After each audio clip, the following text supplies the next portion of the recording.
was a quick incarceration indeed. So if you are watching here on Twitch and you're one of the 193 people, lovely people who are here early, if you want to help out the YouTube side of things, click on that YouTube link and give it a like. Click that heart button a couple times. Hi Tonib, hi Draken Soul over on the YouTube things, as well as George and everybody else. Here we go again, indeed.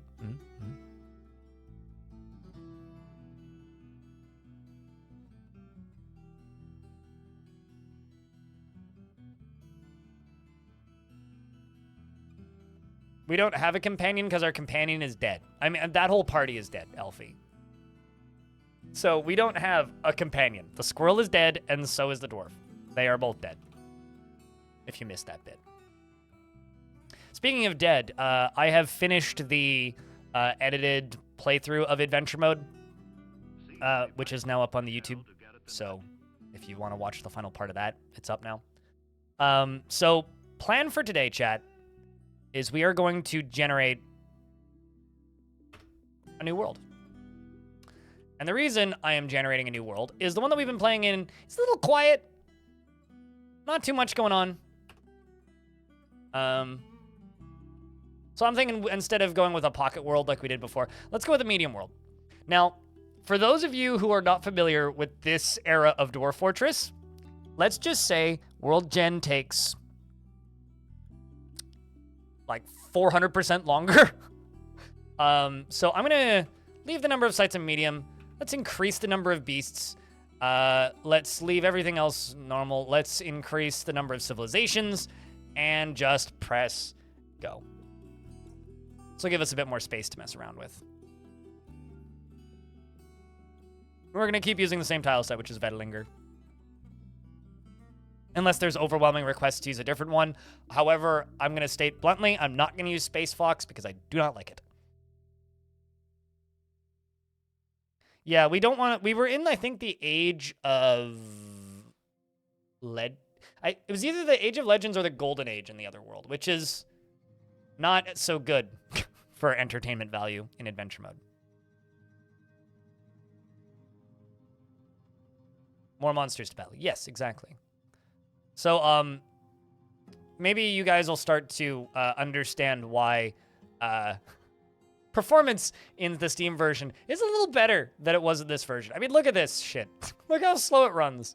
It is something. It is something. Also, a little birdie told me if you want your YouTube VODs to not get limited ad revs, the way to do that, or your YouTube live stream, the way to do that is to not say a bad word, do not curse, in the first 3 minutes, and I didn't curse until 3 minutes and 47 seconds, okay? And then the second thing is, do not say more than an average of 5 curse words per minute. At any point in the video.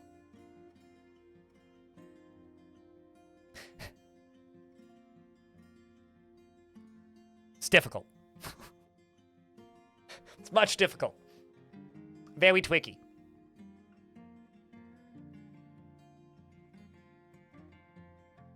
Bloody nanny states.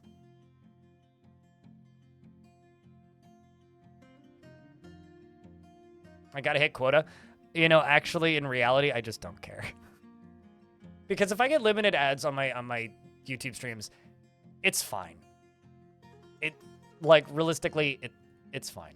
I just need, 2 people to decide to become members, or somebody to cheer $3 on Twitch, and I've, made up for it, so... You're watching an Irish person on YouTube say feck instead of... Oh, it absolutely probably picks that up. It absolutely picks that up. Screamer needs a curse word meter? No. No, I'm good. I'm not gonna censor the way I speak for a platform. That's silly.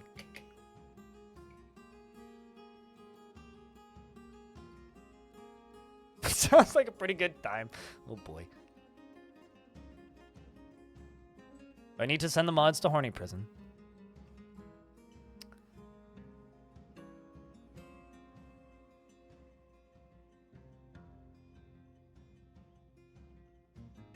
Okay, so you're probably way more knowledgeable in this subject than I am, because I know it has been possible in the past.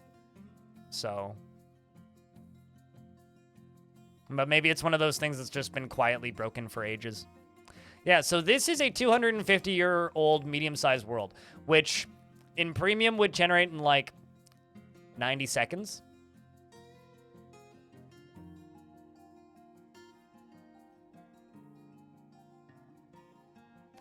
I'm sorry, my brain is malfunctioning. Please don't make me read that sentence again, Raging Cave.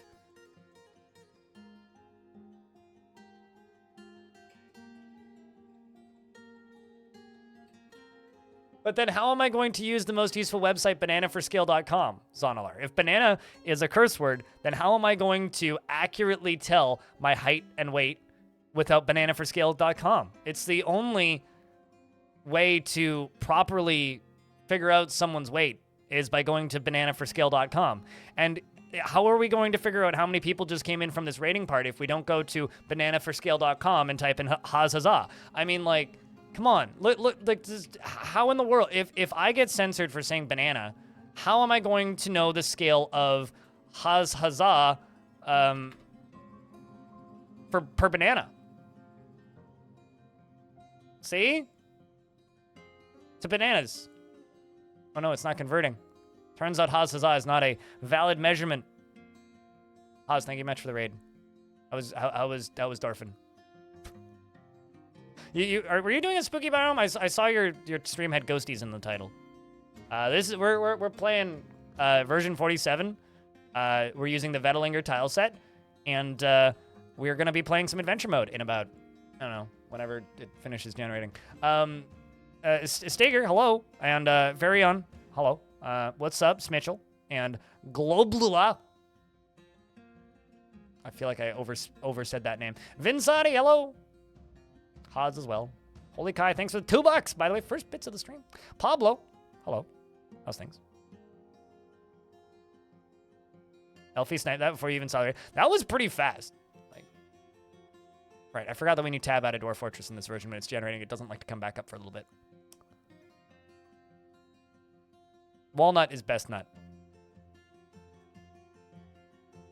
Well, this stream is definitely not sponsored by bananaforscale.com, but my God, if bananaforscale.com wants to sponsor my stream, I would not accept their money. But I would laugh pretty hard. Because turns out I will continue to support bananaforscale.com. Bananaforscale.com, regardless of the funding that they may or may not be allegedly providing to this stream in the form of bananas for scale. .com.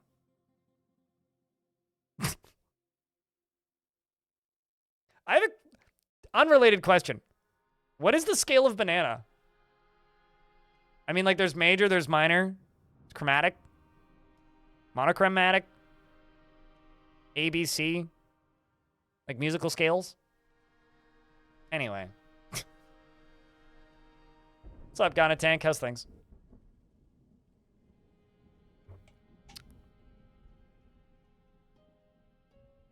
B flat. Well, it's definitely not B sharp. I guess you could like scratch somebody with the end of a banana, but you know the funny part about this is I have not eaten a banana in like multiple years.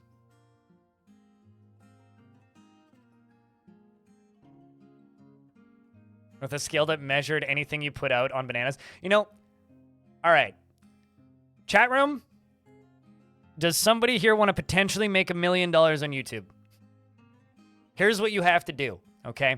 You have to take a 3D printer, a Raspberry Pi, and make a scale that uses the Banana for Scale website code to measure things in bananas.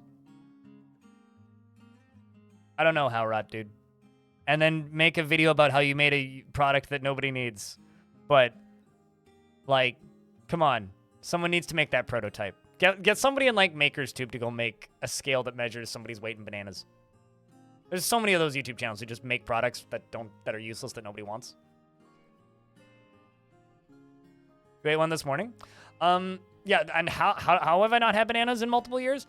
I'm a type 1 diabetic, and I find that bananas, like, consistently, reliably, and almost 100% of the time completely wreck my blood sugar for a day or two, and it's not pleasant.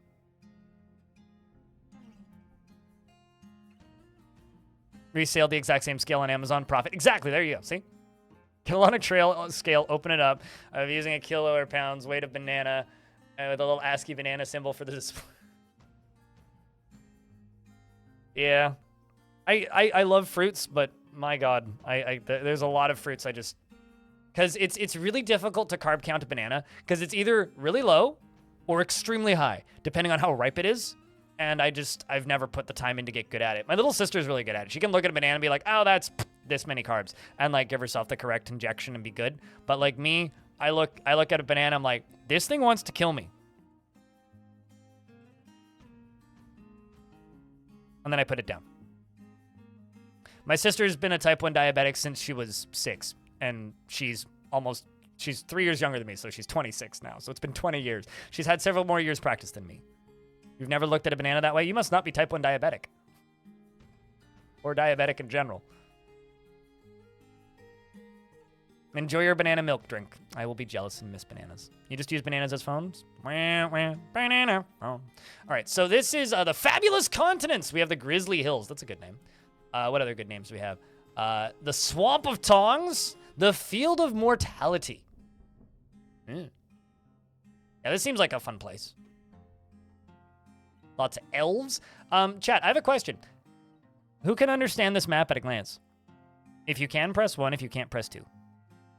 I'm just curious about how many people know what they're even looking at. The Lucky Gulf. The Tangled Forest.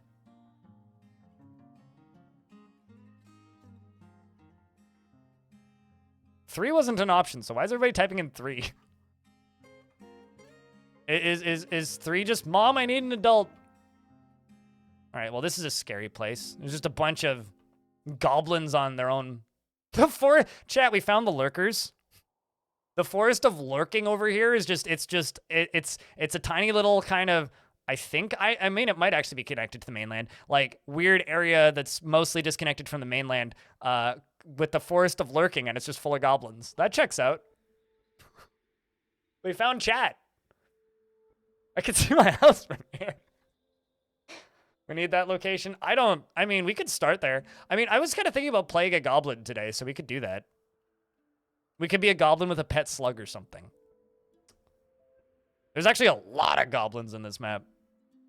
All right, chip it.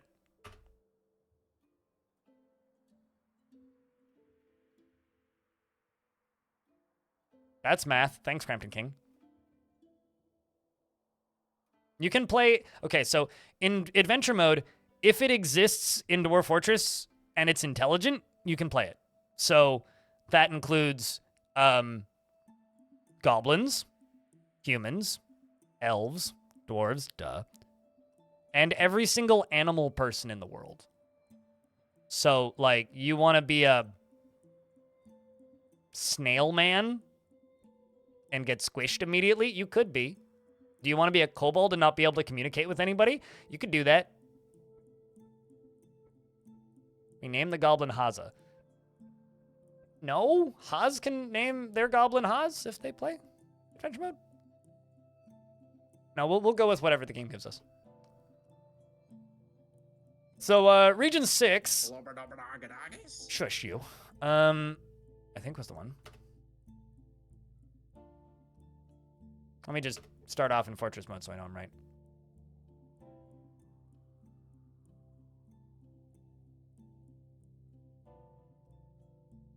You know, I forget that butt spot exists most of the time, and then people remind me that butt spot exists, and then I'm like, why does that exist?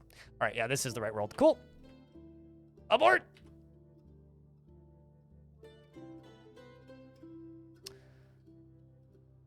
So do I look at Legends first, or just dive in?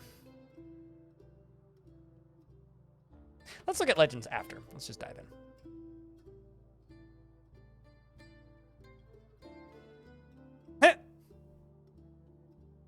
Game just crashed. It's okay, I know why.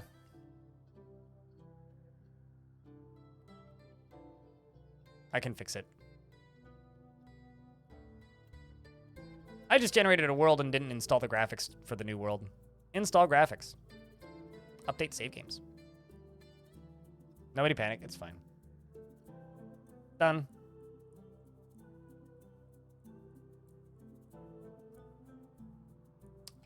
Because I'm using Vetelinger, which adds more sprites to the game than the game is actually capable of in vanilla.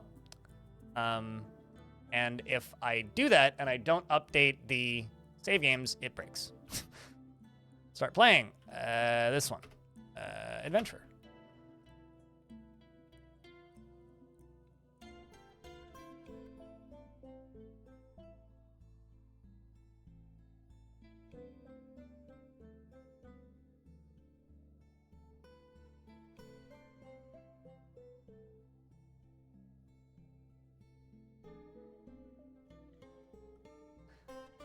There's a lot of default playable characters here.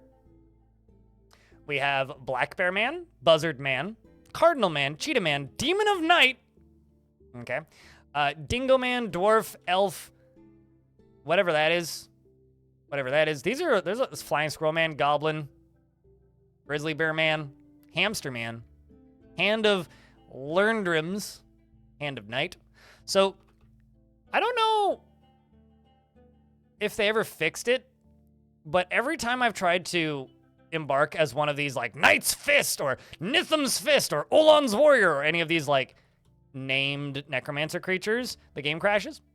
I don't know if they ever fixed that, so I'm just not going to do that. We're just going to do a goblin. Keep things simple. No, here's the thing. There's a very specific reason why you do not want to be a hamster man, G-Warp. Let me show you something. Let me go to the wiki real quick and type in hamster man.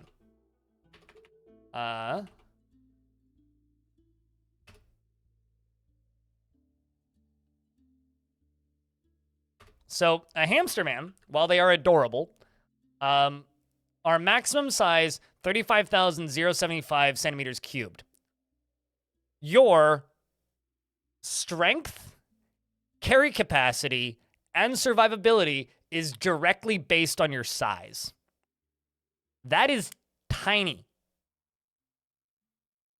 Like, tiny. So do you want to get two-shot by a dingo?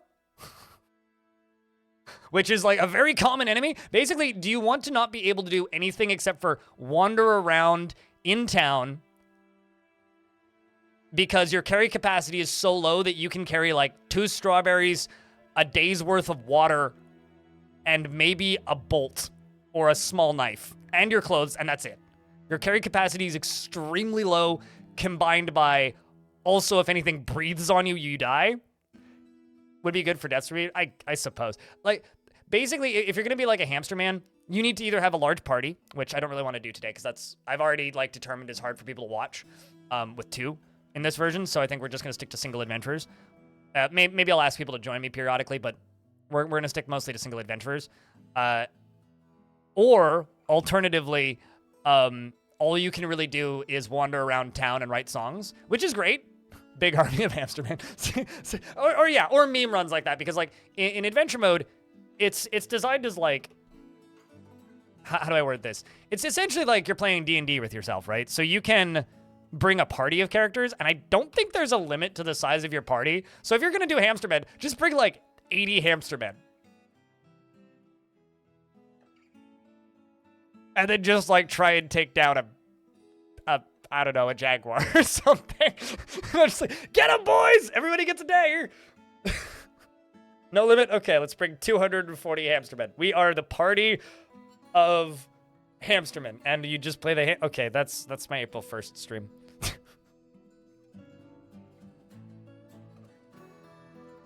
Trying to learn more about the game since you're still learning the language. I know if you speak Portuguese, because you say that you're from Brazil over there in YouTube chat. If you go to the Steam, if you're playing the Steam version and you go to the Steam Workshop, there is a mod that translates all of the static written descriptions and I think the UI elements into Portuguese. However, because the game works with generated text, the generated text is still in English. So, also, this was 7 minutes ago and I totally missed it. Anonymous, thank you very much for the I used to be rich. Congratulations, you used to be rich. We make 300 with Hamsterman. I think for this adventure, we are going to be a goblin demigod. And because we know all of these people exist, if we find a hamster man in the wild, we can ask him to be our friend and join us, and where he'll probably die. So now I guess the question is, do I be... What alignment do we go with? That is a very small dwarven faction. Well, actually, they have some control. All right, maybe that's a... No, that's not a dwarven faction. That's an elven faction. Okay, so we've got... Let's see. Humans. Humans. Humans. Dwarves. Dwarves. Dwarves. Dwarves. Dwarves. Dwarves. Dwarves. Elves. Elves. Dwarves. Or what appears to be a mix of humans, elves, and goblins? With an elven name? Trumpets of Dye. I like the Waxy Tower. Or the Veiled Arena. The Veiled Arena's in a fun place. That's right next to the Mortal Plains.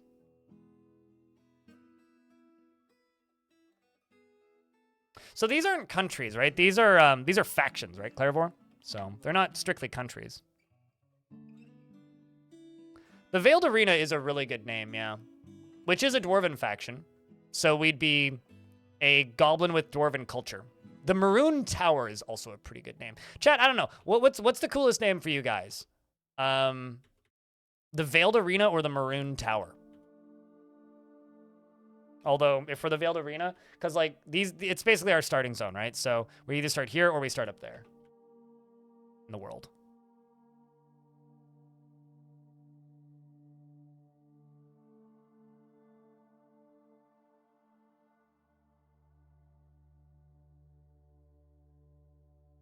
Keep climbing trees. I'll try. Veiled Arena. Okay. And I'll bring a pet with us, but we'll probably bring a vermin pet, something small that I can just put in my backpack. Okay, so now we get to select our starting zone, right? So when this releases on Steam, it's going to be pretty similar to this. The other has evil biomes in it. The thing is, there's like 1, 2... no, not 3. Just there's 2 necromancers in very close proximity to this, so it doesn't really matter. I'd also rather start further away from evil biomes. No, sorry, there is 3. Yeah, there's 1, 2, 3 necromancers in very close proximity, and evil biome, and evil biome. So they both have evil biomes. One of them has natural evil biomes. This one just has necromancer evil biomes, so they're smaller. That's fine. I can walk around them. Bring a hamster as a pet if that's available. Sure. So this is probably gonna likely be very similar to. We can go there later. That's true. Thank you very much for the whole year. Everybody's got the 12 months, man. Shark Jumping Walrus. Thank you very much for keeping that subscription alive. So, now we get to start or pick our starting location. So I generally recommend against starting in Dwarven Fortresses. Unless there's like less than a few hundred, because when it's like several hundred live here, well over 100, that's fine. The problem with this version of the game, and I'm going to be very nice to older versions of Dwarf Fortress, version 47 runs like shit, especially adventure mode. If you start in a place that has several thousand live there, just do not embark there. The game will run so slowly, it'll take you 4 hours to get out of your starting zone. Gem Towers is a good name. Many Bronze. We like Many Bronze. Fist Gold! No, do not Fist Gold. Sack Feet.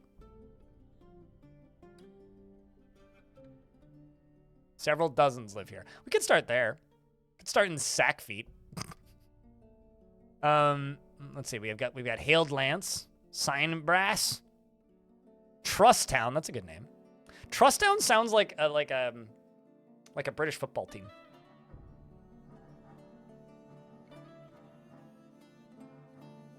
Thank you, Talden. I didn't write them. The game did. Teach trade. I don't think we can learn trading here. Also, okay, that's actually kind of cool. Teach trade is a dwarven camp. And it's like way out in the middle of goblin territory. Oh, sorry, a dwarven camp way out in the middle of goblin territory, yeah. That's kind of cool, actually. Why do they have a camp so far north?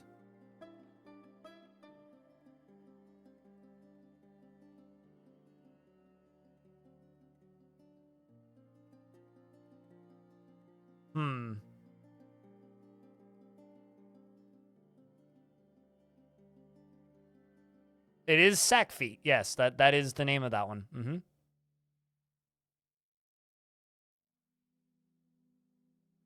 I mean, well, our name is Unib. We are not a converted goblin. We are a... Also, Moon Cloisters is our last name. That's pretty good. Male goblin named Unib. So currently, I'm kind of between...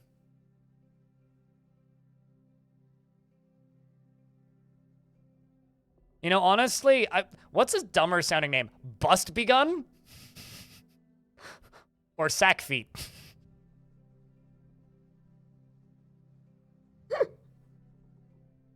Those are both pretty good. It's sack, not sock. Sack Feet. S-A-C-K, not S-O-C-K. Fist Gold is also pretty good. But I'm really confused. So this is a Dwarven Mountain Hall. So it is a fortress, but some dozens, like nobody lives there. It's a very, very low population for a fortress. Maybe we start in Fist Gold. I'm kind of between Fist Gold and Teach Trade. So Fist Gold is like a Dwarven Mountain Halls. And Teach Trade is that camp way off in Goblin territory. Where do you think we should start? Fist Gold or the camp way off in Goblin territory? You know what my favorite Dwarven settlement name I've ever seen is? Bulbous Sore.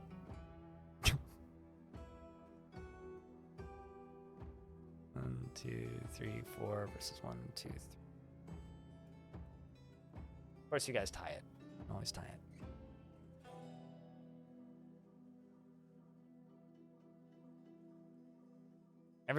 You always tie it. I mean, I guess I could make a poll, but...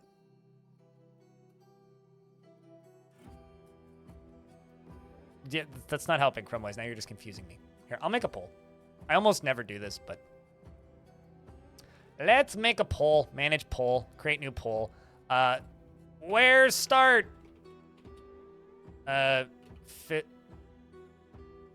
Fist Gold, Teach Trade.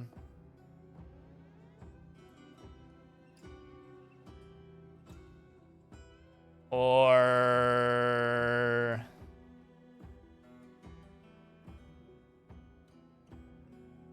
Let's throw in a curveball. Okay, you guys have 2 minutes to vote. An ad break's about to start too, so. It's also only on Twitch chat, so sorry, YouTube people. This gold sounds cool. Noted.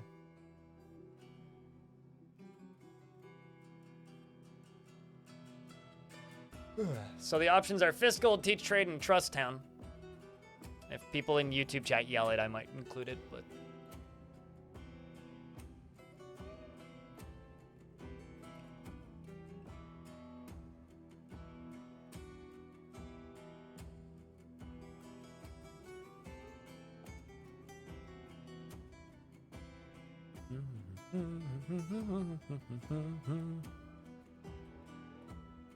Teach Gold Coalition Unite. You guys have to like work together to make this work, right?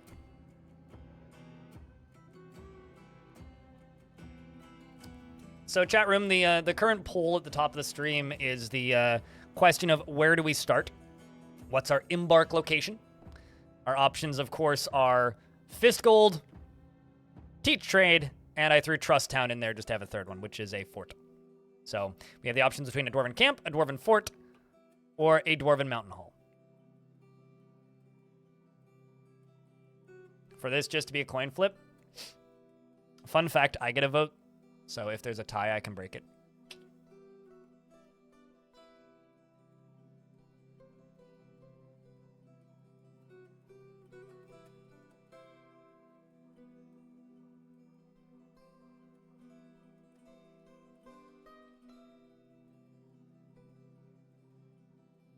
There is no third party? I mean, yeah, true. 5% of the vote for Trust Town.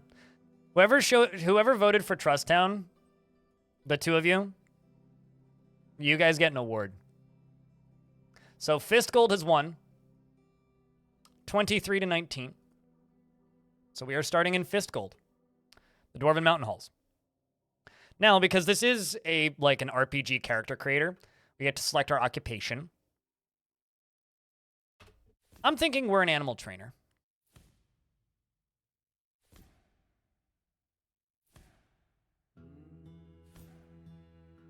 Fun fact, I didn't even vote. Suited. We're gonna start off as an animal trainer. And for our beliefs, we're agnostic. We are a goblin. We have no belief. So, now we can move on to the next screen. We're currently in background. So for our background, we are Unib, Moon Cloisters, or Sash Donododom. Donododom. I don't like that last name. Let's customize that last name. Unib's fine. Let's be...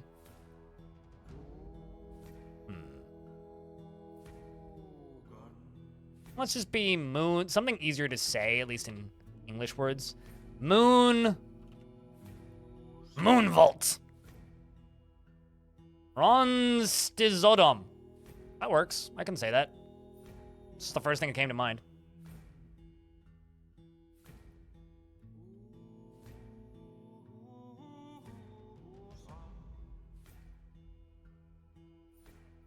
That better? Funnel? It's pretty small on my screen, so I can never remember where it is. So Unib Vaulted Cloisters, or Unib Ronstizodom.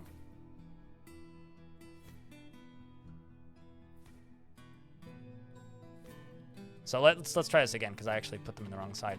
So let's go Moon Vault. Moon Vault.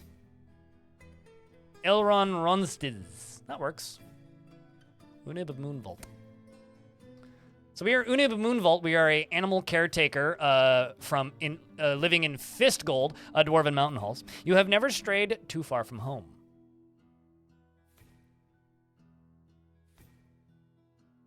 You know, this goblin might have a beard, actually. So next. So because we are a demigod, I get a lot more points. We're not gonna go too crazy with things. We're just gonna go with average on all of these. I want a better memory so I can remember where I've been. Who needs empathy? That's fine. We don't need that. We do need spatial sense. We do need kinesthetic sense. I really like having a better creativity and better musicality because I like just randomly singing in Dwarf Fortress Adventure Mode. Focus is useful. Willpower is also useful. Intuition's also useful. Basically everything's useful, turns out. Who needs empathy? I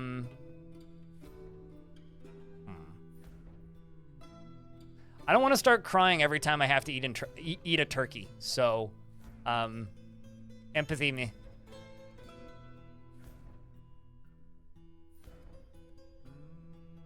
Also, maximum? What do you think this is, Crisis? Maximum empathy.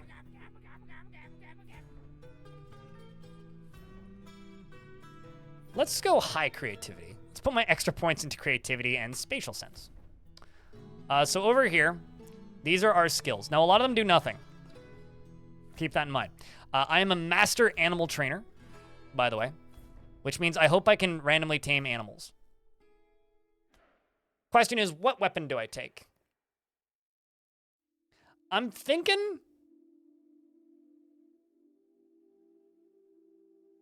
I just put a bunch of points into fighter and then just take a knife. Kind of thinking about just rolling with, like, 2 knives. Like a goblin with 2 knives. Empathy is a big disadvantage in adventure mode. Unless, like, you're not killing things. What's a napper? Isn't napper, like, making shoes? Hold on. I need to Google that.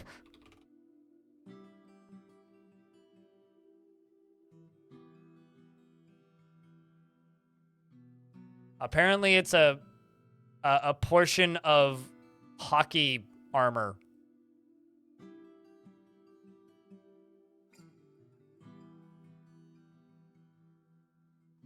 Making sharp rocks. Huh. It's also like leg gear for hockey, apparently. Or so I've just learned. Sharp rock maker. Huh. Just kick people? Okay, well, let's take some points in climbing. I'll be a competent climber, competent swimmer, competent ambusher, adequate tracker, competent rider, adequate armor user, competent dodger, adequate wrestler, competent kicker, competent striker. Oh, keep competent in all these. I will be novice in some of these. Fine then, game. Running out of points faster than I'm looking. I want some points in reading. I want some points in writing.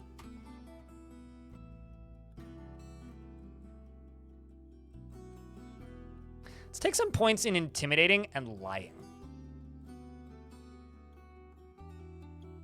And maybe some points in conversationalist. If I could...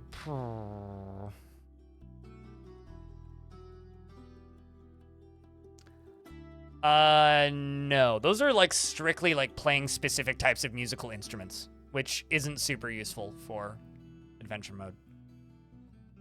I mean, like, most of these aren't useful because there is no, like, crafting, per se. We are not very observant. Let's actually put down some points in riding and throw that into observing and shield using. All right, so that's us so far. Our goblin demigod. We'll earn skills and weapons. His hair is extremely long. He is broad and muscular. He has a low voice and his lips are thick. His narrow protruding red eyes are wide set. His nose is extremely short. His ears are extremely narrow. And he has a broad chin. His head is short and his hair is dark violet and his skin is green. So he doesn't have a beard. It's a damn shame, really. Elfie, because I feel like you sometimes want to doodle these, I will plop this into adventure mode chat. As well as this.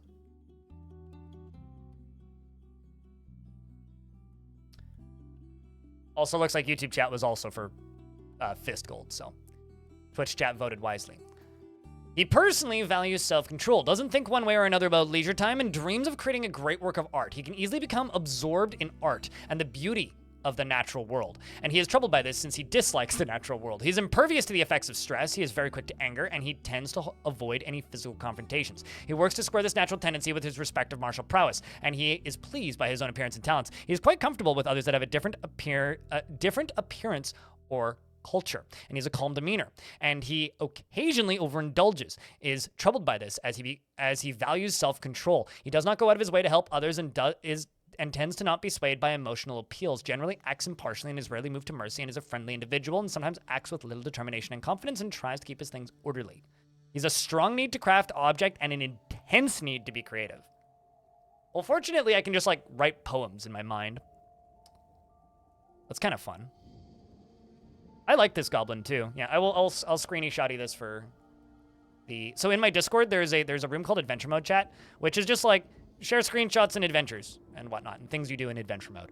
I realize there's not that many people on my Discord right now playing adventure mode, but if you decide to delve in and mess around a little bit, there's your opportunity. Now, I have a copper warhammer and a copper buckler. I'm going to remove the warhammer. We're going to go to new, and I'm going to type in dagger? No, knife.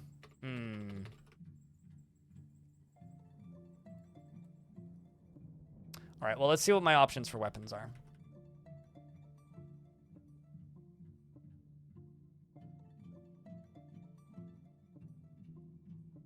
I mean, I could just take a short sword. But I kind of want to start with a knife if possible. That might be under tools.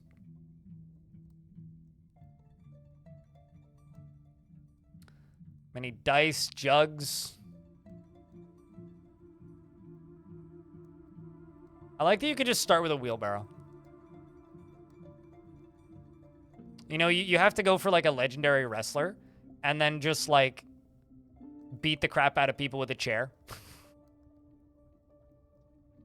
Dual short swords. I want to use a knife. Like, I'm pretty, like, in the I want to use a knife mode. I could just go with a single short sword for starters and then swap over to a knife pretty quick.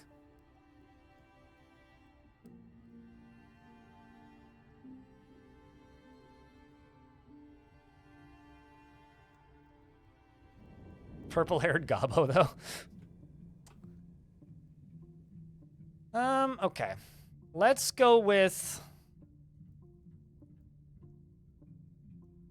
Let's just go with an iron short sword, so I have something to look for. I'm going to bring some extra food. I can't remember if goblins need to eat. But I'm going to bring some... leather armor, I think.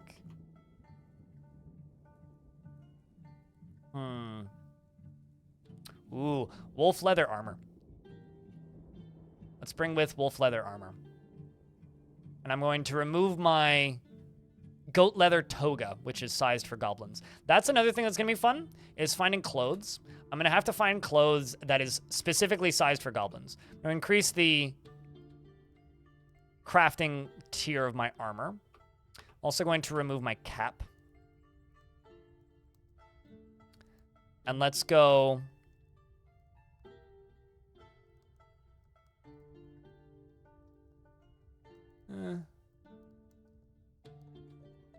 Chat, leather helm or metal helm?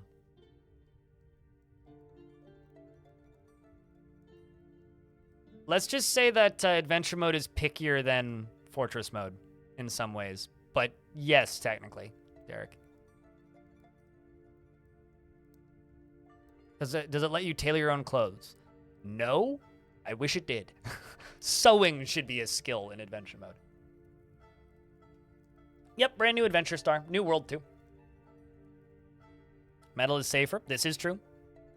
I'm less likely to lose my head. Let's just go with a simple bronze helm. I'm wearing a loon leather shirt. How many loons do you have to kill to make a shirt? Let's remove those trousers. Don't make it weird. And go... let's go with copper chain leggings. And...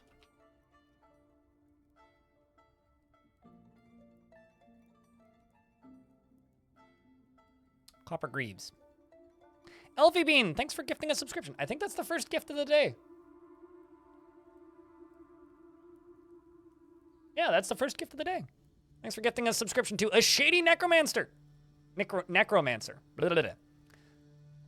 I mean, the best way to, like, you know, get ad-free viewing in Twitch chat, a shady necromancer, is hanging out in Twitch chat. But congratulations on now having ad-free viewing here, too. Hi, Rolf. How are you? Okay, so we are bringing our greaves, ×2. Got our leggings and our helm. Wait, no, not greaves, ×2.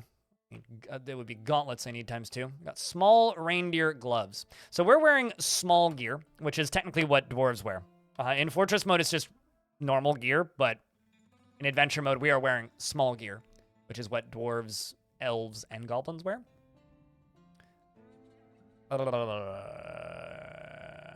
Gauntlet. Let's go with copper gauntlets. Once again, so that I have stuff to aim for. Increase the quality of these just a little bit. And go to mounts and pets. So currently we have a copper buckler. Actually, something else I'm going to bring. Beer. Wine? Sure. Let's bring a couple units of wine, which is just going to go directly into my backpack. I might be overburdened when we start, but let's just take a peek at what my options are for pets. If I bring something large, or like a hunting animal, it'll probably just die. Oh, man, I was kind of hoping they'd have, like, something I could just put into my backpack.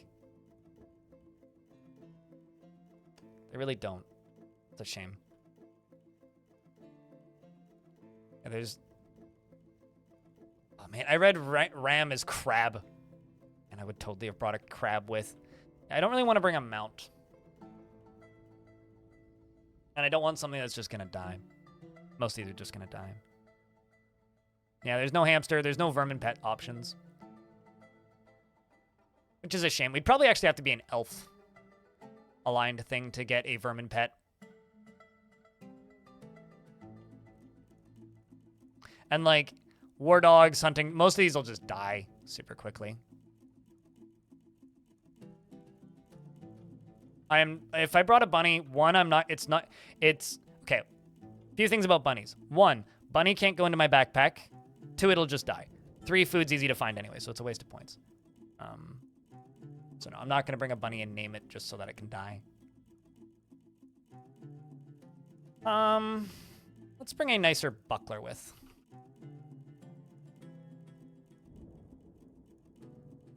Let's bring an iron buckler instead of the copper one.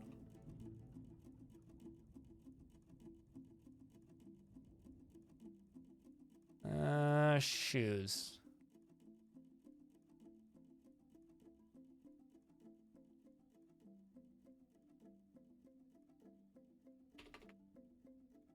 Footwear. Let's see what we got.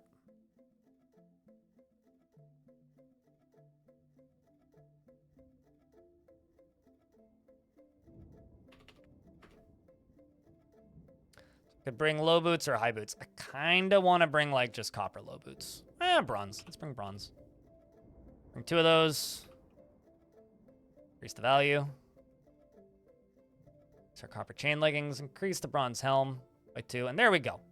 That's going to be our starting stuff. We've got a loon leather shirt, 2 socks, a yak leather backpack, some prepared mule kidney, an eagle leather water skin, which is going to come with water in it, an iron short sword, small wolf leather armor, bronze helm, copper chain leggings, copper greaves, copper gauntlet, and 2 bronze low boots and an iron buckler.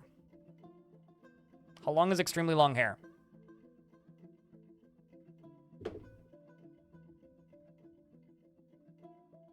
Longer than this, probably.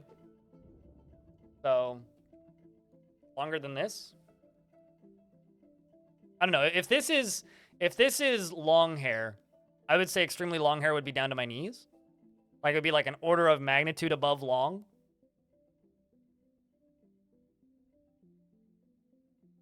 I like to do that every so often because it turns out a large portion of the people who watch my streams don't realize that I have long hair and a ponytail at all times. Are pack animals a thing in adventure mode? Yes. Will they carry your stuff? Yes. Do I want one? Cries and bald. Can you grow a beard?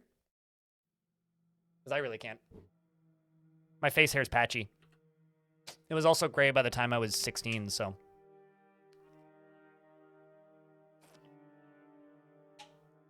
With a microphone in front of my face? That sounds like me whacking my face on my microphone. Yeah, no, my hair's pretty long. It's about 2/3 of the way down my back. A female make you cut it. I'm sorry for your loss. You know, honestly, if I started like seeing somebody and they were like, cut your hair, Greg, my response would probably be like, all right, well, there's the door. I am a package deal. I come with my hair. It's like some people come with a pet cat. I come with my hair. I shed almost as much as a cat. I will destroy your dryer, but you won't make me cut my hair.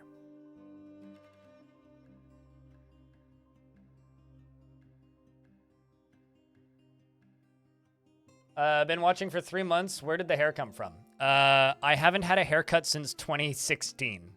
No, 2015. Yeah. So where did it come from? It's always been here.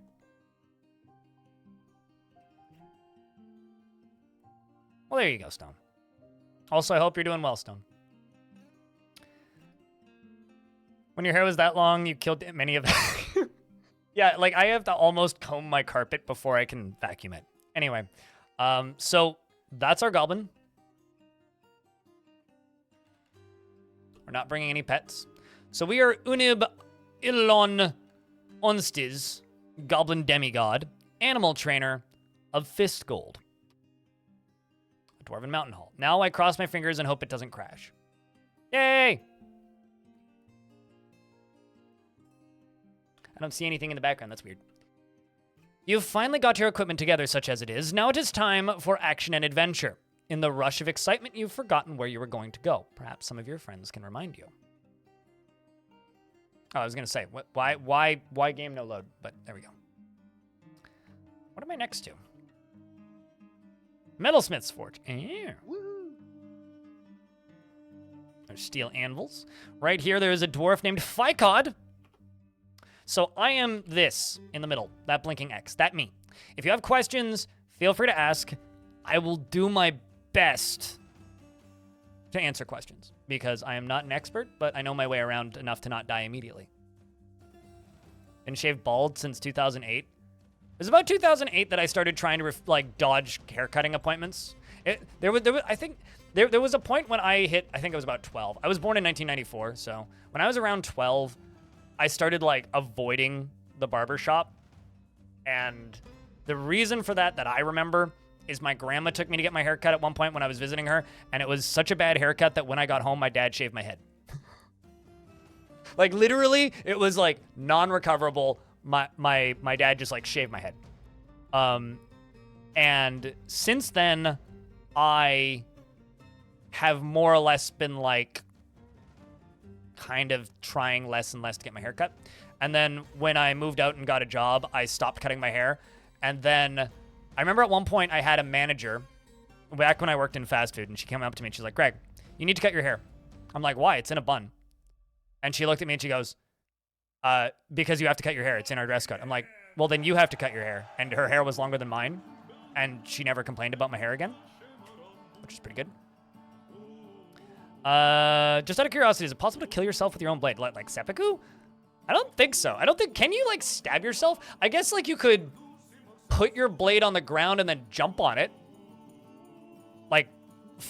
Out of a tree or something. But I don't think you can stab yourself. Yeah, no, there's no way to attack yourself. I know you can attack your allies. But no, I don't think there's a way to straight up seppuku yourself.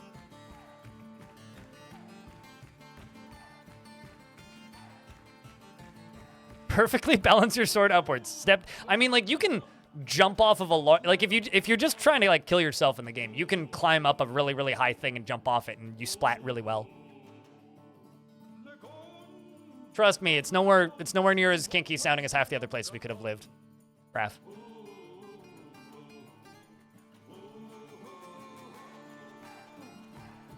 I mean, tried to jump from one tree into another tree in another playthrough, which I trimmed down for the YouTube channel. And spoilers, it ends with me trying to jump to the tree next to me, missing all of the branches, and then my neck takes the full force of the impact, and my neck explodes. So...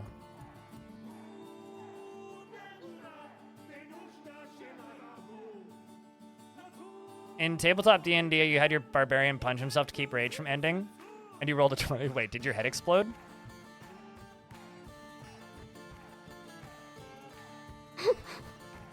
I remember there was one time a billion years ago when I tried playing D&D. It was one of the worst days of my life. It's horrible.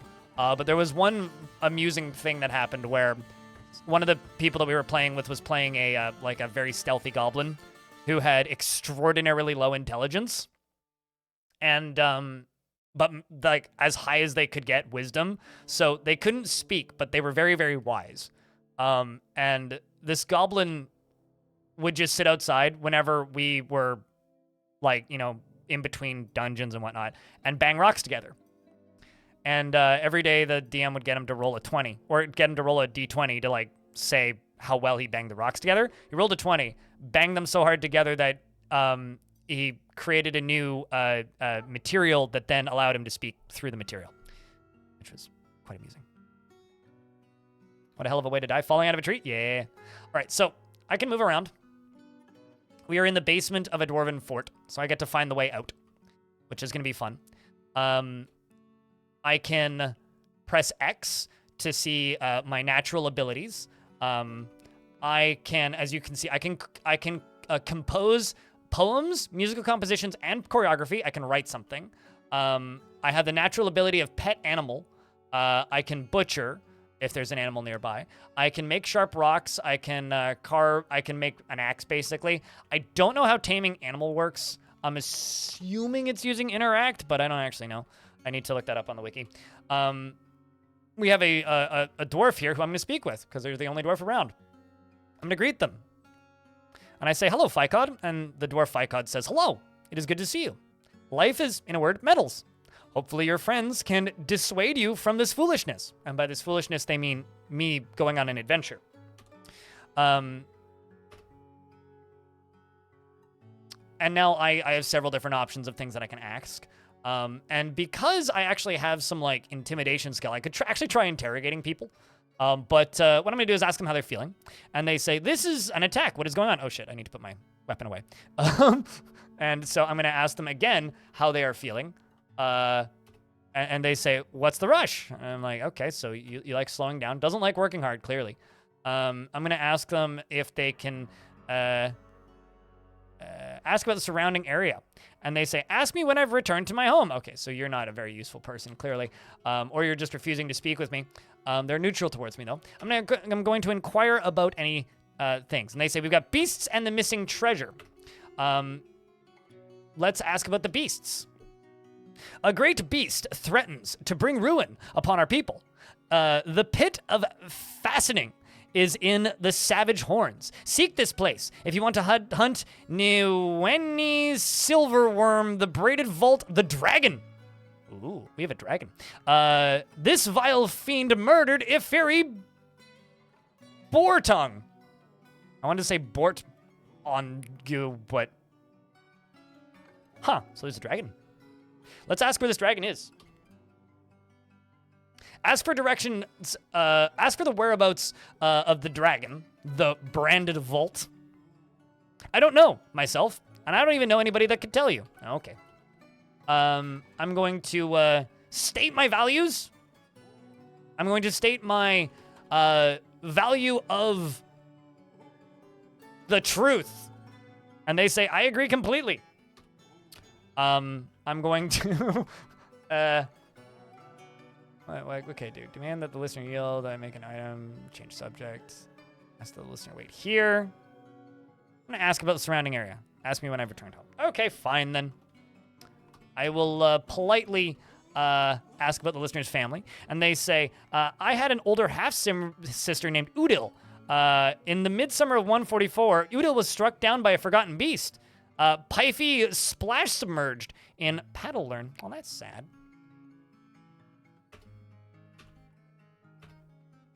Oops, that's the wrong button. Hit J, not K. Well, that's sad. Sorry for your loss. I'm going to tell a joke to try and lighten the mood. And I say, and the elf said, are you going to eat that? And then the dwarf says, don't waste my time. I'm not very funny, turns out. And then I'm going to say goodbye. And they say goodbye. All right, so now I have to find my way out. Or I can look at these statues. Let's look at these statues. This is a Dolomite statue of a forgotten beast. Look at that. This is a Dolomite statue of a forgotten beast. The image is of a forgotten beast in Dolomite. Well, that's very descriptive. We're also in an ad break right now, so I will wait for 1:30. Where is the dragon? No idea. Knows that there is a dragon, doesn't know where dragon is. Good news is, there is a dragon, which means maybe I can try and catch a dragon? Tame a dragon? It's a beast that they forgot, is what it actually is. Also, since we're in an ad break, might as well do this. If I hit Z, you can see this. These are my skills. This is my skill tree. I think eventually you can like scroll these. But over on the right side are my needs and my health. So the list of body parts is my health, basically. They change color based on how damaged I am. Over on the left is our skills, and we have needs. So if you don't fulfill your needs, you start to get debuffs. And on the left side, as you can see, we have all of these skills. and then there's that beige square. It kind of looks like an exclamation point. As we level those up, a little green bar will start to fill, and these are the poems that I know. And the more I tell the poems that I know, I think these are the poems. They may also be pieces of music or something. The more I tell them and perform them, the better I get at them. So if I hit this and I go to, no, not that. If I go to hit K and then I say begin a performance, I could give a sermon, tell a story, or recite a poem. Bones! Excellent. Bones is an example of the bewildering silk. Sure. The work has no particular subject, and the writing as shows a hint of tenderness, yet is somewhat showy. Overall, the poetry is not awful, but not very good either. I'm going to tell Bones. You begin reciting the poem, Bones. You begin the second line. You begin the third line. You enunciate poorly. You conclude your performance. I am now a dabbling performer of the bewildering silk. As you can see, we now have a new skill at the bottom there because I have performed Bones. I also practiced a skill, which means I've done that need. I guess, theoretically, that would count as making merry or admiring art, one of the two. So as you can see now, this stuff has changed. The other thing that I can do from here, and this is the big scary screen that a lot of people didn't like from the older versions, which is, this is my personality, me, Goblin, Unib. Unib feels pleasure while performing. So, thumbs up. Do dragons carry stuff for you? If I'm using them as a pack animal, they could theoretically carry stuff for me. So we need to find the center of the Dwarven fortress here, because Dwarven fortresses are kind of maze-like. There's a stairway going up. I'm just going to stick to the floor that I'm currently on for right now, although very few things actually live here, considering that this is a mountain hall. So I found another forge room. Hold on a second. Okay, it's just a metalsmith forge. It's not a magma forge. That's good news. If it was a magma forge, it would mean I'm very, very, very deep underground. But it's not a magma forge. It's just a metalsmith's forge. So there's no need to panic just yet. So I can go down. No, I can only go up. So I can move up a layer in here, which, as you can see the lower Z levels beneath us. There's various little rooms going around everywhere. We can continue exploring. I think, yeah, these are bedrooms. Okay. So bedrooms are very maze-like nightmares. So there's gremlin leather leggings in there. That's it. There's gremlin leather leggings. Currently, in my right hand, I have 5 units of dwarven wine. Don't ask me how I'm holding that. I'm going to put that into my yak leather backpack. I'm also going to check my inventory. Actually, can I wear stuff? Okay, inventory. I've got a bunch of coins and greaves. I don't know why I'm not wearing the greaves. Actually, I might not be wearing the greaves because I am wearing the leggings. I'm going to... Nope, that's the wrong thing. Put away the water skin. Yep. Remove... G, greaves, not I. And can I wear those? Okay, I guess I can't wear them because I'm wearing the other things. I will just drop the greaves then, that's fine. Okay, let's go back to exploring. I think I'm going to try popping up a layer. Several layers. Several layers. Ooh. So now I've moved up a couple layers, and I can see this very clear road. Which I'm assuming is probably going through the caverns, actually. Let's go up to here and see where this leads.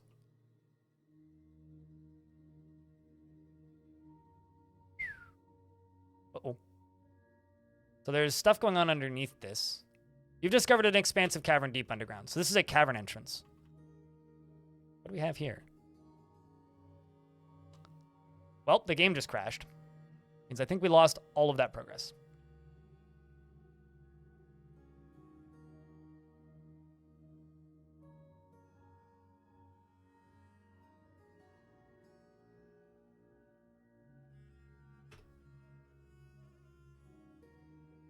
Yep. Bring out your dead.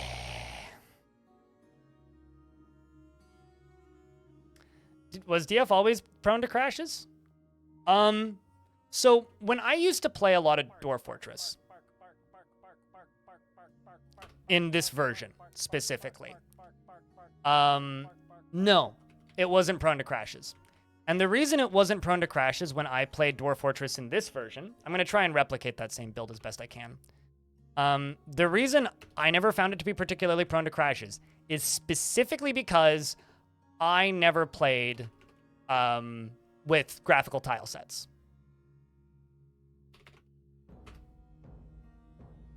No, it didn't die of sudden heart attack. The character suddenly ceased existing. Start in Fist Gold. Occupation. Animal trainer. Beliefs, none. It was... Customized name. Moon.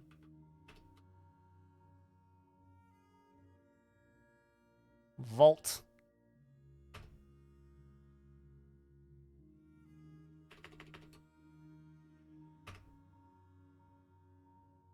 Next.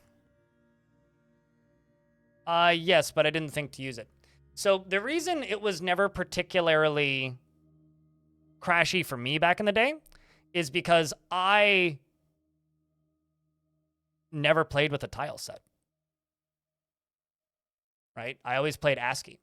ASCII was always way less crashy. The reason the game's gonna be more crashy is because it is not designed, believe it or not, to be played with graphics. So the game is currently being rewritten in real time. I'm literally looking at my own VOD to mimic the skills.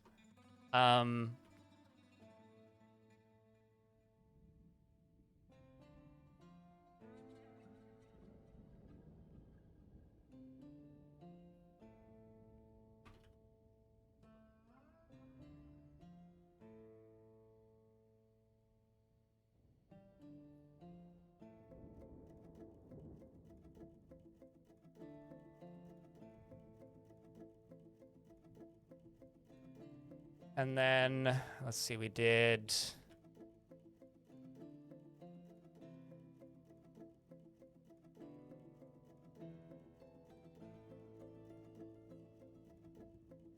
I don't want to put one point into fighter, actually. Novice, adequate, adequate. Novice, adequate, adequate. Novice. 1 point shield using. Adequate, adequate, adequate, adequate, adequate. Novice, that's fine. I can learn how to bite. Actually, I had no points in biting previously. Drop down kicker.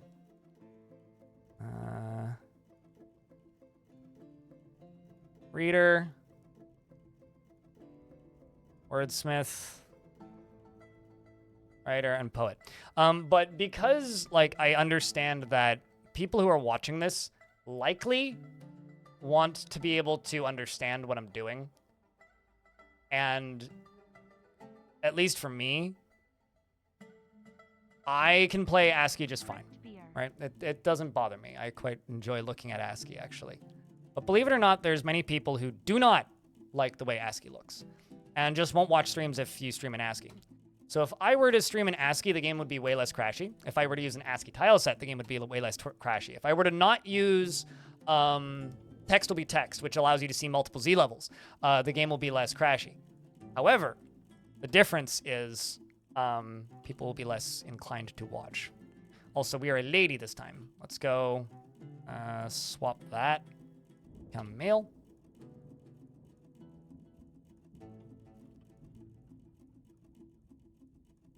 If only it were that easy, hey?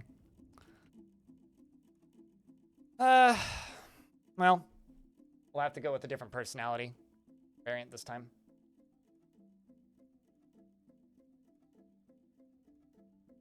Jump up to my final gear page. I can grab that next.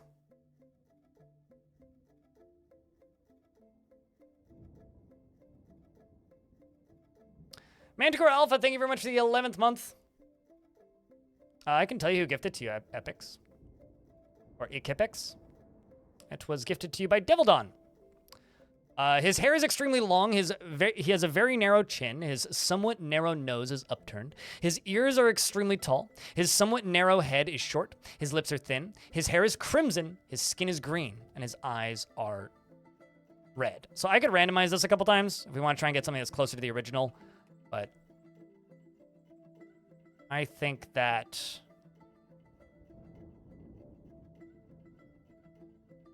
I do kind of like the heavy need to be creative. I kind of liked that. The other one. Let's see if I can look at mine.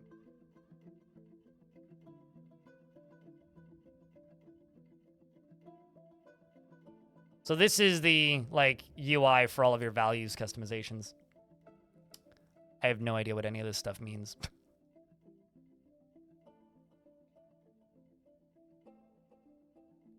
So maybe I won't mess up this too much.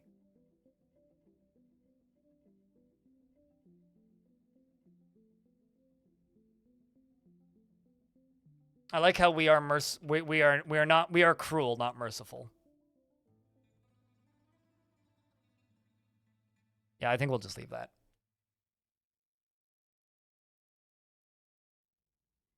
Just a matter of gear.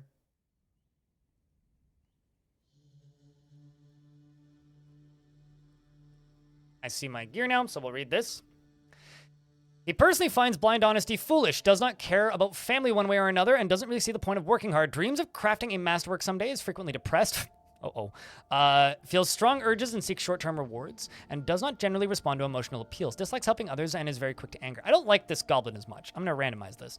Personally sees the pursuit of craftsmanship to be a total waste and doesn't particularly respect commerce and dreams of mastering skill. Lives an orderly life, organized and neat, is quick to anger and tends to not be swayed by emotional appeals. Has a sense of duty and is moved by art and natural beauty. Is troubled by this since he dislikes the natural world. Does not go out of his way to help others and tends to avoid crowds. Generally acts impartially and is rarely moved to mercy, and is pleased by his own appearance and talents, and is not particularly curious about the world. Occasionally overindulges and is quite comfortable with others that have a different appearance or culture, and likes to brawl and rarely is happy or enthusiastic. Is conflicted by this as he values parties and merrymaking in the abstract, often feels discouraged and prefers to present himself modestly, and can occasionally lose focus on the matter at hand.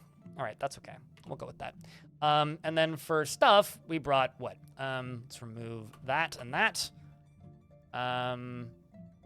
Let's grab new iron short sword, one of those. Let's grab new wolf leather armor. The search was way better in older versions of the game, which I think is still funny. New bronze. I'm just trying to get through this as quickly as possible, and then I will quick save. Bronze helm. Copper chain leggings. Copper gauntlets. I don't need to bring the greaves, ×2. New dwarven wine. 1, 2, 3, 4, 5. New iron buckler. And new bronze low boot. And then I can get rid of my shoes. I need to bring a second bronze low boot. I can get rid of my gloves. I can get rid of my trousers. I don't know if I get rid of the... Let's just get rid of the toga, because I think the armor goes over that. I think that's everything.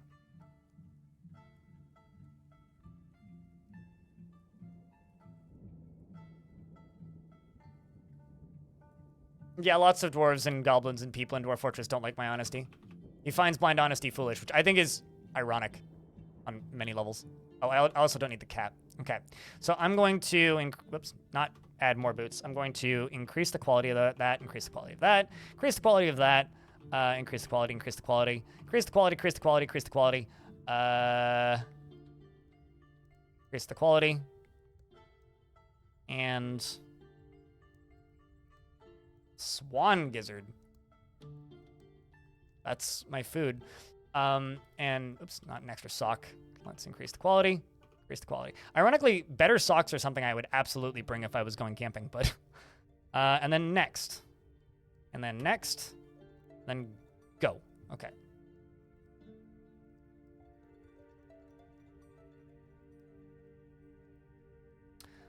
All right, so I'm going to do a manual save because I don't trust DFX save. All right, sorry about that delay, but we haven't really lost much.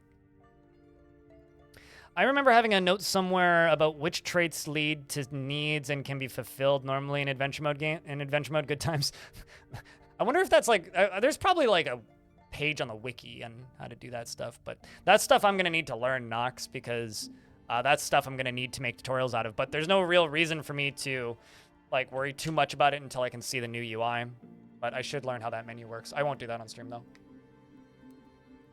All right, sorry about the delay, but we've got more or less the same goblin within reason. Unib, play now.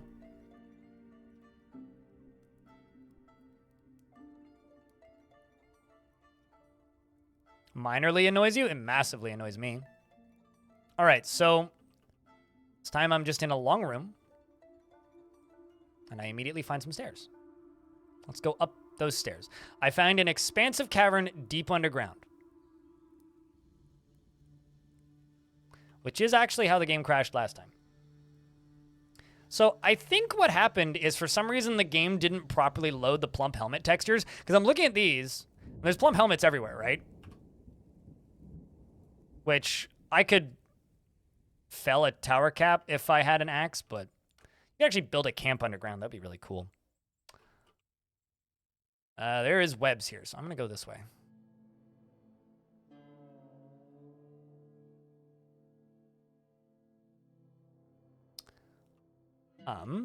So there's stuff. Okay, so this is where we vanished from existence previously then. That it literally was right there. Yeah. So there's something right beneath me. There's people beneath me a little bit. Because there is a bunch of exclamation points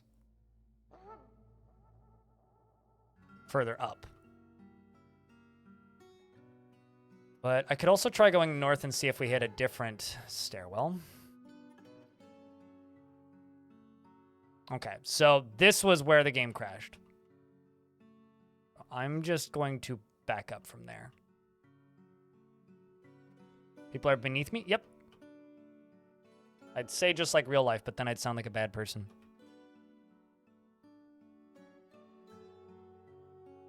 So chat, there is no auto-saving in this version of adventure mode. So you guys have a job to do, which is periodically please remind me to save. Pretty please. Periodically remind me to save. It'll be very useful.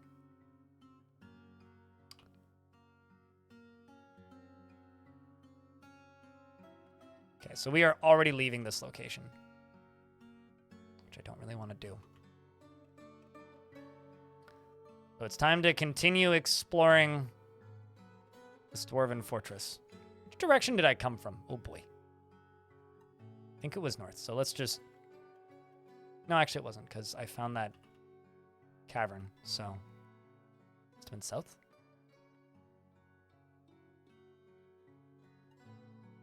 Webs everywhere? Ooh, there's a river. As well as some expansive caverns. So yeah, no, we are just straight up in the caverns.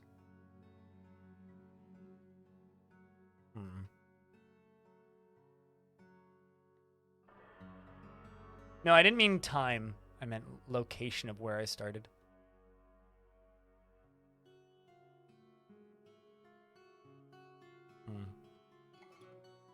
So I'm lost already. Let's just go this way. See where we end up. Maybe in a new fortress even. So there's a different dwarven fortress west. West-northwest even. Because there's a compass over there in the top left. Examining those circles is what made the game crash, so I'm assuming don't look at those.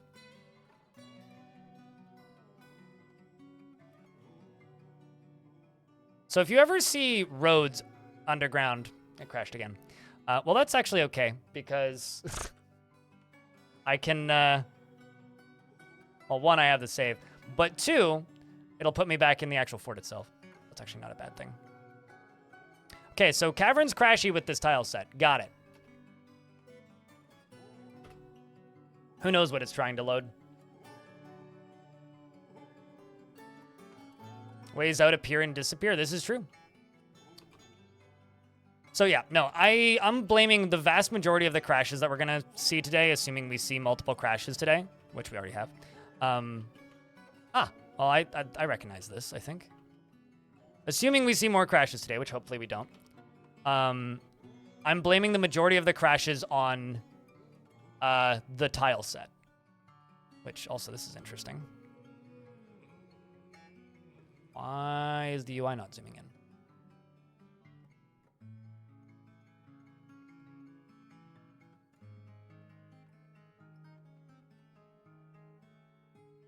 Yeah, no, waking up after Groundhog Day is a very fast way home. What's up, Humanista? Hard to read the YouTube chat. What's up, Gate Elemental? How's things? So let's just slowly parse our way through this Dwarven fortress and try and get out of it. It's funny, because, like, I always say that you just shouldn't start in Dwarven fortresses unless you're ready to get very lost.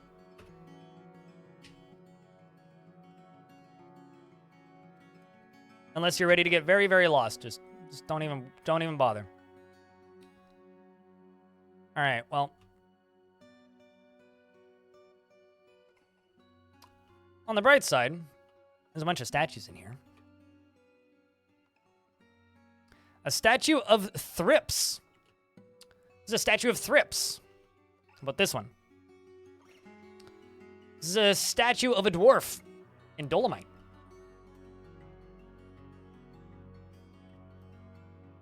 So I need stairs up. And what I'm looking for is a series of ramps going up, is what I'm looking for. Starting a hillock. Starting a hillock, starting a fort. Forts are not fortresses, which is funny. In Dwarf Fortress, you're not actually building a fort. You're actually building a mountain home or a mountain hall. This is a mountain hall. Hillocks are like surface farms, basically. And then forts are like more akin to what like North American colonialists were using.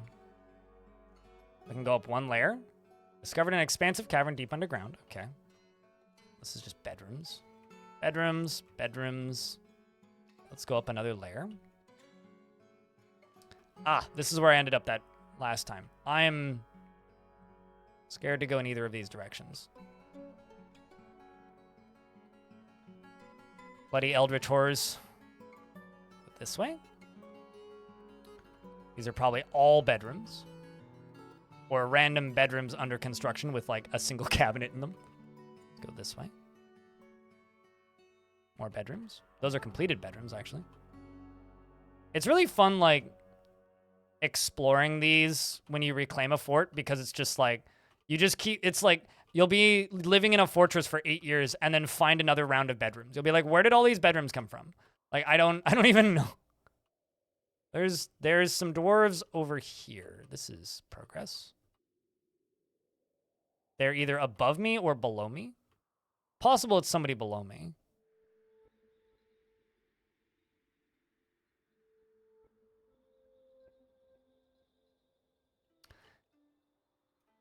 Well, I was hearing noises, so let's go around down here a little more. Was there somebody else down here?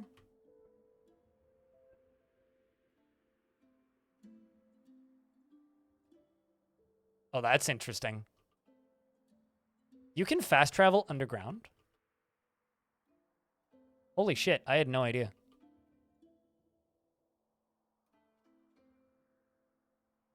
Huh. Well, that was probably a mistake. But I'm fast traveling underground.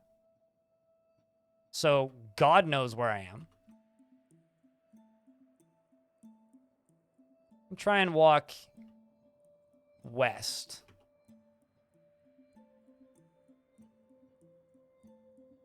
Because I need to go until it tells me that there's a significant structure. Underground farms. Well, worst case scenario, I Alt F4, right?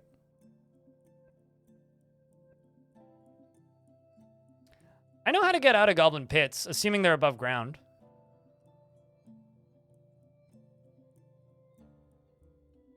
everyone. Hope you are having a good day. We are lost underground currently. Oh yeah, pretty good. Thank you very much for the 3rd month. Welcome back. Appreciate you. Thank you very much for helping keep this channel funded. We do know that there is a living dragon in this world. I can look through my known knowledge of the world.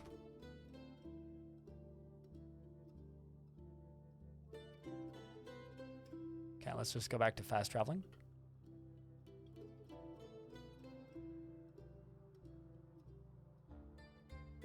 Guess what I need to do is just try and get underneath a fortress. Underground fortress. There we go. I was here.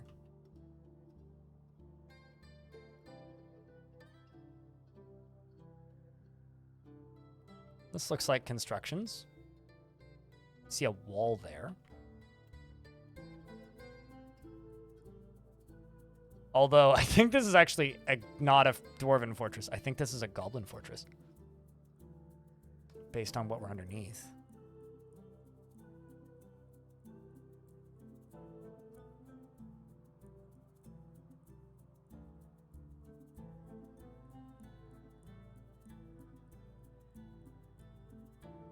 Hug the right wall?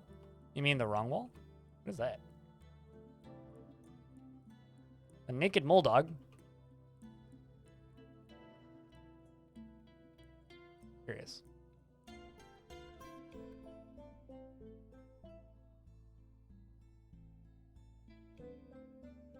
I'm also not... I'm going to see if I can pet it. Pet naked mole dog. For some reason, the UI is way less zoomed in than yesterday, and I don't know why, and it's hard for me to read. Well, I gave it pets. Let's keep walking. Until I hit something of note. Fortunately, I'm a goblin, so I don't actually think I'm getting hungry, which is good. Underground farms. We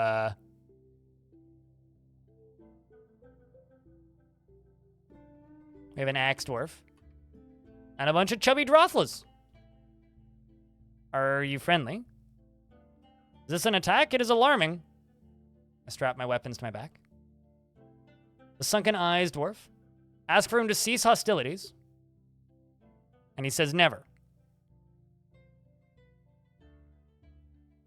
I'm going to shout to everybody. Demand the listener to yield.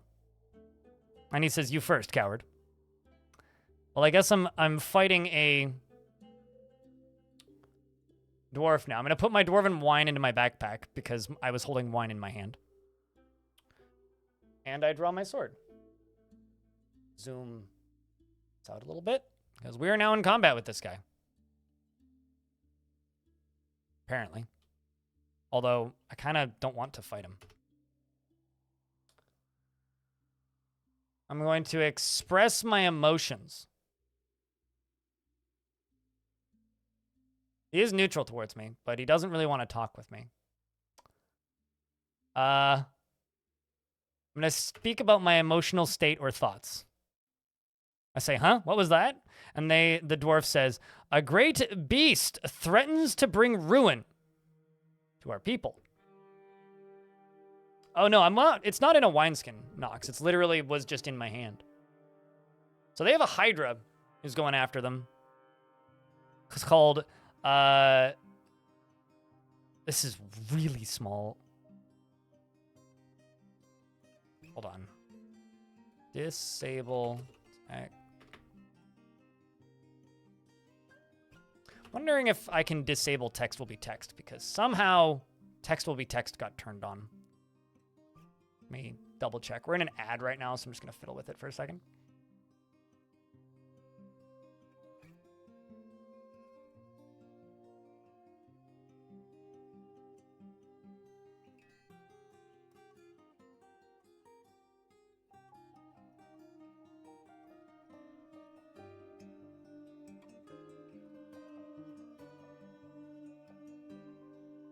Okay, so I'm going to restart the game real quick.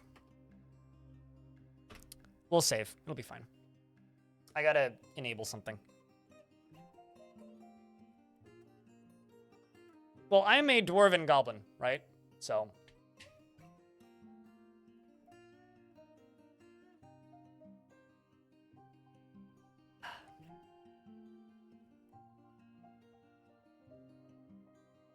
He's talking like he knows the way out. I might be able to convince this dwarf to lead me out, which is why I'm talking to him. The thing is, if you can speak with somebody and convince them to join you, it is possible that you can ask them to lead you the way out or show you the way out. So if I can get him to do that, it might increase our chances.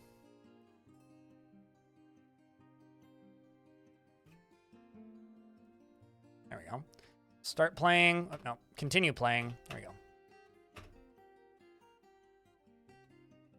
Seems like things are zooming better now. There we go. That's what I wanted. Enable overlay. The text was so small, I like straight up couldn't read it. But anyway, this dwarf says, the great beast has threatens to bring ruin to our people. Rubble Scarred is in the responsible crest. Seek this place if you hunt severe stand taken, the brilliant bristle of robustness, the Hydra. This vile fiend has killed 60 in her lust for murder. We'll continue this conversation. I'm going to ask for directions there.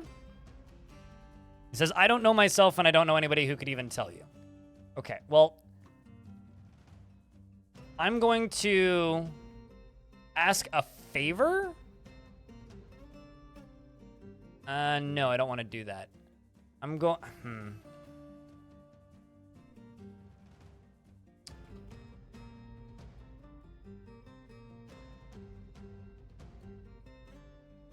I have to ask him to join me, I guess.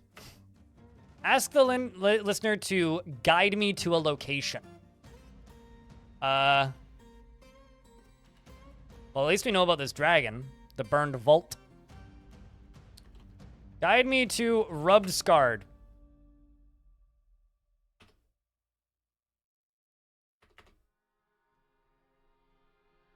Guide me to Fist Gold. Such enthusiasm from one such as yourself.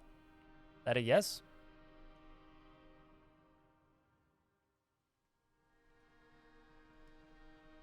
I guess that's a no. All right, I will say goodbye then.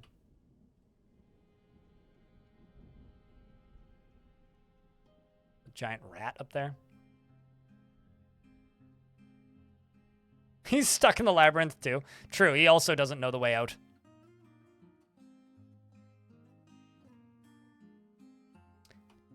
And it crashed again.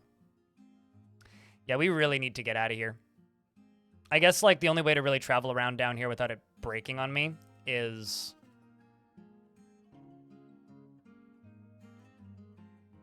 It's an underground road, yes, and for some reason it keeps crashing. My current suspicion is it keeps crashing because of the tile set that I'm using.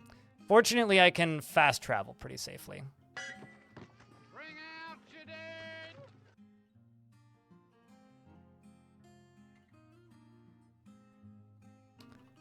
And we've been doing this for multiple days.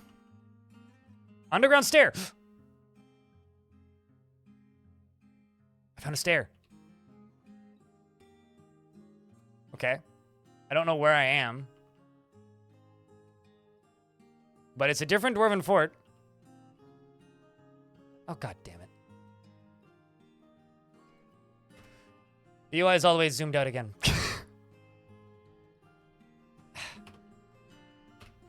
Just gonna save in here. You can't trade using the underground roads. In fort mode, the underground roads do nothing. In adventure mode, they are a method of going from one place to another. However, if you're trading really deep in the world, like very low down, traders will leave through the caverns, which is kind of interesting. Go ASCII. We'll try and just deal with this for right now, because I haven't had a single crash while above ground using this tile set, so...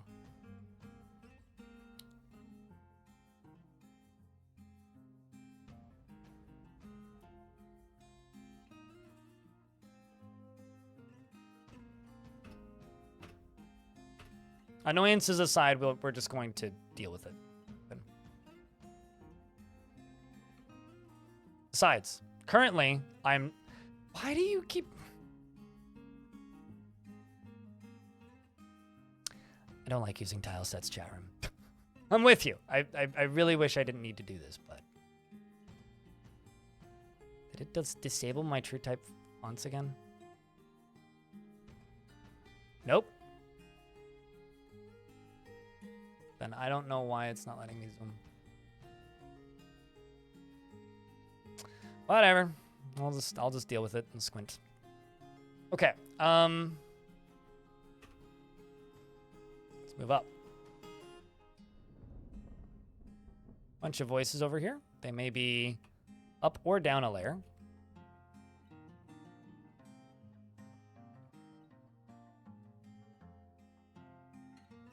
The funny thing is there are underground fortresses too, so it may also just be, this is an entirely underground fortress that has no access to the surface. Could also very well be that. Looks like they're beneath me. So let's see if I can figure out where they are. There's a lot more population in here, whatever it is. Hello, you. What are you, person? It's the mayor. Great listener. Hello, I'm Erish Stockade Brave. Praise mountains. Praise something. He walked behind a pillar. Ask for directions.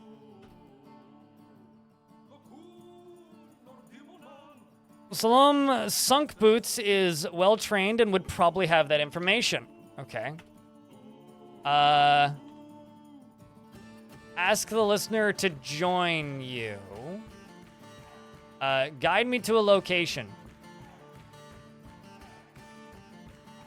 There's multiple diamonds. Multiple dragons, rather. 'Tis the best I can do. Okay, well... I will comment on the weather. At least it doesn't rain down here.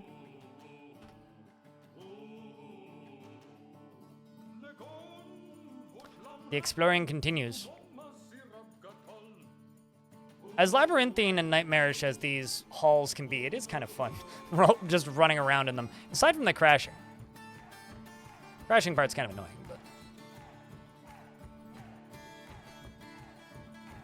Just borrowing the mayor for a bit. Hey, could you like show me the way out? I really wish that the exit or the surface was an option. How about you? Hello, person. This is the person who's skilled in such things. I'm going to bypass greeting, and I'm going to ask the listener to join me. Can you guide me to a location? There's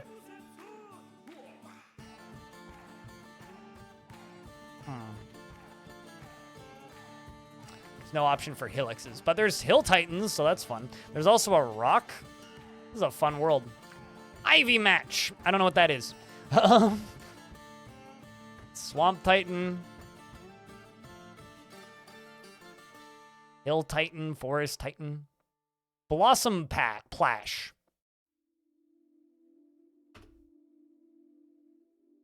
The Mayor Airrush is well-traveled. All right. Mayor tells me to speak with this guy. This guy tells me to speak with Mayor. Y'all are very useful. I'm going to tell a joke, because that's how I feel about them. I say, are you going to eat? And the elf said, are you going to eat that? And he says, don't waste my time. And so I'm now going to bring up a specific incident or rumor. I'm going to talk about the fact that Lorbam's ascension to the holy mountain of the Creed of Granite. I'm going to spread a rumor, and they say it was inevitable. Wait, no, never mind. This is the mayor. I thought this was somebody else. I'm going to impatiently say goodbye. Grumble. Okay, about as useful as the government. Yeah, no, I don't disagree with that. And they all walk away. Well, at least there's people here. Could be worse.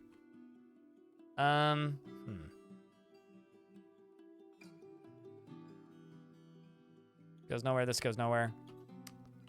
This goes up, up, up. Okay, let's go up to here.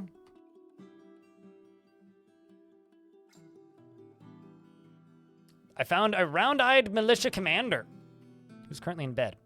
I'm also going to test quick save.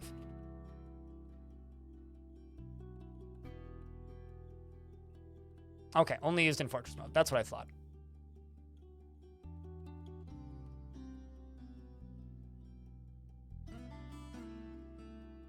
You think it's in Scandinavian or some Scandinavian language?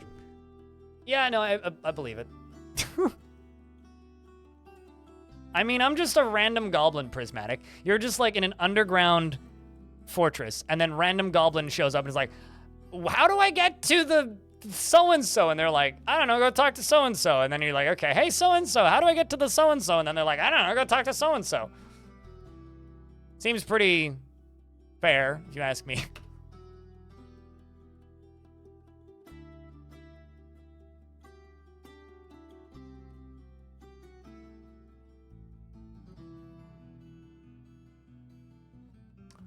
All right, well, the exploration begins.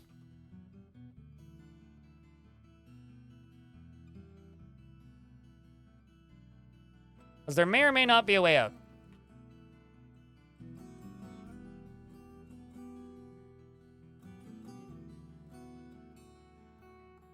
These are probably all bedrooms.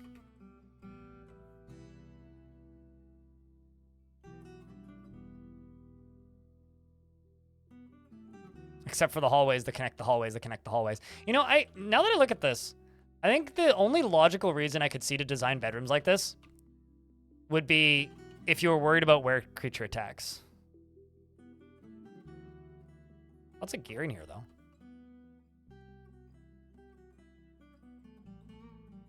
How's my goblin doing? Satisfied after improving tracking. Well, at least I'm learning skills in tracking. I'm clearly seeing lots of tracks while running around.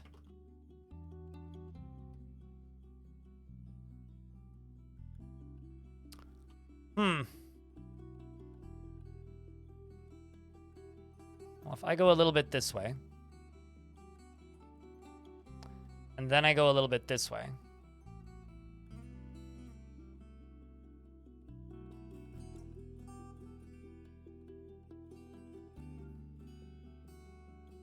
Yeah, but this is also an 18+ stream, technically, so if you act like a child, it's grounds for me to just ban you. Underground farms. Let's keep moving. Our journey continues along the great underground highways of being lost. You know, it's funny. Ooh, no significant structures. I read that as significant structures. I was like, what?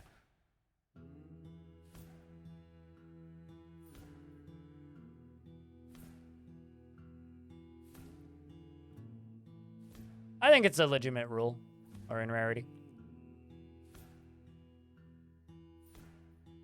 Underground fortress.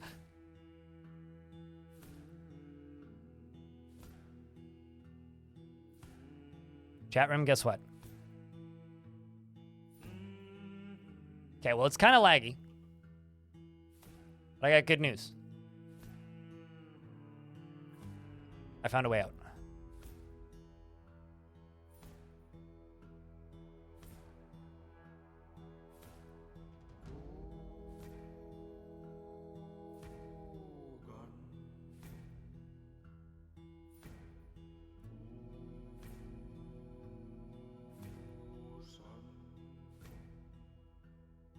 That's not too laggy. It's fine.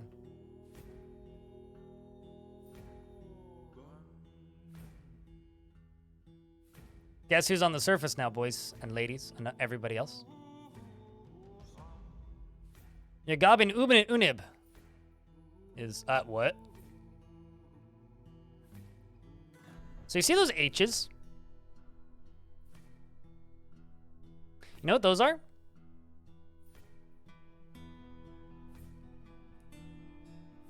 A Short Knight's Fist Glazer.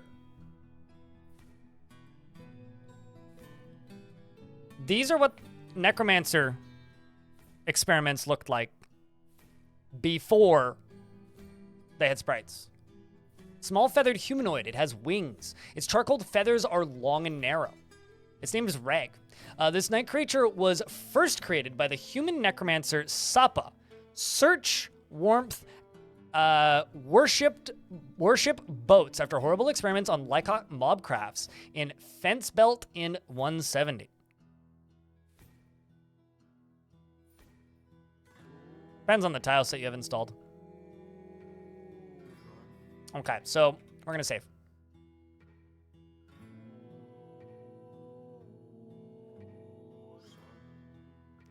It's just a Birdman? It's just Birdman. You know, based on the hit film, Birdman. I've never actually seen Birdman. Chat room, I'm gonna go top off my coffee. 2 seconds.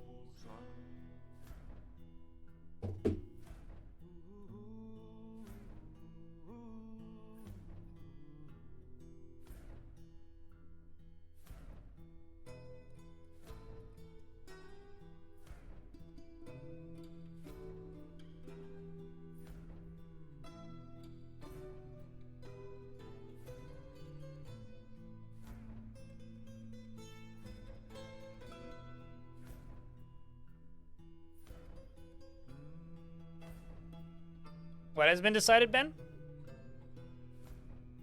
Did I get the thing that you sent me? I have no idea what thing you sent me.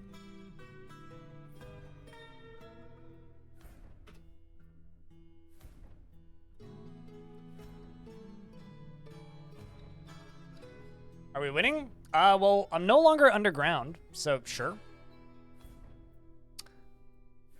So this person, we're gonna speak with you. I'm gonna greet the listener.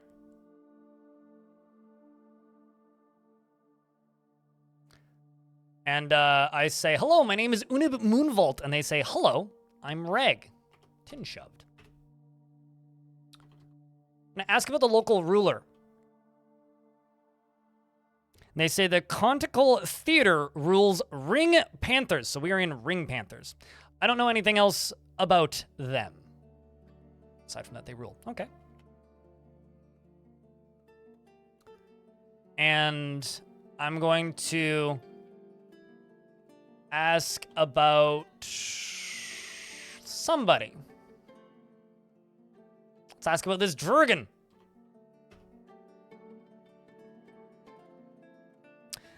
Reg says, Niweni Silvery Worm, the branded vault is a dangerous animal.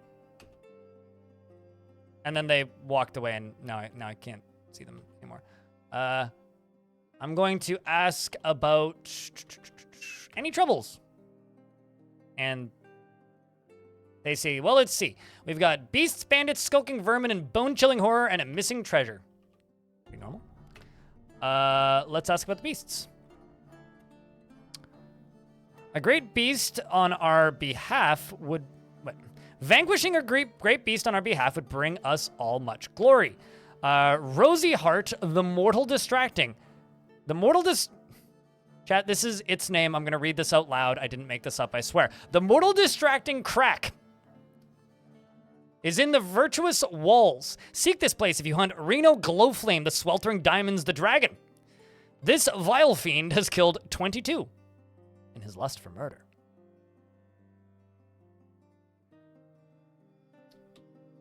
He's in a place called the Vile Crack. Please give me directions to Rosy Heart, the Mortal Distracting Crack.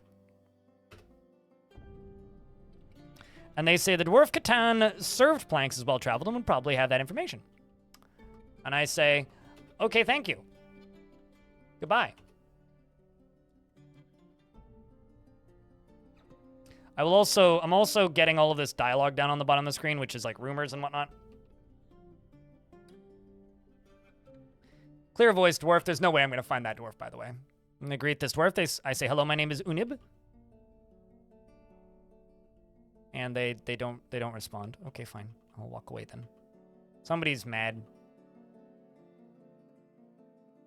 I should be able to fast travel now. Okay, we are now above ground. I'm just going to go to the edge of this area. What are you? Oh, dwarf monks. Okay.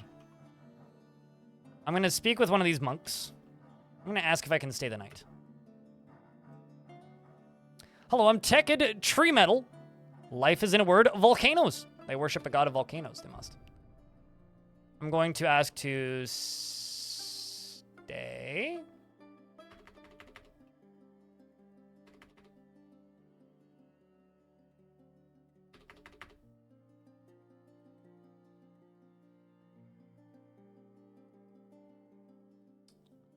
Maybe I can't ask them if I can stay. Eh, whatever. I'm gonna just sleep. Wait till dawn.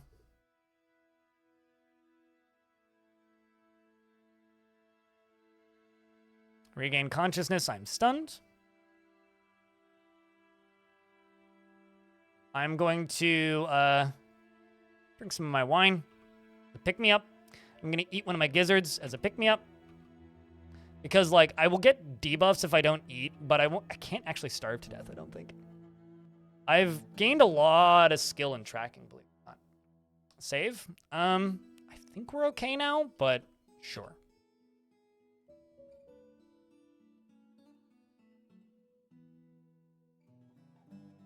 No, the dragon hasn't killed 22 people with crack. The dragon lives in the distracting crack. So the distracting crack is probably the cave or the den or whatever that the dragon lives in. The dragon itself isn't dealing crack and is not made of crack, nor is it killing things with crack. It simply lives in the distracting crack. Which, personally, I think that the distracting crack is the actual name of the mountain that was next to Creature Keepers.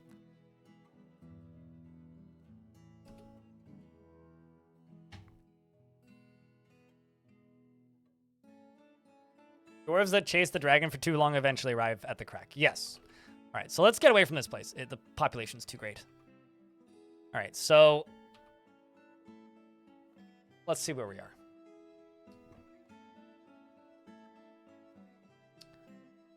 So we're next to a dwarven fortress. I'm pretty far from where I started, but fortunately,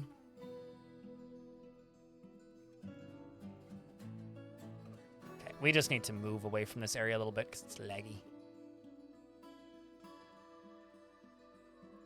Not letting me travel in the overworld, so just move left a little bit. It wasn't distracting at creature keepers. Giraffe poop.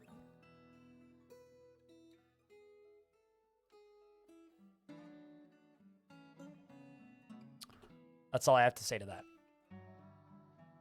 that. Must come down from the mountains before you can travel. Oh, that's why it's not letting me travel. You can't fast travel over mountains. Is that a wild animal? What it?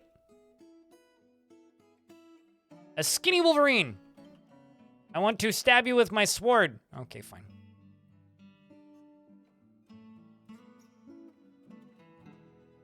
It certainly was the distracting something in Creature Keepers. Oh, okay, that's why I can't travel. It's 'cause I'm literally on top of a mountain. All right, so let's just head, like... I love how I'm getting phone call from Tellus, suspected spam caller. Hang that up. True, nothing is Dung's Depths, the naughty hole. Dung's Depths, the naughty hole is one of the greatest generated names I've ever seen in Dwarf Fortress. Evening, Martin. Discracted. So I'm now into the named dunes. And congratulations, chat room. I don't know why I'm congratulating you, but congratulations to us. Not only did we make it out of that dwarven fortress, we're now at the overworld. So I think we can actually properly start playing now. I haven't, for reference, I haven't had any crashes outside of Underground. So I'm not going to be saving as consistently for a little bit. Looks like I'm doing well. I'm here. I'm alive. How are you? It's a pretty steep mountain. Is that a good mountain? Over there in the middle? Why is it blue? I don't know why that mountain is blue. There's a thing down here. I think it's a temple. Based on the overworld. Named dunes. There's a monastery. Let's go visit this monastery. See if we can learn a little bit about the world that we are exploring. Monasteries are just like these interesting like flower patterns and stuff on the ground. With dice and pedestals. This is a copper statue of Ast Mosstorch. This is an image of Ast Moss Torch, the dwarf, and dwarves in copper. Ast Moss Torch is surrounded by the dwarves. The artwork relates the ascension of the dwarf Ast Moss Torch to the position of abbot of the Crimson Sect in 239.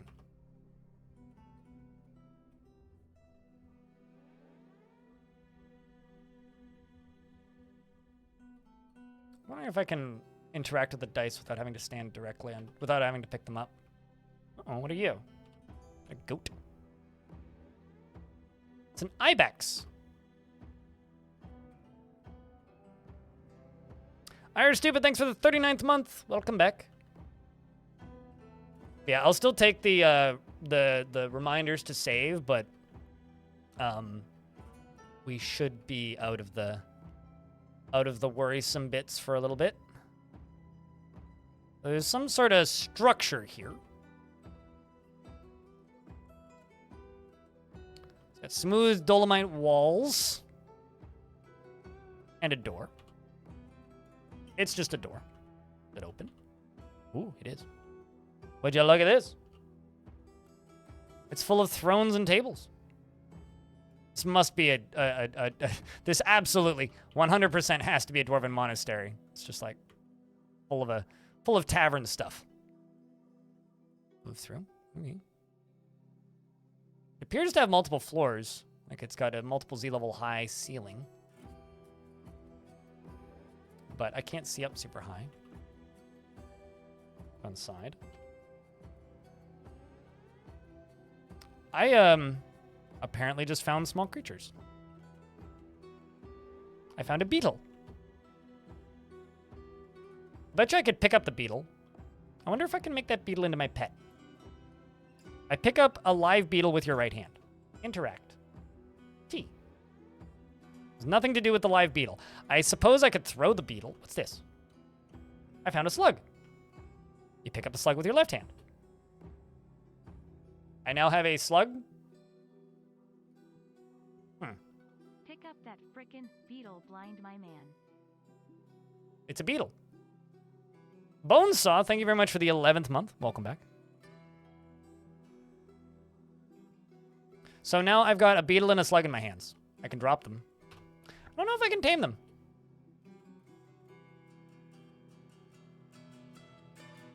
Can I pet it?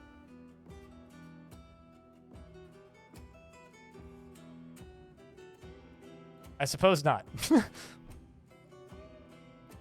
I mean, I could put them in my backpack. I'm gonna put the live beetle into my backpack, and I'm gonna drop the slug. I don't need a slug. Something moved over here. What is that? There's a raven here.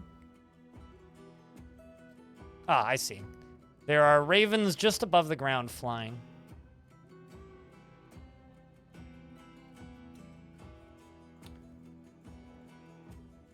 Can I try throwing them? I mean, I would need a bronze colossus to throw them at, and I don't have much throwing skills, so it probably wouldn't do much. Thank you for the $1 in bits. Irish Stupid. Okay, put them on someone. I'd need someone to put them on.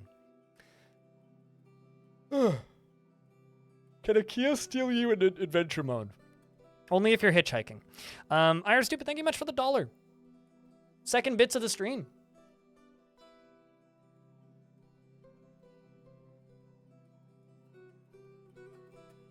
This beetle is streaming. But I'm in an ad break, so I'm going to wait for a minute. Can I eat the beetle? No, that's disgusting. I tried. The character says, no, that's disgusting. So I cannot eat the live beetle. Although, you can, like, try to, let's just say, let's try to eat my coins. Or rather, the beaver, I just licked my beaver leather water skin. I'm going to lick my coins. There you go, see? If you try and eat stuff, a lot of stuff, it'll just say you lick it. Thanks for the $1 in bits, Elfie. Only one away from a hype train. Need one more resub or a $1 in bits. Although I don't know if it'll go anywhere. On this statue is an item of Kamka Takegroves, the tortoise monster in Toril, the deity of dusk. That's a pretty cool god. Twilight and the dawn. and fortresses, depicted as a female dwarf. Wait, what? Oh, and it's a tortoise monster and the dwarf. Okay, so there's a tortoise monster and the deity, and Toril, the deity of dusk, who is depicted as a female dwarf. In Koboldtide, Kamka is speaking with Toril. The artwork relates to the permanent joining of Toril and the tortoise monster Kamka take graves to the living world in the time before time. Rolf, thank you very much for gifting a subscription to Skittle Silly. Good to have you around, Skittle. So you can be gifted a sub. Eat the slug, slimy yet satisfying. Gross. Grinning cat. Suited. Suited, thank you very much for the $5. And Odal Lethan, thank you very much for the Prime subscription. Always check if you have Prime subs, chat room. An opportunity to get free random emotes. Although, I guess that the holiday emotes are no longer a thing, so I don't know what you're getting from hype trains now. Honestly, I was just expecting him to lick the beetle. So I'm a goblin. So I'm going to use my natural ability to spit on the statue. You spit on the statue. And I walk away. I want to be creative, and I don't want to get distracted. So because we just did something epic, or not epic, but memorable, which is spitting on a statue, I'm going to compose a poem of the bewildering silk. You have composed Arm. The work has no particular subject.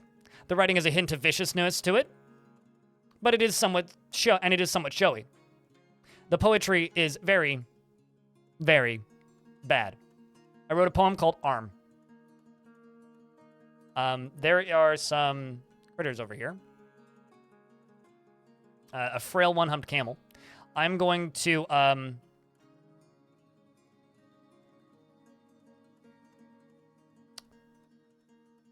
perform a poem, specifically Arm. You begin the first line, you begin the second line, the third line, and I conclude my performance. I am now focused. So as you can see, I am now focused. I'm drowsy, but I'm focused, which means I am no longer getting neutral to debuffs levels of focus. So you need to deal with your needs. So we did that to stay occupied, be creative, and I guess that was some excitement. So yeah. And now I need to snooze. So there's a statue here which I spit on, so maybe not a good place to sleep. Let's move this way. Go back up to this room. We're gonna sleep in here.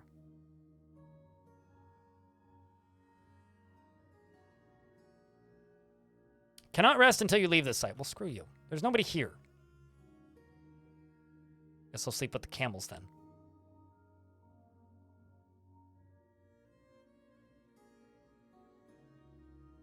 Oh. I'm apparently fighting some ravens now. Whoops. I didn't realize that's what would happen there, but I did battle with ravens briefly. I jumped away though, so it's fine. A little bit of training. Nice sleep. Yep, I can sleep till dawn. Is Arm a haiku? I don't know. It could be if you want it to. I'm very bad at writing haikus, so. But chat room, thank you very much for that little hype train. I do appreciate you. January is always a little bit of a quiet month when it comes to money for Twitch because everybody throws everything around in December. And January is like, oh god, taxes! So. How is Adventure Mode so far? Chat, how's Adventure Mode so far? I mean, I'm having fun, Tapioke, but chat room in general, how's Adventure Mode? Chat room, Tapioke should have ad-free viewing. If anybody wants to be kind and take part in the hype train.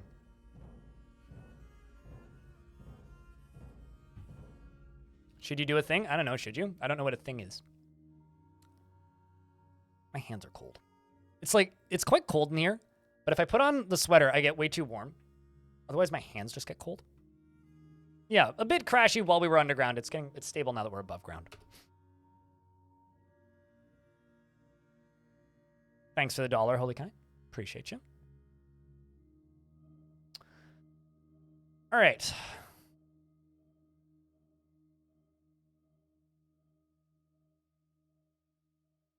Start heading south as the sun rises.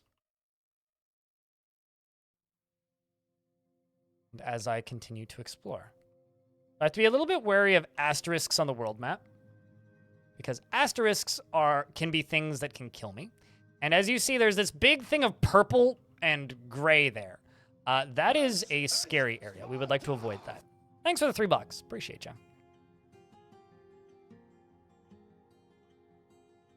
If you would like to do that, you can do that on your own playthrough. Jongsor. Because you're just asking me to end my run so I can go die. Because currently our adventurer, while strong, isn't strong enough to do that. And I'm also not really taking requests. And I certainly don't take demands. In fact, I laugh in the face of demands. So if you're just here to make demands, I'm just going to ignore you. Smile. Scary area? Yeah, no, we're walking around there. There is a tower directly in there, but I'm going south of that. I'm going south to go find some basic tasks I can do. Down here, to this little hillocks.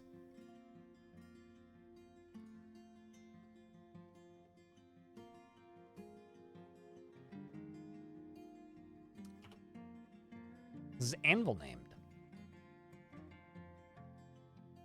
I'm going to share it with your hun. That'd be a fun way to play it. Adventure mode would be really fun to play with somebody else. Bunch of dwarves in this hillocks. But thank you for the thing. And Slippery John, thank you very much for the $10, by the way. Means a lot, dude. We got a long-eyed elf monk. And a dwarf drunk. Checks out. And another dwarf drunk. And another dwarf drunk. Okay. What about over here? Dismount. We got a muscular dwarf butcher. A fat dwarf engineer. And a straight-haired dwarf lie maker. I want a truth maker, not a lie maker, so I'm going to speak with this one. Speak with the butcher. I'm going to greet him. I say, hi, my name is Unib. And they say, hi, I'm Ognet. Wall shimmered. I'm going to,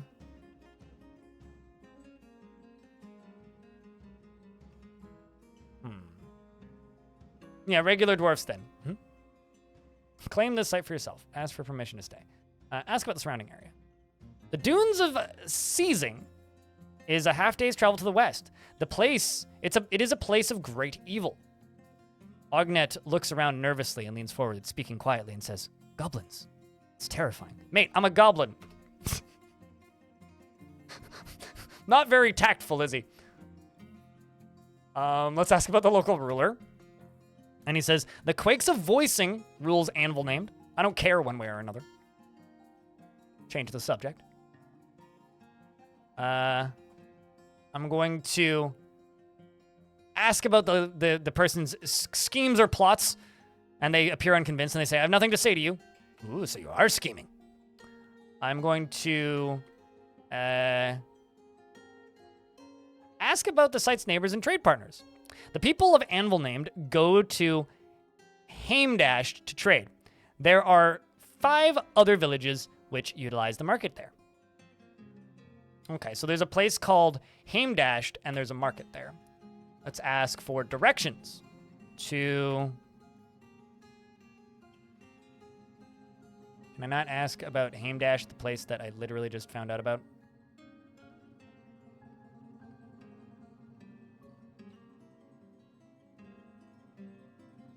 Well, I mean, I can ask him about the distracting crack, but I really don't want to do that. Well, why not? Zan Fenstringed is well-traveled and would likely have that information. I doubt it. I'm going to tell him a joke. He thinks I'm funny because I say, and the dwarf saw the sun and vomited on the spot. And I'm now going to say goodbye. He's impatient with me. How often is that worth doing? Usually they just say, like, they just don't believe you. If you correctly accuse somebody of being a night creature, everybody will just kill him, though. Or he'll just, like, turn into a night creature and then kill you, one of the two. How often is that worth doing? Always? Sure, I suppose. If you're annoyed with somebody, do it, basically. If there's anybody named in here. Okay, Hair Dwarf. I mean, what I should really do is I should talk to somebody specific. Let's talk to this muscular militia commander. Great listener. He says, I'm Zan. And I'm going to ask about any troubles. They've got beasts, criminals, bandits, skulking vermin, bone-chilling horror, and brewing trouble with our neighbors. Ooh. And the missing treasure. Let's ask about the brewing trouble. And they say, the fogs of respect is not at war with us, but there is ill will between our peoples. The trouble started because of a dispute over the treatment of plants. It's very typical sounding. I'm going to ask about any troubles. And we're going to specify criminals. Why not? Criminals. A sprawling criminal organization has left our people living in fear. They have a forest called Night Channeled, somewhere in the Curious Point. Elves, I see. I'm going to ask for directions, because might as well.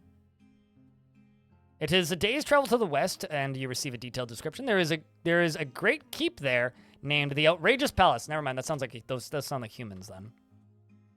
The human criminals got it. Inquire about any troubles. Going to ask about the bandits. A marauding warband is threatening our people. They have a hillocks called Roar Mirrors. Wasn't I just there?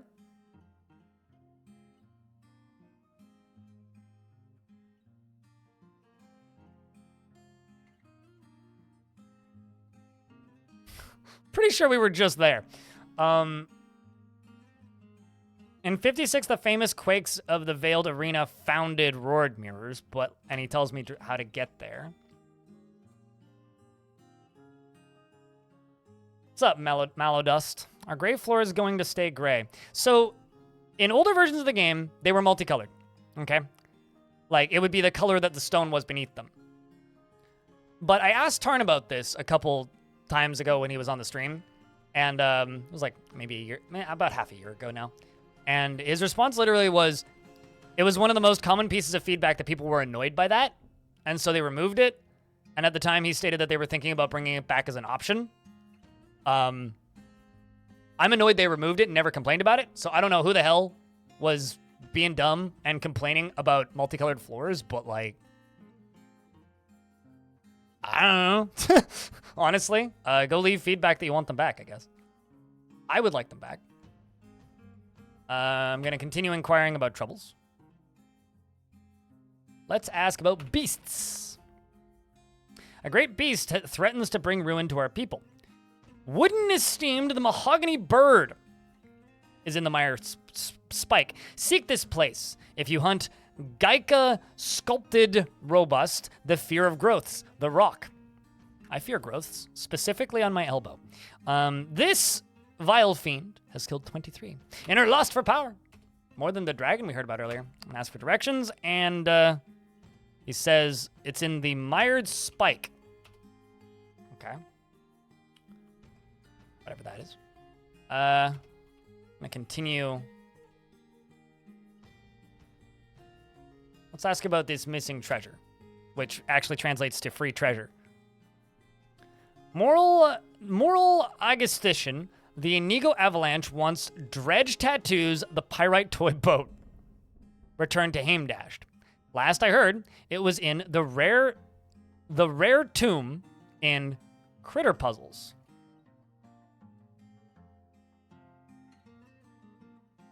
I'm gonna ask for the directions to the rare tomb.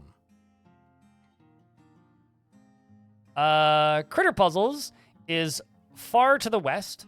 You receive a detailed description. There is a tomb housing Stodier Equal Gilded, and they're named the Rare Tomb. Okay, well, I don't know if I necessarily want to go into a tomb. And also, far usually means far. There's probably more missing treasures, though.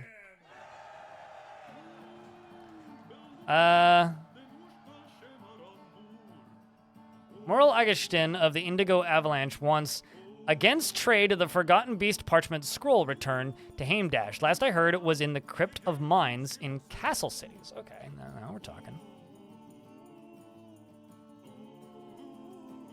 Ask for directions to Castle Cities. This is far to the north. Why is it always far? So because this song is playing, I'm going to hit K to end this conversation. I'm going to hit K again. I'm going to begin a performance, and I'm going to perform music. Let's go with something that sounds fun. Time Lapse, which is an example of the Saffron intricacies. The work has no particular subject, and overall the composition is not awful, but not very good either. So I am now dancing, as you can see these symbols, and it appears that 2 others have joined me. And I begin the musical composition Time Lapse, and I make a mockery of the sound of the instrument with a shame-worthy performance. And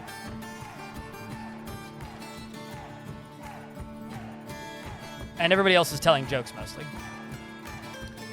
You enter the theme and a series of variations on the theme, and the Dwarf Butcher Ognet sounds vaguely like the intended Urbid. So we are playing essentially Dwarven air guitar of different instruments and making sounds with our mouths, which is why this Dwarf Butcher sounds vaguely like the Urbid. And I'm leading, I guess. You enter the bridge passage. You make a mockery of the Laigi, little Lalgi, with a shame-worthy performance. And the Dwarf Butcher Ognet sounds vaguely like the intended music. And we enter the finale. We conclude the performance.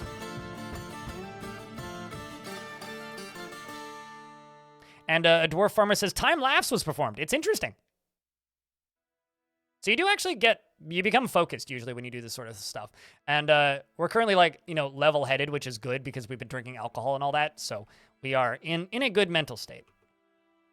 So I do have some quests, sort of now. I mean,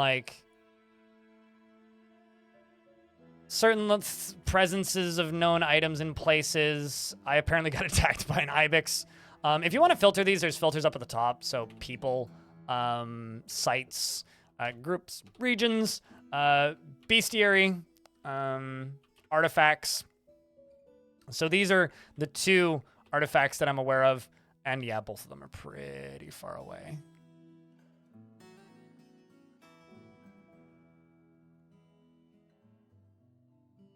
Yeah, when you meet your needs, you become focused, which is good. So if you have the need to be creative, you should be constantly hitting X and going to compose and then composing, I don't know, poems. Let's compose a poem for the Ashen Fate. Quick, easy thing for me to do. It's creativity. I've composed the We See Targets. The work has no particular subject, and the writing is excessively ornate. Overall, the poetry is not awful, but not very good either. Now I could begin a performance and recite a poem. Entrails. That's disturbing. I read that as My Friend Lunatics, but it's My Friend Lunches. Which one did I just write? Labor and the inflammations. I agree. Stalker ever onward? Get out of here, Stalker. Clams and the Skulls. This is a masterful poem. You perform the clams and the skulls, and you speak well. You conclude your performance. I'm also learning to recite these poems and actually learning skills in poetry while doing this. It kind of I guess just shows how every single mechanic in Dwarf Fortress kind of ties into other mechanics. Let's run around this Helix a little bit more. It's a pretty populated Helix, actually.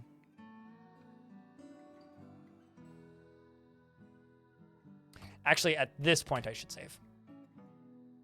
Can you get paid for performances? There's no economy in adventure mode, at least in this version. I have no... to give you an idea, you can go to human markets and you can trade with a very similar trading screen to the current trading screen. But you don't have to. You can actually just walk behind the traders and pick stuff up and they don't care. There's no, repercussions for it. Although, the game does realize that you're stealing stuff, so you can't fast travel until you get further away from the location.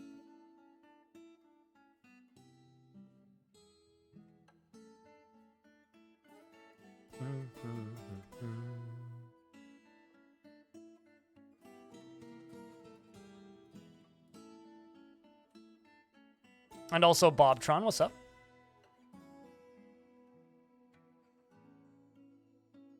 I realize the new emote is the new toy, but I really like how much you guys have been using that emote. I'm happy that it's working out. But fortunately, alcohol is free. So if you want to like role play that you're getting paid for performances and stuff, you can kind of do that. It's one of the reasons why it's really difficult to be a kobold, because kobolds can't speak, so they have none of the speaking options. Well, they can, but because nothing can understand them, they have none of the speaking options. So they could have like a need to perform, but they can't. It's kind of sad. Servesh is screaming. Okay, there's an image of Servesh the dwarf and Garnite. Servesh is screaming. The artwork relates to the moment when Zudin the Free cursed the dwarf Servesh to assume the form of a gecko-like monster every full moon in Guildpink in the early summer of 208. That seems suboptimal for that person specifically. There's another statue over here.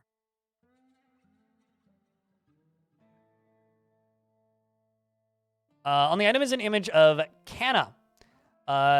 Tick blossoms, the elf and elves in petrified wood. Canna Tick blossoms is surrounded by the elves. The artwork relates to the election of the elf Canna Tick blossoms to the position of Sacred Canyon of the Order of Tin in the late autumn of 139. And just hang around and dance? I don't know how big hyena people are.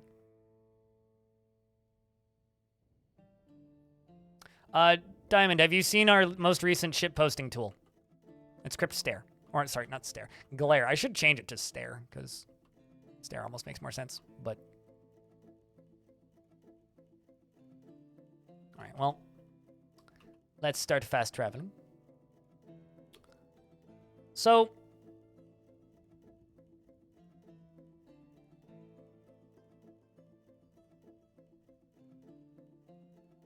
So the dragon is still unknown. We still don't know where it is. We just know that it is somewhere in a place called Rosy Heart, the Mortal Distracting Crack. That is all that we actually know about this dragon. So, let's move one helix over to this helix.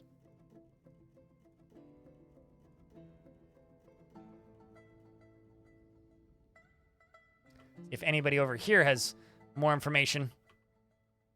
What are you? What's your job? Dwarf Thresher. Dwarf Bone Carver. Paper Maker. Clother. Animal Dissector. Wood Cabinet. That's full of clothing. Crinkly Hair Dwarf. Speak with the Crinkly Hair Dwarf. Crinkly Hair Dwarf Surgeon says to the Dry Hair Dwarf Engraver. People do get carried away sometimes, but not I. And then the dry-haired dwarf says to the crinkly-haired dwarf, I need some more excitement in my life. I'll give you some excitement.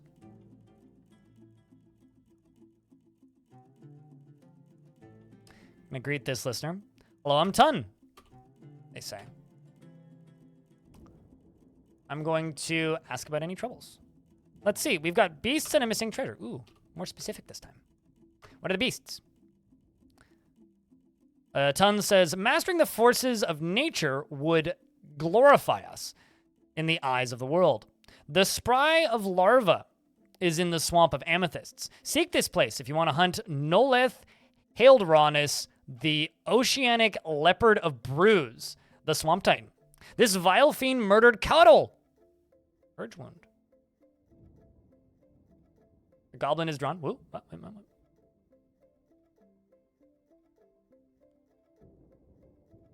Let's see our goblin.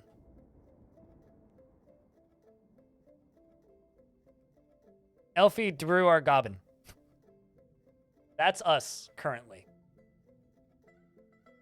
I like the borderline crop top. that's a quality addition.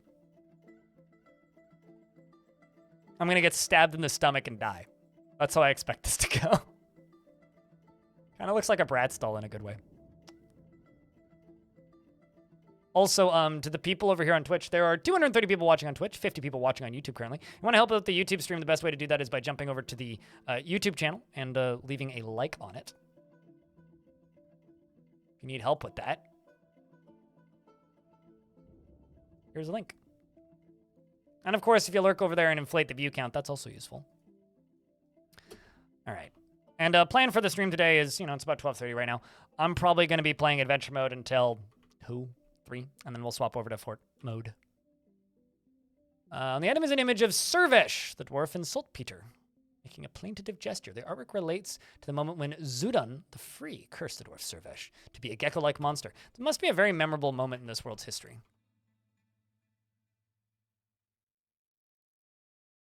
It is raining, I think.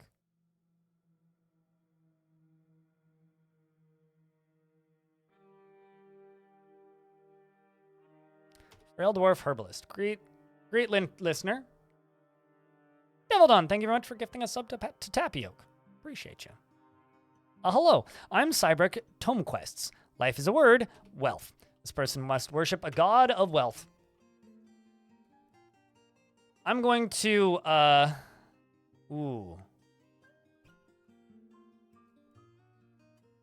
state my values of wealth. Let's see if they agree or disagree.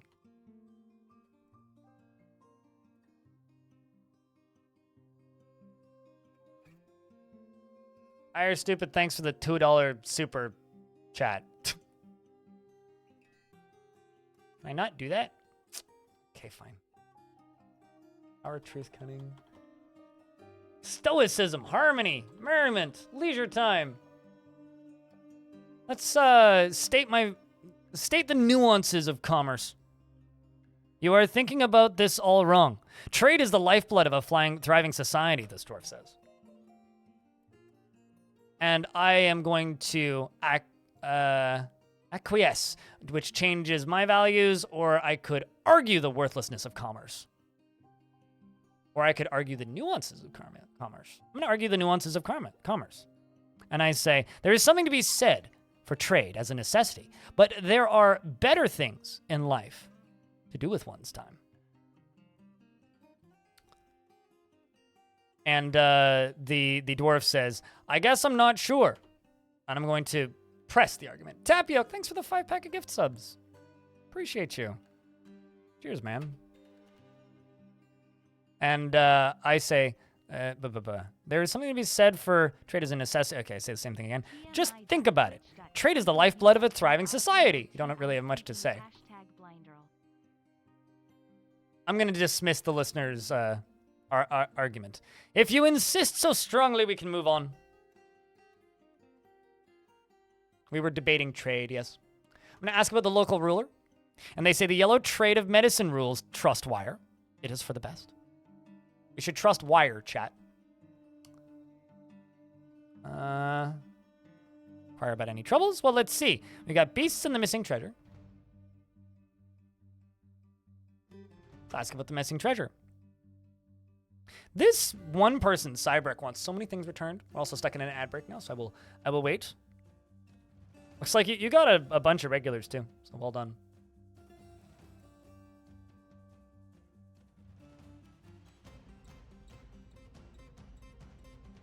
Is the were-gecko attacked both of the helixes? Yeah, that or it was like a notable person within both of the helixes. Could be either, really.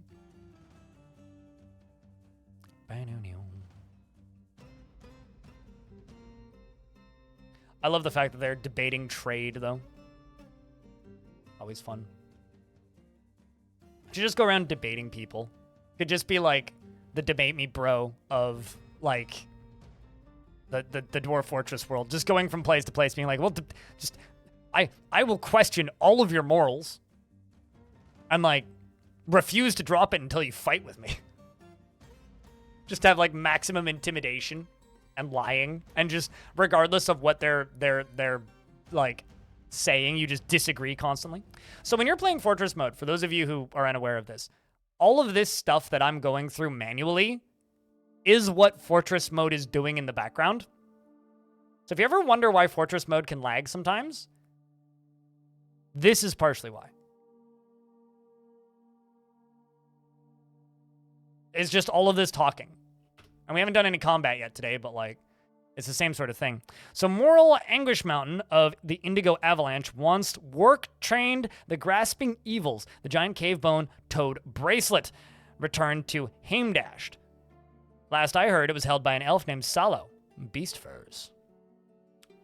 Let's ask for the location of Salo Beast furs. Is in the humid forest. That's not very clear.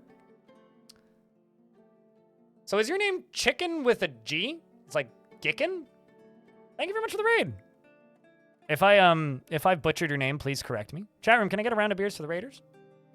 Already got the shout out. What were you up to today? What video games was you doing on the internet, if I can ask? And how was your stream?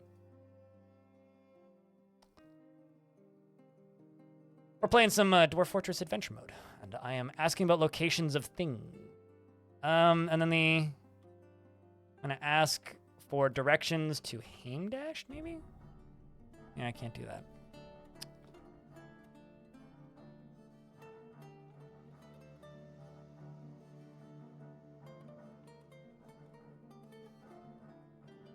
Hello, Beast Furs. Is in the humid forest. Let's see. Do I have a quest for that? Nope. So I need to figure out how to get to the humid forest if I wanted to try and get that thing back. Ongoing conversation. Ask for directions to the humid...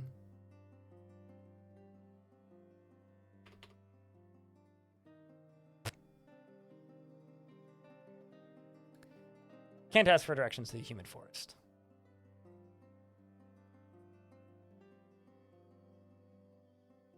Well, I'm going to be rude and just walk away from that conversation. Another helix over here.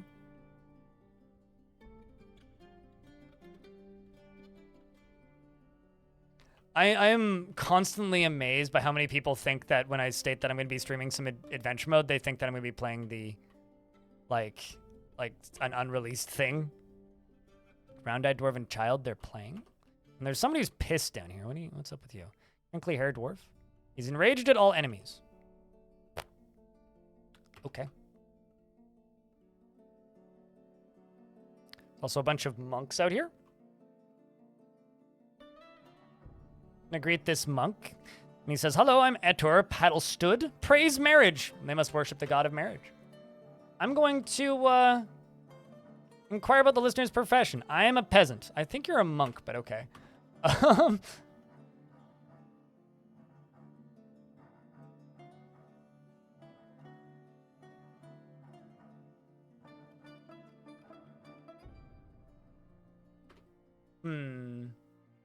So they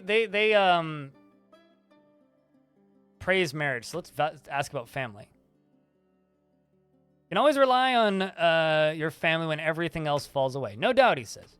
All right, well, that was not really an interesting discussion. I'm gonna...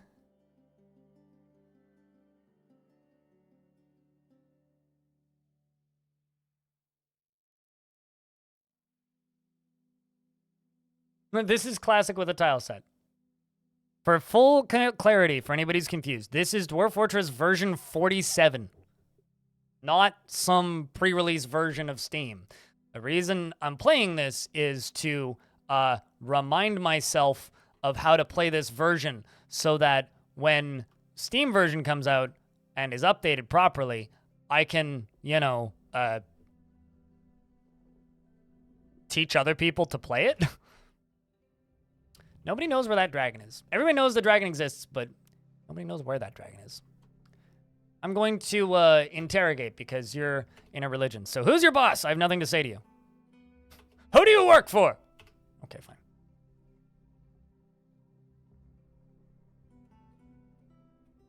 I mean, I have to learn first, so I unfortunately can't actually do that. Uh-oh. I'm in mountains. That's bad. Well, I could ask him if I could stay the night, or I could just run outside. What's the worst that could happen? We're drowsy, so I do need to sleep. Walk over to the... I was going to say walk over the river, but let's just sleep until dawn.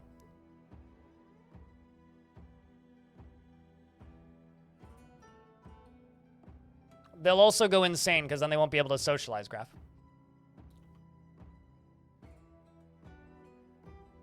So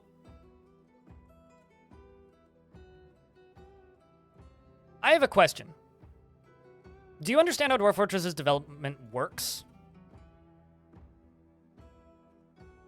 Valinra? Because Dwarf Fortress started at version like 1 and has slowly moved the number up. So are they going to update this version? No. They're updating the current version. And as they update the current version, the number moves up. The next major update is slated for April, which is going to update Adventure Mode, which is what I'm currently playing in an older version, to the current version. That's like asking, okay, so you know how as a game gets updated, the version number goes up? We're playing an older version number of Dwarf Fortress. So when I'm playing Classic Adventure Mode, this is an older build of a game that is getting updated. So yes, they are updating Adventure Mode right now. That is what they are working on. And I am brushing up on Adventure Mode by going back to an older build of the game. So it's still the same game. Like, what you buy on Steam or what you download for version 50 is the same game as this. For some reason, people are very confused about this. It's like asking if Destiny 1 is still getting updates. Well, not really, because they're in Destiny 2 now, right? I suppose, but like, I don't know. I don't know how else to title this. People are like very, very, very, very, very easily confused with Dwarf Fortress, and I don't understand why.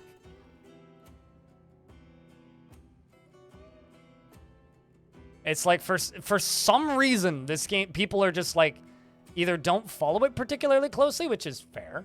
That would be a fair reason. Or they're just like willfully ignorant, and I don't get it. Yeah, they're literally the only difference between the free version you can download from the website and the version you can buy on Steam or itch is the paid version has graphics and music. That is the difference. And Big Gerald, thank you very much for the brand new Prime subscription. And because this version hasn't, and because Adventure Mode hasn't been updated to version 47 yet, the only build that still has it, or the most recent build that has it, is version 47, which is what we're playing right now. 2 months, still 3 years, Crypt Beer. Ezekiel, thank you very much for the 34th month. It's a goddamn long time, man. Thank you for the ongoing support. Appreciate you. There's a very southern dwarven fort down here. All the goblin territories are north. There's a hunted biome over to the east, which I'm kind of walking around. Currently in the closed hills still. Across this. The Field of Mortality. The Field of Mortality was was an area that I spotted that seemed like a really creepy sounding name for an area. But no, they are no longer updating version 47 because version 47 is version 47 and is not going to get updated ever again. Just like they're not updating 28A. But they are still updating Dwarf Fortress. The beauty of Dwarf Fortress that I think is both a very positive thing for the game as a whole, but also a horrible thing for the game as a whole, is that every single version of Dwarf Fortress ever released is available for free on their website, right? Most games, when they update the game, they no longer give you access to older versions, right? A very good example of this is Blizzard with their stupidity of, like, eviscerating Warcraft from existence. And this is the 47.05, but I'm just saying it's the most recent build that isn't Steam. Anyway,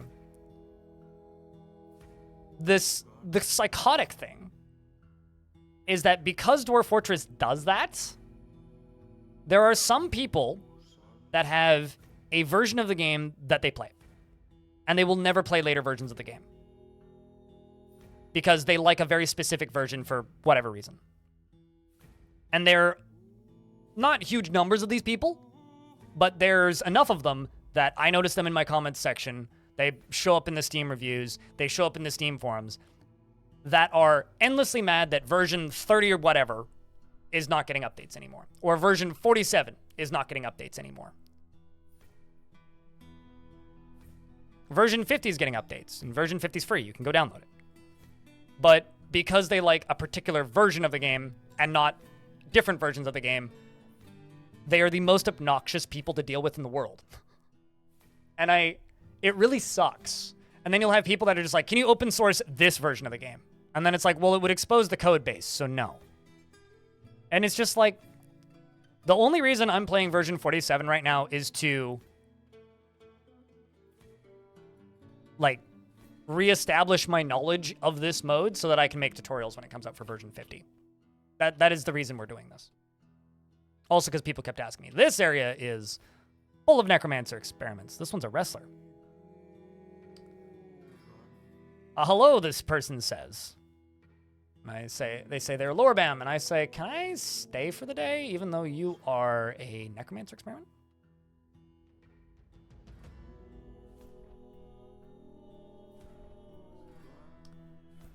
Aerofen, thanks for your glorious assistance. You are very, very helpful in this situation. Ask for permission to stay for the day. There it is. Certainly it would be terrible to leave someone to fend for themselves after sunset. Say goodbye. I'm gonna sleep. Not see dawn. Well, I can still sleep though.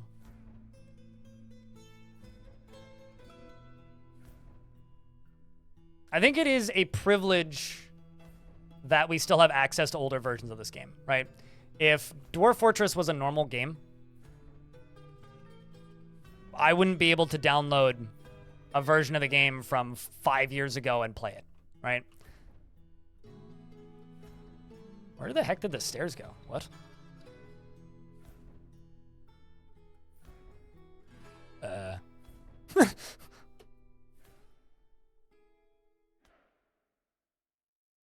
On the floor. Table.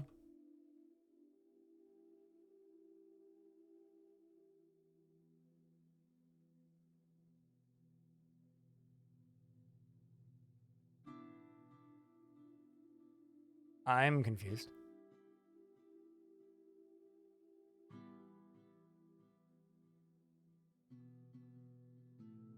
Thought it was like in the middle of this.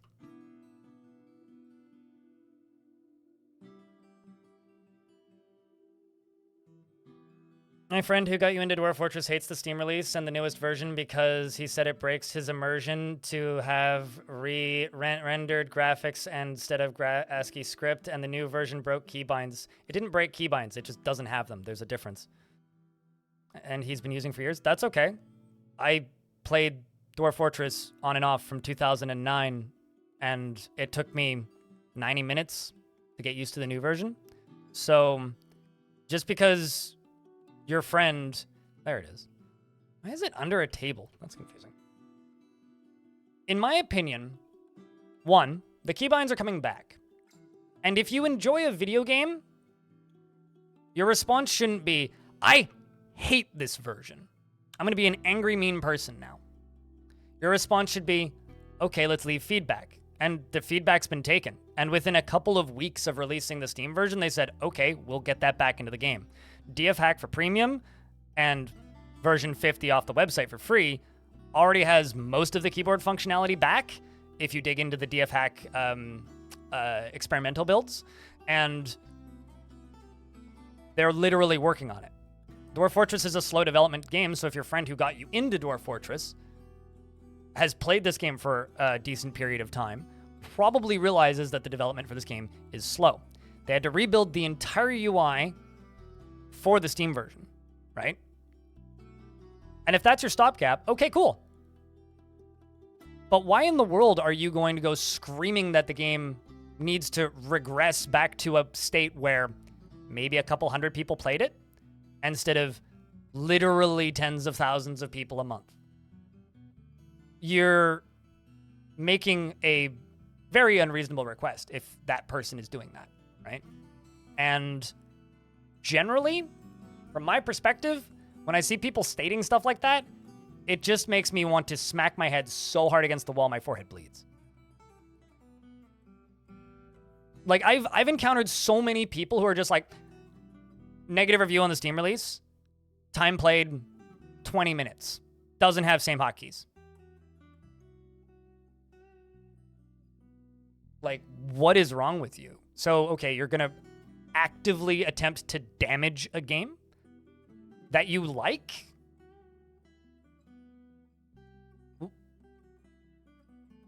I like the keyboard controls too. Trust me. The keyboard controls were far faster and easier to use than the mouse controls.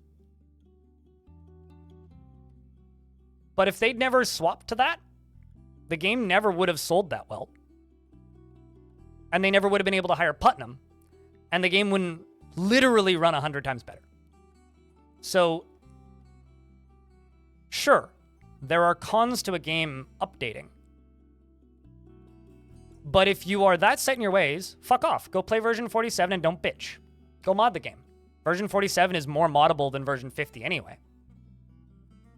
If you are that dedicated to it.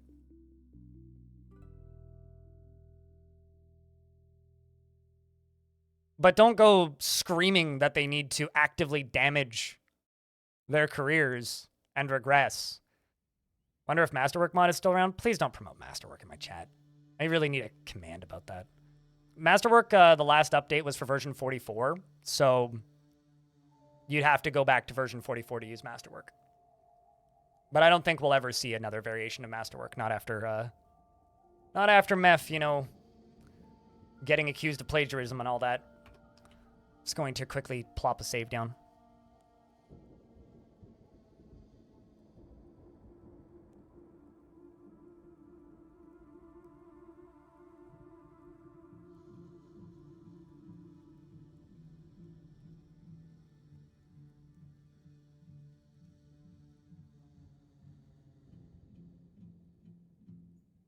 Did not want to poke that beehive? No, it's fine.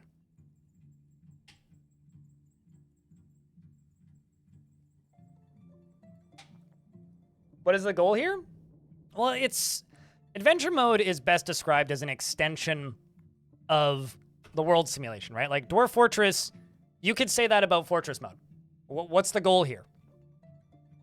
Well, it's more clear because it's less abstracted, right? The goal of Fortress mode is to build a fortress, right? That's a very clear goal. But usually what happens to a lot of people who pick up Fortress mode, at least initially, is they get to the point where they can build the fortress and then they're exactly in your position over here. Rabble Rouser over on the YouTube chat. This is live. Why wouldn't it be live? What? But when you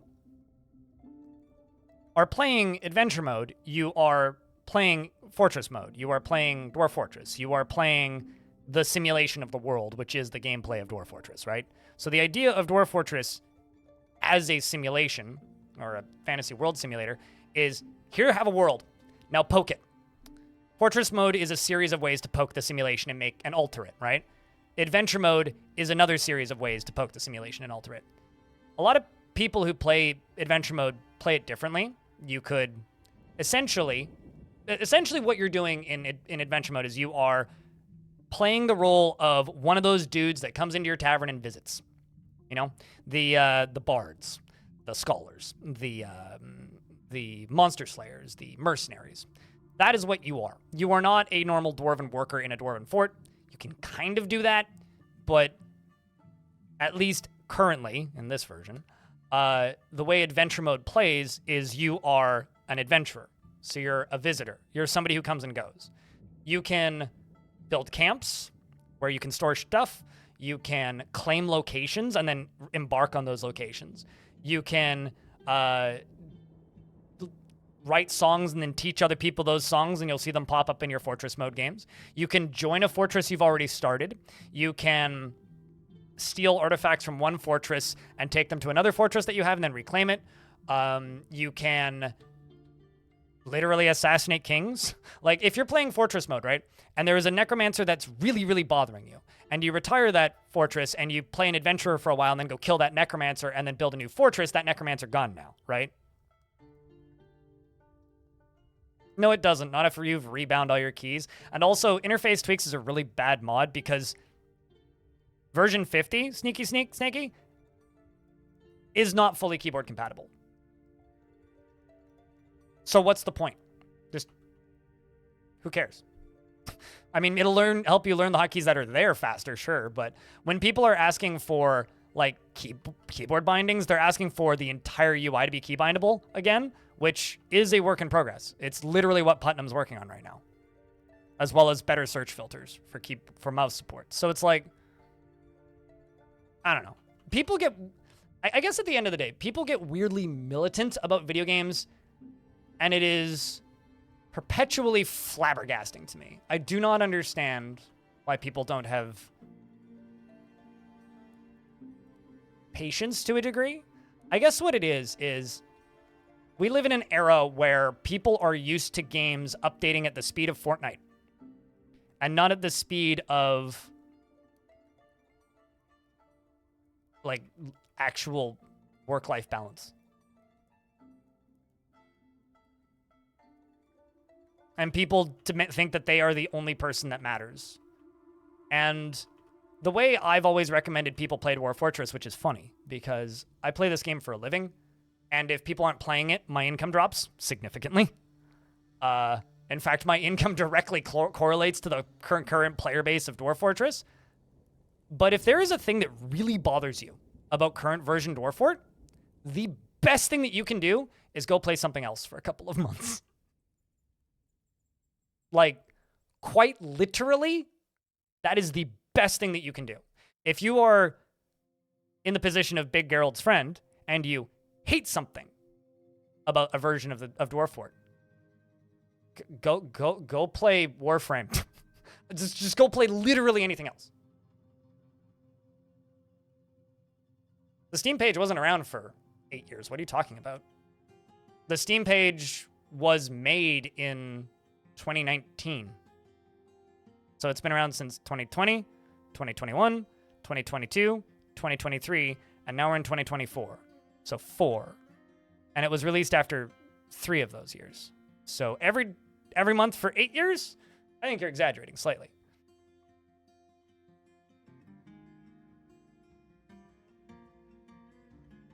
Okay, then your friend is doing it the right way. Then your friend probably knows how Dwarf Fortress works then. You take a break.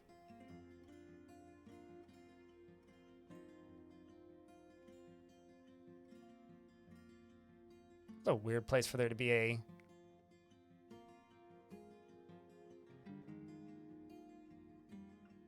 portion of Dwarven Hillocks. What's this? Travel through the fort.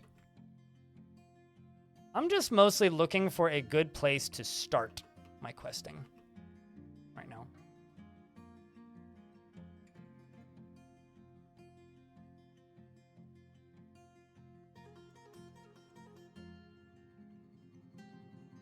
Do events happen? Some events do, some events stop happening.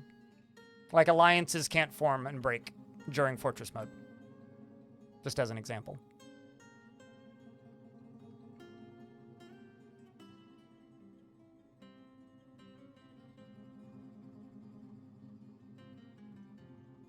A yearish before the Steam version came out? Gotcha. What's this?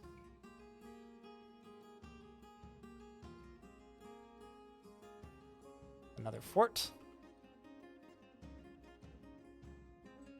Which is just a surface fort, so probably... it might be an army. Let's go see what this is.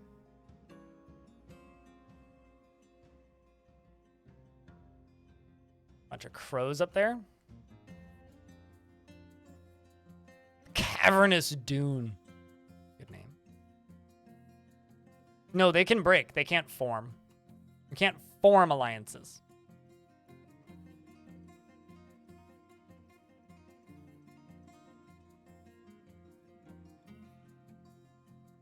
If I said break, then I misspoke. This is a abandoned wartime fort, looks like. Probably dwarven.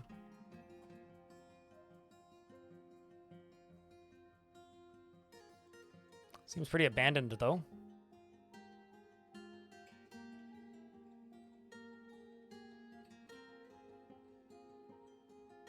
There's another statue of that Servesh. Wow, Servesh is like one of the most notable dwarves, that were-gecko. Button. Deucim. More Servesh. More Servesh. Statue of Badum the Hedgehog. All right, do tell. This is an image of Badum the Hedgehog, the unnamed forces, the elk brute. Oh, Hoghag, not Hedgehog. The deity of Valor, War, and Fortress is depicted as a female, and the deity of Valor, War, and Fortress is depicted as the female dwarf in Bismuth Night.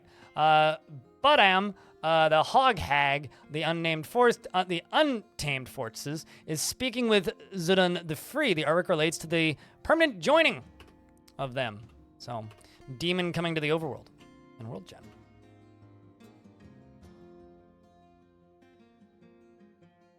Yeah, when people ask, like, what's the point of a certain mode in Dwarf Fortress, it begs the question for me, like, what's the point in any mode in Dwarf Fortress? Like, I love this game, don't get me wrong, but, like, this is, like, about one of the most abstracted games you could possibly have. There's, like, battlements up here. And because of that, like, you're going to end up in situations where, well, what's the point of this? Well, it's an open role-playing game about making your own fun and setting your own goals, really. And even the creators of this mode describe it as a weird beast. Or strange creature, I think is Tarn's exact wording, usually. That's this very long, small wartime fort.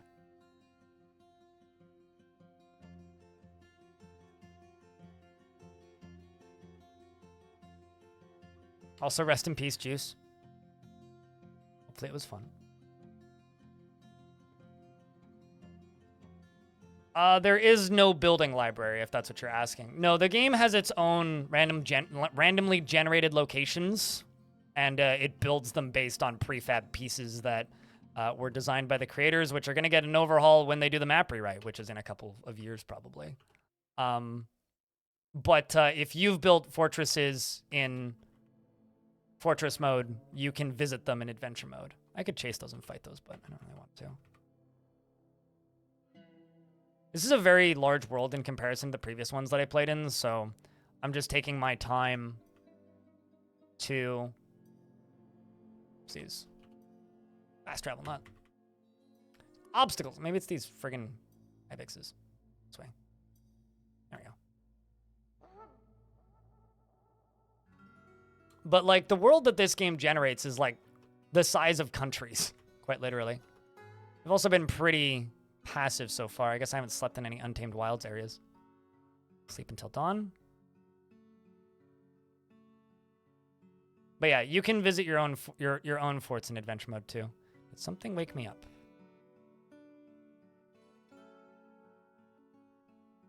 Well, I'm in an ad break, so I'm gonna wait. It doesn't look like something did, but I woke up early for some reason.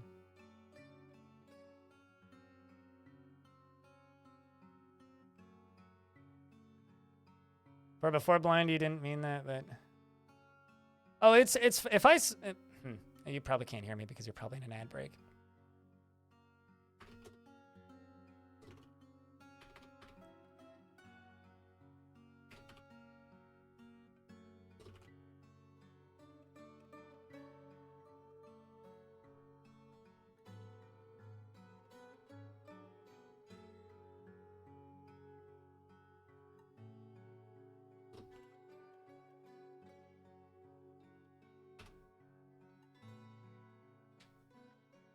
Learned a lot from Sacktops. That's a name. Well, at least you learned something.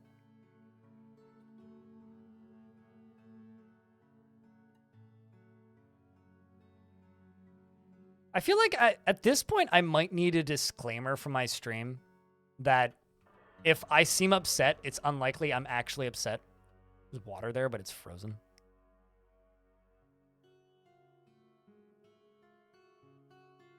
Okay, no, we just hit dawn.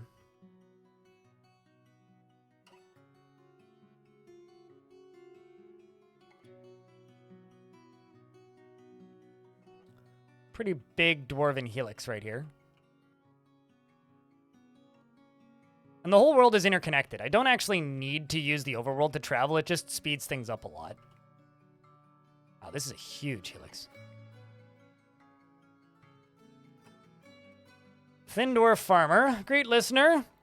Hello, I'm Deagle, he says. Going to ask about the local ruler who runs this place. The Molten Flags rules Merchant Fists, just for the bests. How strong is this group's holds over the land? That's not what I wanted. Let's inquire about any troubles. Beasts and the missing treasure. Let's ask about... Oops, wrong button. Well, he walked out of my line of sight, so I can no longer keep talking. Ask about the beasts. Vanquishing a great beast on our behalf would bring us all much glory. Rosieheart the mortal distracting in the... I need to find this dragon. This vile force has killed 22. Cuddle, Baron Vils is well traveled. Let's,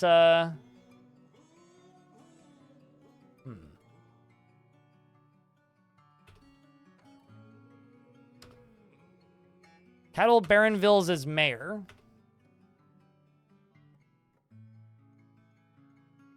Ask for the whereabouts of the mayor, and they say, not exactly sure. Need to figure out where to look. Okay, so I need to find this mayor and ask the mayor about this dragon.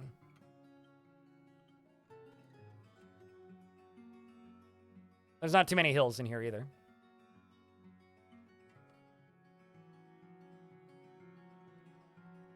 Resting bitch voice. I mean, like, at this point, I'm starting to think I must have one, because people constantly, like, apologize and think that I'm upset for reasons that are baffling to me most of the time. The sheriff? Farmer? This is a big-ass mound. I know it sounds weird, but that's what these are called. Farmer. Venus wants you to post beers, chat, so post beers, please. What is 1, 2, 3, 4, 5? Okay, let's... This one? There's a little way down right here. There's one over there, too. Gelder. Okay, we got a metal crafter. Mason. I'm looking for somebody titled mayor. Animal trainer. Herbalist. Okay, well, there's nobody in there. Delve into this one. Waxworker, engraver, potter, cheesemaker. Yeah, I think that adventure mode to me is the mode of Dwarf Fortress with the most unrealized potential right now. It's, you know, it's a weird thing, like they always talk about and are pretty clear about. However, it's the mode that if it gets the love that it deserves and if it gets the player base and the requests, I have a feeling it could easily surpass Fortress mode in its interestingness. But it's also never going to appeal to everybody because of its abstractness, which is kind of a benefit, but also you know, problem with it, I suppose. Doctor, gem cutter, farmer, dyer, farmer, herbalist, surgeon, potash maker, farmer, jump up. They're all just like lying in those dog piles. Jeez. A monk in here? These are all drunks. Must be the drinking mound. There's a Baroness Consort. The chubby Baroness Consort.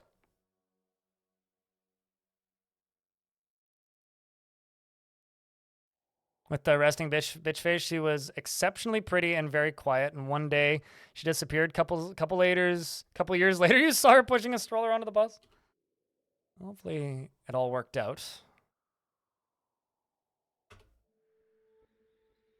Baroness Consort of Craftplant, Cog says, hello. I am Cog Iron Trusted. Dutiful, but the dutiful is displeased. Let's worship a weird god. I'm gonna ask about the local ruler. The Molten Flags rules this place. I don't care one way or another. Could ask them to join me in insurrection, but instead I will inquire about any troubles. Well, let's see. We've got beasts and the missing treasure. Let's ask about the beasts. Hog to 10 will is the great beast on their behalf. Bring great glory to us. Okay. It's the other dragon. Do you know about the whereabouts? It's in the Barbs of Feeding, not the one with the funny name. I want to see the changes that they've promised. So, if you didn't play pre-Steam release, it depends on your skills, Patronus, but yes and no. There's more things to do in a bigger world with more stuff going on.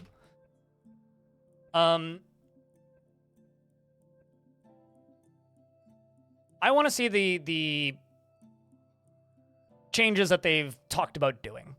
And the changes that they have talked about doing are finishing up Villains. Villains was a major patch that was in the works before they started working on the Steam release, which is version 50. And they released half of the features for Villains, which are stuff that you see in Fortress mode right now when you're playing. So the guys that steal your items, the guys that show up and turn your dwarves and try and cause a coup, and all of those villainous actors that send agents, air quotes, to your fortress. Those are half of the features of the Villains update, which also added the Dungeon Master role and a bunch of features for interrogation skill and the justice system. The justice system already existed, but it expanded the justice system quite heavily. And it also added in guilds and guild halls. That is half of the features, because in adventure mode, we're supposed to be able to have a lot more ability to track down those villainous actors. So right now, if I ask somebody about a criminal gang, there's nothing I can do beyond that in adventure mode, right?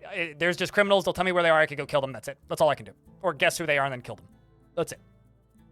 But in theory, or what they've talked about doing is in adventure mode, you will be able to go about doing villain stuff from two different perspectives, as well as in Fortress mode to a degree. So Tarn has said that in Fortress mode, they want us to be able to send out agents to other places to try and get items for us. And they also want us to be able to, in Fortress mode, either be an agent or be a person who recruits agents to send them out to go do stuff for you, basically allowing you to have like a gang in adventure mode. I'd like to see that. Whenever people ask me what I want to see in Dwarf Fortress, my response automatically is the next thing that they've planned, because plans change at the end of the day. And the more you play of a certain mode of Dwarf Fortress, the more you can point and be like, I'd like to see this filled in. I'd like to see this filled in. And if you look at their plans, they have plans for most of that stuff. You can go to their website and look. But in a lot of cases, by the time it comes out, it's the thing that they planned for plus something, or the thing that they planned for plus something minus something, right? So things change. So if I go too far into the future, it's way too easy for me to say, well, I want to be able to, become a king, which isn't a thing you can do currently. I can assassinate a king and change the bloodline and then claim a location as mine and rename it, but I can't actually rule that place. For me, it's mostly whatever they're working on next. And right now, the thing that I really want to see is just the features from Villains Part 2. Also, hey, Kagenara. Are we dual chat reading? Yes. But it's difficult sometimes. How do I access adventure mode? By downloading version 47 and playing version 47.05, which is the most recent version of the game that has adventure mode. Let's ask about the beasts, which is the other one. The son of Apogees, the mired spike. Seek this place if you hunt Lolima blossoms. Oh, it's a rock. Ooh.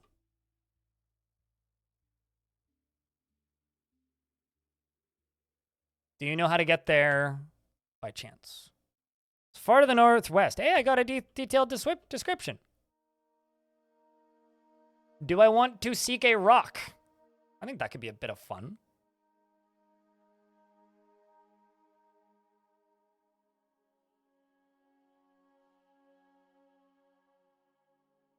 Do I think DF could ever be multiplayer? No.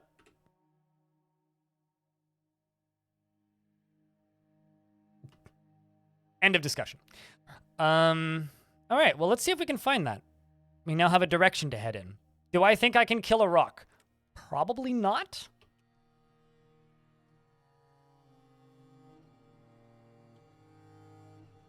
Wow, okay. Smiley face? Why do you have to be so passive-aggressive? ROC, not ROCK.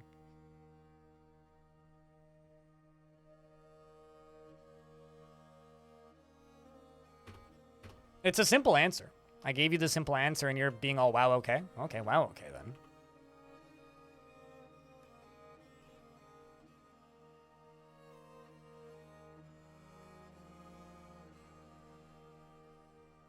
Cross the river.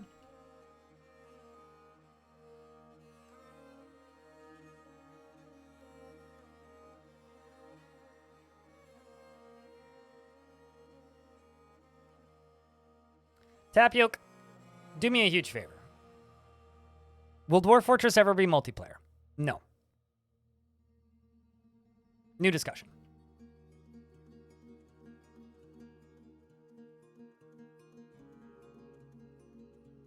Let's just not even entertain the discussion. I want the discussion over, done with. Boom boom. Shall I tell you the exact same thing I just told Tapioca, or can we just, like, understand? Thank you.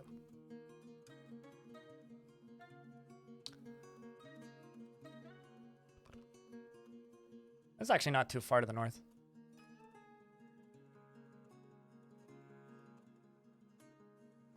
You are only subscribed to the Extras channel? Really? That's impressive. Welcome to the main channel. The VODs don't go up on the main channel, though.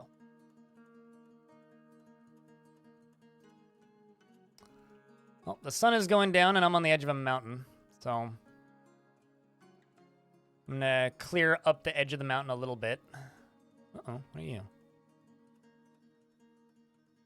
A muscular wombat.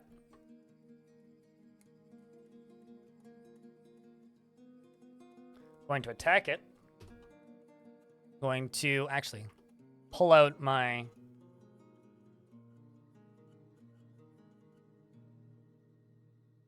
Pull out my weapons. I'm going to strike it in the left front paw. I'm going to slash it with my sword. And its paw sails off in an arc. Stab it again. The right leg. The wombat falls over. The muscular wombat is bled to death. This gives me an opportunity to butcher the muscular wombat using my iron short sword. And now I can put away my sword, and I can take its mangled bone, press X. I can carve the bone.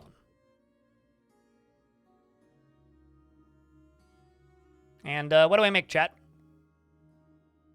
Make a ring, an earring, a scepter, a bracelet, crown.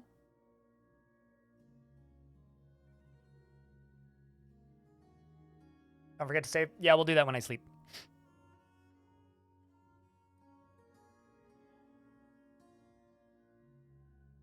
Which bug do I remember most fondly? The funniest in-game consequences. Probably exploding trees, which was in the game and then disappeared from the game and then came back. Or, which is just where, like, if you channel out the right kind of area, it would end with trees trying to grow in midair, and when they would become full-size trees, they would just get random location has collapsed, and, like, a tree would explode, and if a dwarf was close by, they would instantly die. That was kind of funny. Baby dwarves riding their mothers to death was also pretty funny because they changed how the mounting code worked to add mounts to adventure mode. And then because they shared the mounting code for when babies were riding around on their mums, because essentially the way mounts worked before was the mount had control, but then when they swapped it so that the thing on top mounted had control, and because babies and mother dwarves shared the mounting code with mounts, the baby had control. And baby code is just walk in circles and starve to death. So mothers were just would have a baby and then immediately wander in circles and starve to death. It was pretty funny, but broke the game and made the game unplayable for like a week. So everybody had to go back to an older version for like a week. That was pretty funny.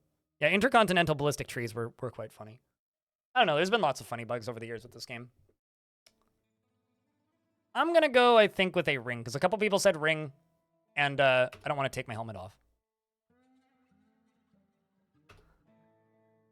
So I think I made a ring. I still have a beetle in my inventory. Oh, maybe I can't. Maybe it's because it's mangled or bone.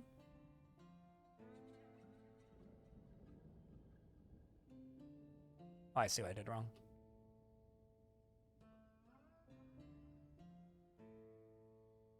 Oh, I need a sharp rock to do that. Interesting. I thought I could use my sword.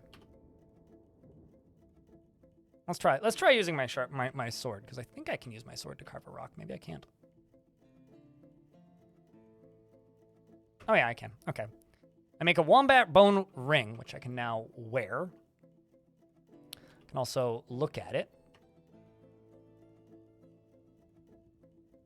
And I can drop the rest of these bones.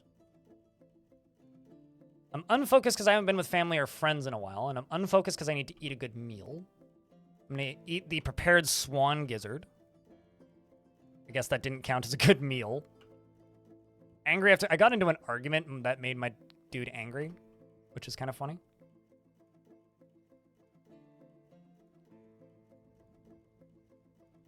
Well, I'd need to find 2 pieces of gravel, which there's probably gravel everywhere. You know, it's funny. I didn't play the game during that period of time. Everybody remembers that bug because it's like the most reported bug ever. But I'm actually curious. Just show of hands. If you played Dwarf Fortress when cats actively died in taverns for no reason, press 1. If you weren't playing that game and you just heard about it third party from somebody else, press 2. Curious about how many people actually played the game when that bug was a thing. Because I certainly wasn't playing the game at that time. I do remember hearing it being reported, though. You never heard about that? When taverns were first made existence, they'd also just added poisons, and alcohol poisoning was one of the poisons they added, and cats would walk into taverns, get alcohol in their paws, and the taverns lick their paws and die of alcohol poisoning. Like, instantly. Which is, I think, suffocation, technically, is what the death cause was called. It's like, why are all my cats suffocating? Well, turns out, sleep until dawn.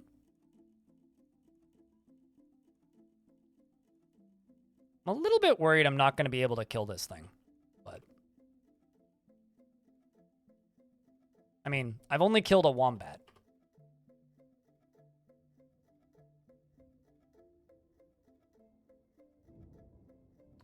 I'm going to... drink some dwarven wine.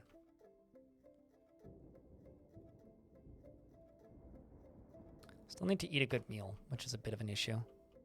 I should have butchered that wombat, but I ain't going back to get it now. Oh, there's another one.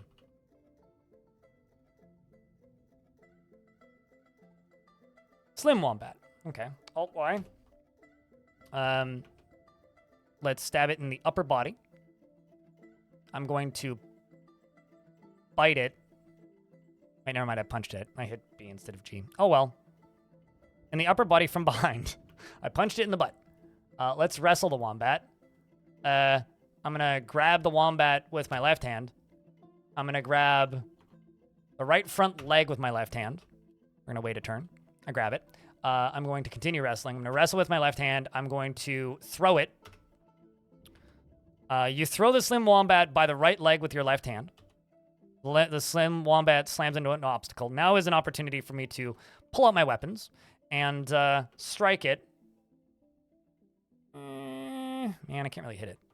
It doesn't have a lot of easy places to hit. I was trying to hit it in the upper body, and we're just going to slash it with the sword. You miss. Okay. It dodged me. I'm going to hit it in the neck, but it jumps away. I'm just going to manually hit. We hit it in the 5th toe. So I do actually kind of need to train combat a little bit because I don't really have much skill with my sword. I butcher the slim wombat.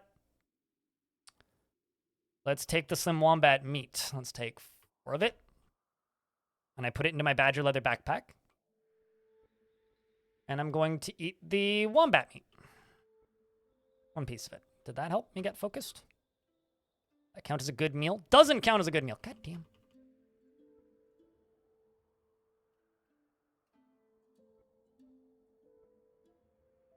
I've discovered a river. I don't know how big this river is. Oh, sweet. It's frozen. What are you? That's an eagle. I'm gonna DF wiki something real quick. No, you don't need to cook food.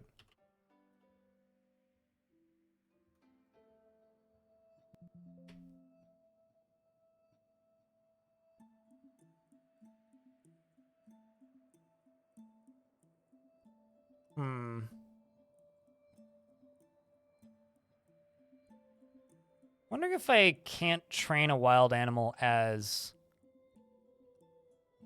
a goblin.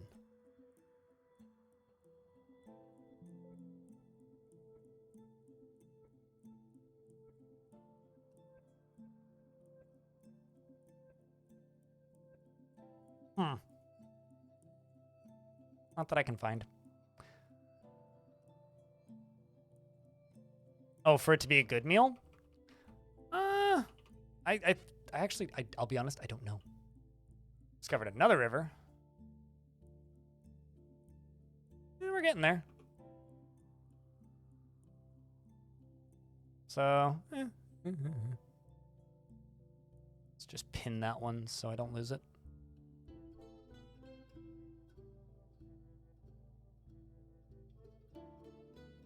About carp killing dwarves? What caused that? Stack overflow, I think technically. Basically, Tarn forgot to put a limit on the number or on the amount of strength something can gain. And in that same update, Tarn also made it so that creatures that are not vermin, so carp are not vermin, well,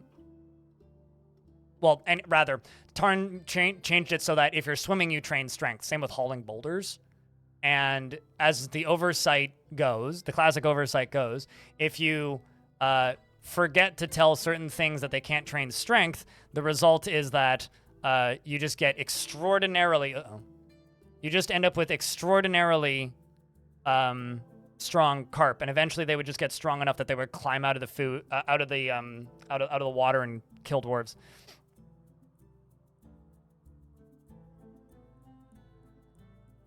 Well, one, I'm not doing an Advanced World Gen tutorial. I've stated that many a time. Not until I learn it, and I've not even started, so.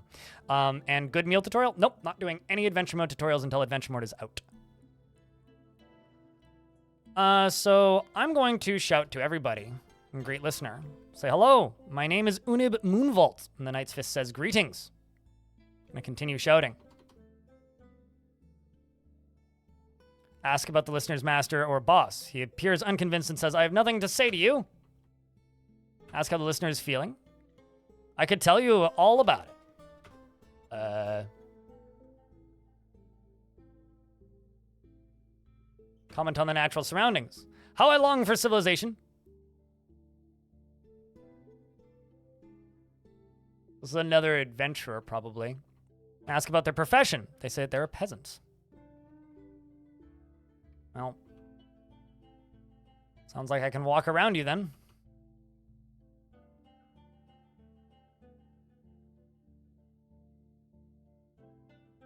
Getting there.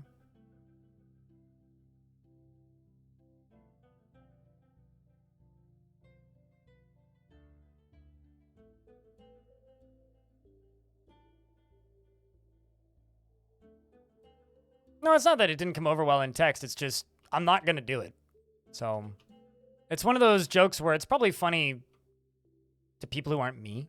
But if you're me, it's like, well, I will do plenty of adventure mode tutorials when adventure mode is out. And I have zero plans to do another tutorial. So if you start saying things like that, someone will read that out of context and think it's not a joke. So I just have to clarify. That's fine. It's called crushing rumors? I don't know. Pins still rot away after 2 weeks of changing fortresses. I have no idea. Honest, because I make all my bins out of metal. I'll be honest, I haven't reclaimed a fortress in version 50, so I don't know. Well, I mean, I've reclaimed world gen fortresses, but not one of my own fortresses. So I don't know if anything has changed in that regard. All right, moving. I'm hunting down a rock. May or may not end horribly.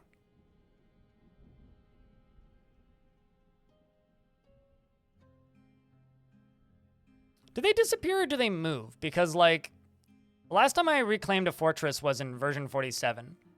And I found most of the barrels, but they were all on the surface.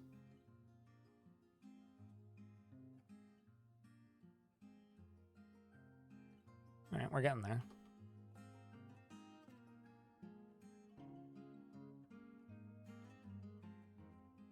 That's also something else that I hope gets addressed by the time they finish the update for adventure mode to version 50. I really hope that they make embarking and reclaiming better, or rather just reclaiming better. Metal bins wouldn't. Maybe I'm just so deep in the habit of making rock pots and metal bins that I don't run into this. Because I am really deep into that habit. Like, I have this... Oh, just another wombat. I have this, like, long-time habit of not making... There's an eagle. You're getting real close to this peak.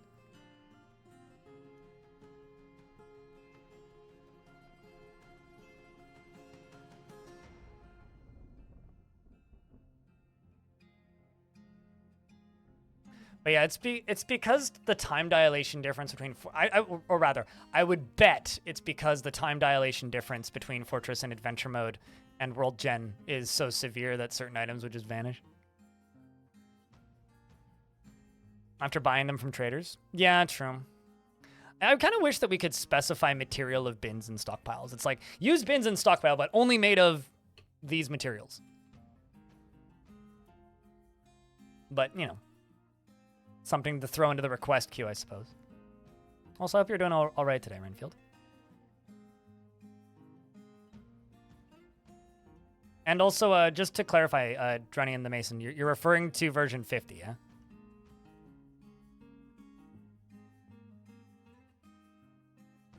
Okay, gotcha. So let's just go a couple more chunks east, a little bit north.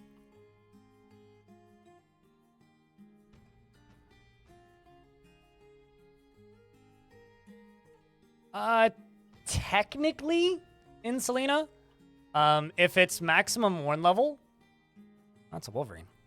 That's the wrong way. If it's maximum Warren level, they go into refuse stockpiles.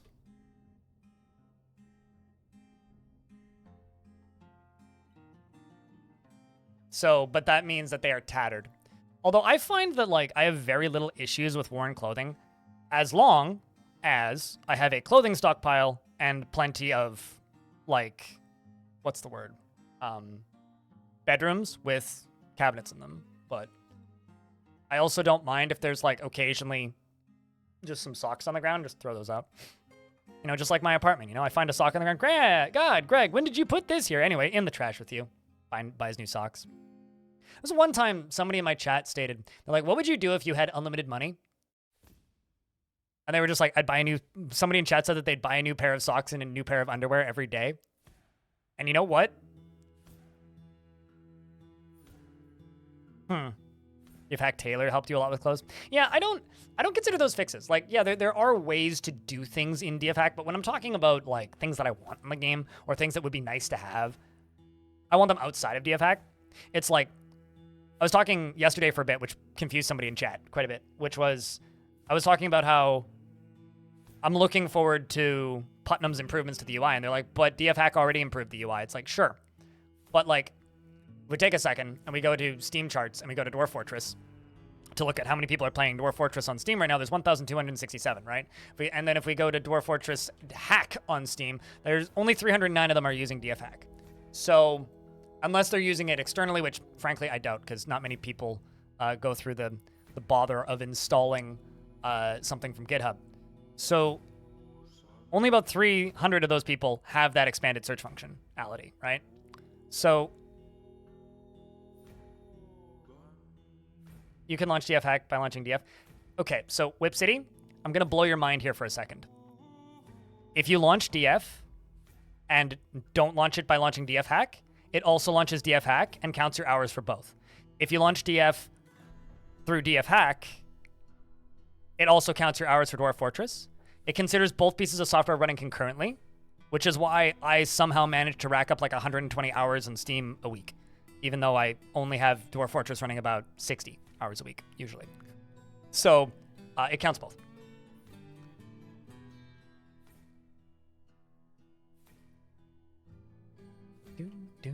Wow, wow, wow, wow, no.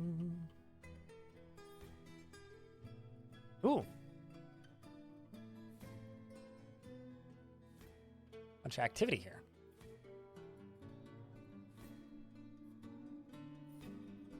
I don't even see what those are.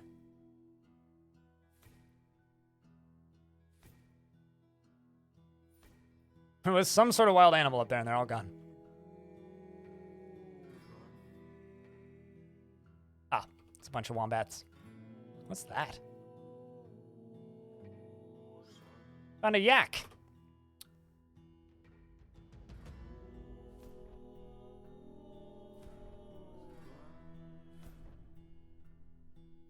Well, if you ask Bethesda if they've ever made a good video game, legally they have to tell you no. They make good modding sandboxes.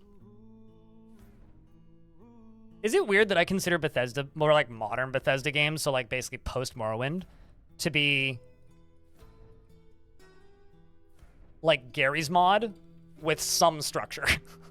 Like, that's how I think of Bethesda games in my mind. It's... yeah, I don't know. I'll be back in a sec, chat. I gotta go use the restroom. 2 seconds.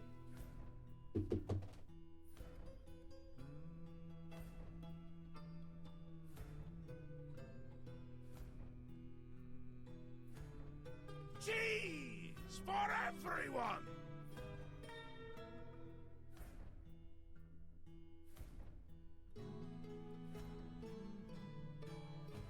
You fucking donkey! Flobberdobberdoggadoggies.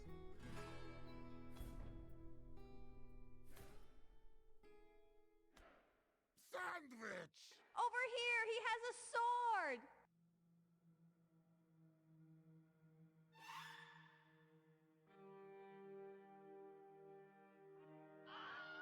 It does, Shady. Truly. All right. I could fight with these yaks, but then I'd have to run to catch them.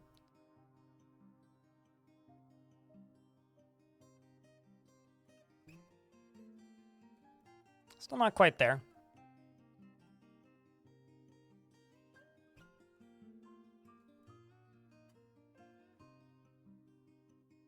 It's like someone is sitting on the toilet. Confused? What?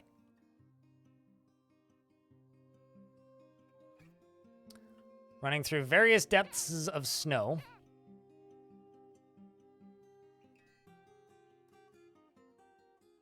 It's a very steep mountain all of a sudden. I am seeking a rock for anybody who's wondering what I'm doing. Which I'm not certain I can kill, but... and it may also not be here when we get there. We may also just find a pile of bodies. We may find its babies. Maybe I can eat its babies.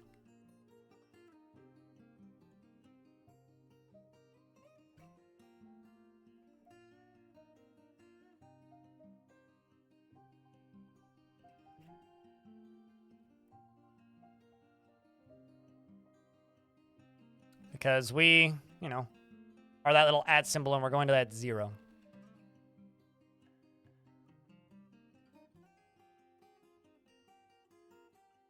But yeah, as far as like more detailed questions about like what they're doing to adventure mode, I'm going to try and have Tarn on before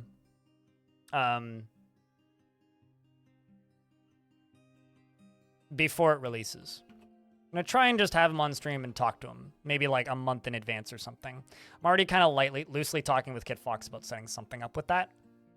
And I think that that would be, let's try stabbing it. I miss, great. Wolverine moved out of range, now it's running. Okay, fine. Run from me, Wolverine, then. She'll not be killing an X-Men today. The heck? It was flying over top. What is that? A fat mountain goat. Delicious! I shall chase it. I shall sprint after this fat mountain goat, which I can definitely catch with my short little goblin legs. I'm going to strike. I'm gonna try and hit it in the upper body. I'm going to try and slash it. I miss. It's moved out of range. Turn around, goat. It's moved out of range. Moved out of range. There we go. I bite the fat mountain goat in the front leg from behind, tearing the fat and bruising the muscle. That's the way I catch it. See if I can wrestle. Using my front teeth, I shake the goat around by the upper front teeth while wrestling with the goat. You shake the mountain goat around by the left front leg, tearing apart the left front leg's fat and bruising the bone. I continue to shake it around by the left front leg, tearing the fat and tearing the bone. I continue to shake it around and continuing to shake it around, and it gives into the pain. I then strike it in the neck with my sword, and I slash it, and you slash the mountain goat in the neck with your iron short sword and strike the mountain goat down. I then butcher the mountain goat. The fat mountain goat mutilated corpse, which is separate from the neck because the neck went sailing off in an arc, and I butcher it with my sword. And then I grab the mountain goat's, not the neck. I could grab the mountain goat's neck and just like carry it around. So last night we were playing this for a bit, and I bit a goblin's toe off, and then realized like 3 days later in game that the goblin's toe was still in my mouth because I hadn't dropped it. So, you know, normal game. Let's grab its heart, and I put its heart in my backpack. I'm going to eat its heart. Then I'm going to pick up, I don't know, its meat. Put it in my backpack. Then we're going to stop sprinting.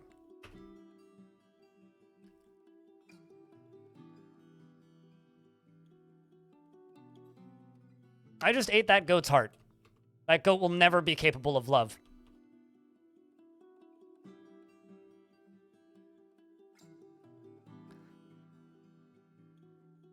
There was somebody who used to watch this channel a lot named I Love Goats, or to that, more or less to that extent.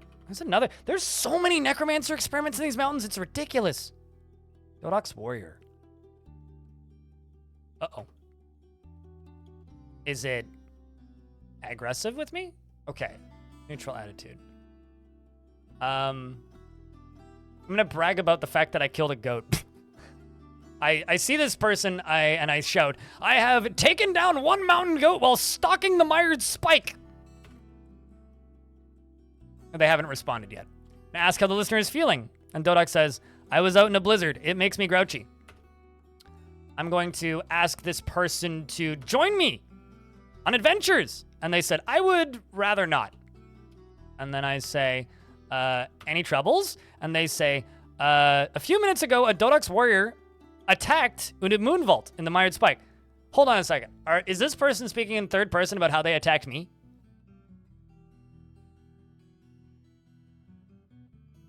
Well, I successfully managed to get him to cease hostilities. So I ask him about troubles, and he's literally like, a few moments ago, a person that looks like me attacked you. So are you suggesting that you were actively attacking me and then me starting to talk with you stopped you from attacking me?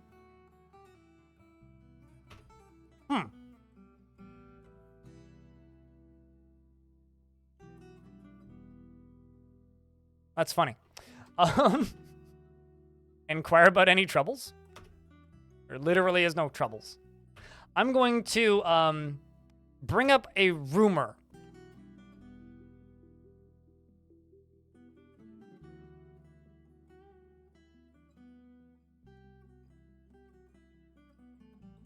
Oh man, I was hoping I could spread a rumor about how this guy attacked me, even though he didn't.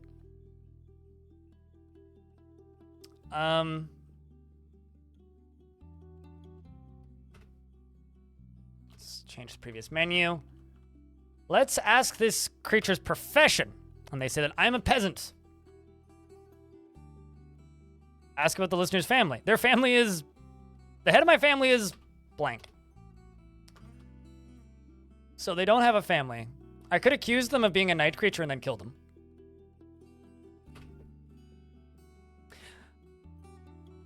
Whosoever would blight the world, prying on the helpless, fear me.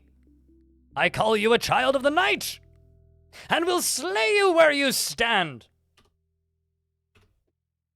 He's still neutral to me. I don't know. What do I do with this person, chat? I don't actually know what they are. Let's look at them. A Dodox warrior is a scaly humanoid with 2 narrow tails. Ah, so it's a politician. Charcoal scales overlapped and set far apart. This night creature was first created by the dwarven necromancer Dodok of Peregrines after horrible experiments on a dwarf named Estrur. Menaced virgin. In Fence Belt. In the year 192. Tell jokes until he leaves or attacks. He might just think I'm funny.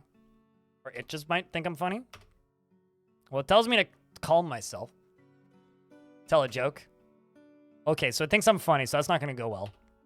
I'm going to interrogate it. Investigate or interrogate. I'm going to ask about the...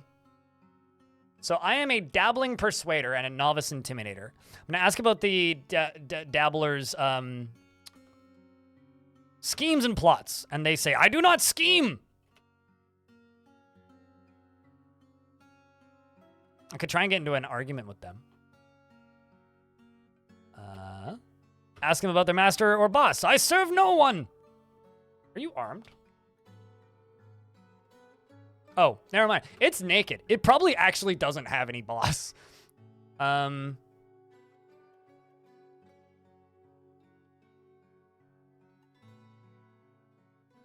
Express your values. I state the value of the truth. You should always tell the truth. And the warrior says, some minor reservations. I am so nearly swayed by your greatness alone that we can simply assign you the victory. They agreed with me. They changed their thoughts and values, and now they're patient with me. I'm going to press the argument. And I say, everything is so much easier when you just tell the truth. And they say, despite some minor reservations, I am overmastered by your presence.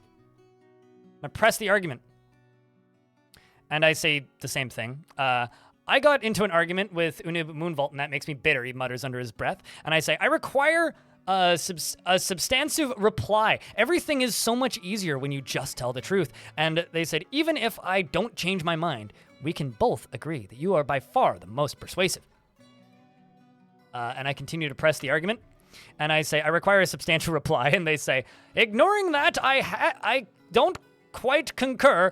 I am so nearly swayed by your greatness alone that we simply assign you the victor. Well, it's the end of the discussion, I would say. Could deride their flattery because they are flattering me. You insult me with such flattery. Let's move on. And they say, I don't know you. And then they end the discussion. They're still, they like me more than they did before, which I think is kind of funny. Although I'm angry after getting into an argument, so I guess that sucks. I need to learn something. Well, I guess we'll just leave that thing alone, because...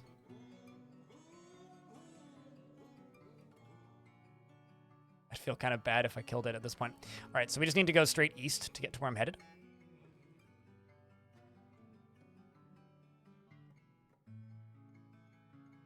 So, goats, I think? Muscular mountain goat. Let's get this muscular mountain goat. Let's sprint. Jumps out of range. Jumps out of range. Missed again. I hit it. I punched it, in fact, in the head from behind. So I punched it in the back of the head. I'm gonna wrestle. I'm gonna strike it in the lower body. I'm going to strike it with my buckler, which bruises the spleen and continue sprinting after it. It's moved out of range. Moved out of range. Come on. I punched it again. I managed to stab the goat in the lower body from behind with my iron short sword, tearing the muscle and tearing apart the nervous tissue. I'm gonna strike it in the upper body, which lodges my sword in the wound. And it strikes the goat down. After slashing the mountain goat in the upper body from behind with my iron short sword, and the severed part is cloven asunder. Let's just make sure I do still have the sword. Okay. So part of the reason I'm doing that is I really do actually need to train my sword using and my shield using. As you can see, I am a dabbling swordsman with some skill now. We need to get to novice pretty badly. Otherwise, I'm basically useless with a sword. So fighting with these... Oopsies, I'm still sprinting. Fighting with these goats is actually a pretty good way to train some basic sword skills. Although I'm focused now, which is actually good. I cleared enough needs. How? What? Hold on, did I get an injury from that?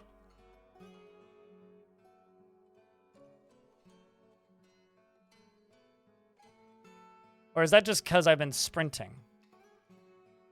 Did I really get injured by a goat? That's kind of funny. Yeah, it looks like I did. Yeesh. I'm going to sleep for a bit and see if my lungs heal. We may also get attacked by something in the middle of the night, which could be exciting. It was, in fact, a muscular goat. Yes, this is true. Okay, so I think my lungs healed. Well, that's good. Whew. I was worried. But I'm unfocused because I need to eat a good meal and be with family. Well, let's eat some wombat meat. Do I know what I like to eat?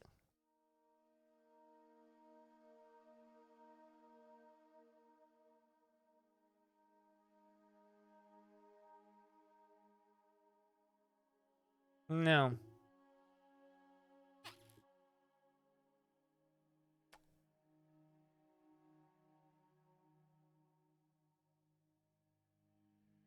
So I guess goat meat ain't doing it.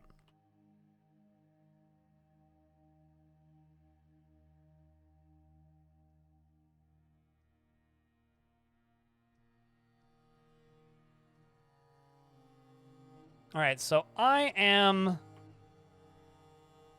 in the middle of this rock's lair now.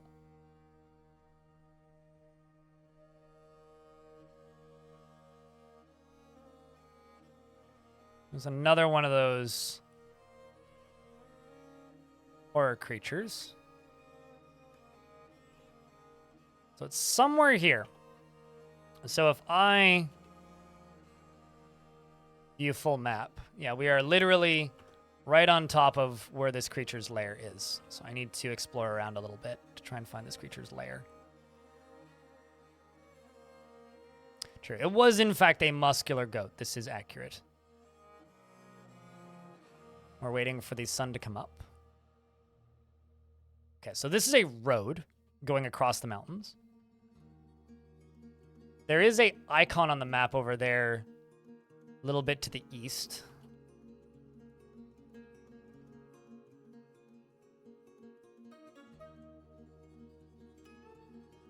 Let's see.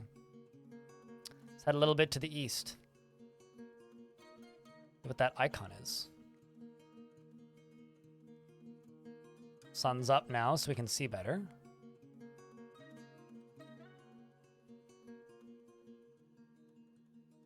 So it's a large thing. So Could be a night creature, which will just horribly kill me. It could be the rock. It could be some random noteworthy creature. Could literally just be this. Is this the Dodox warrior I was speaking with previously, or is this a different Dodox warrior? Okay, yeah, they're not hostile either. If I go bump into them a couple times, they don't actually try and fight with me.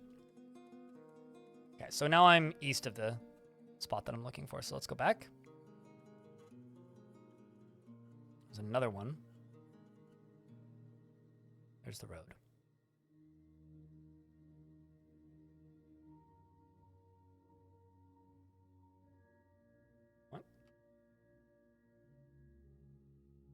Looked up a few levels, can't see anything. I did see something for a second there, and I didn't get the chance to spot what it was. So, for those of you who's kind of having... Yeah, save, actually, that's not a bad idea. So, for those of you who maybe this is your first time really seeing adventure mode, what do you think? Because I've had, like, interesting responses to these streams over the past week and a bit. It's like, there's people who are just like, okay, now I'm excited. And then there are people who are like, well, now I'm disappointed. So I'm actually curious, chat, what's your impressions like? It is a lot of running around in a big open space, in the walking simulator sense. But it's also a really varied sandbox with a lot of options within that limited tool set. You're going to die a lot. I mean, sure.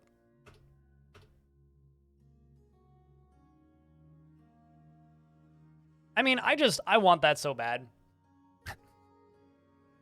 That just needs to be something that we need to collectively demand.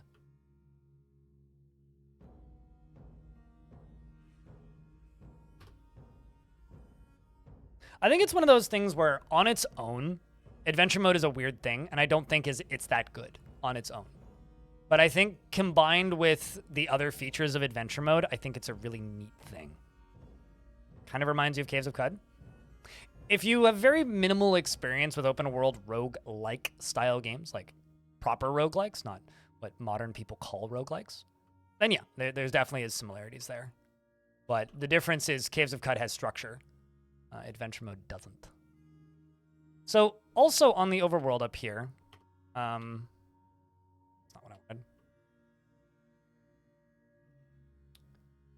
Up here, along this road, there is a monastery and a dwarven fort and a fortress. I could also follow this road. What was that?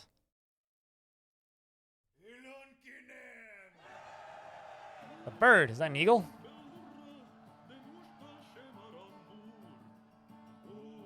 It's a muscular eagle.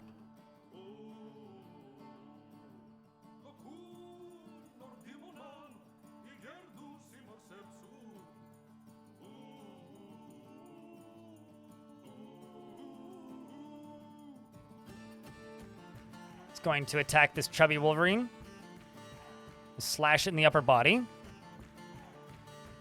I'm trying to continue training my sword skills. Opened another artery. Let's hit it in the lower body. Falls over. Stab it. It's been struck down. Gonna butcher it. Let's have some variety of food. And eventually I'll figure out what I like to eat. Let's grab its liver. Because it's now a deader.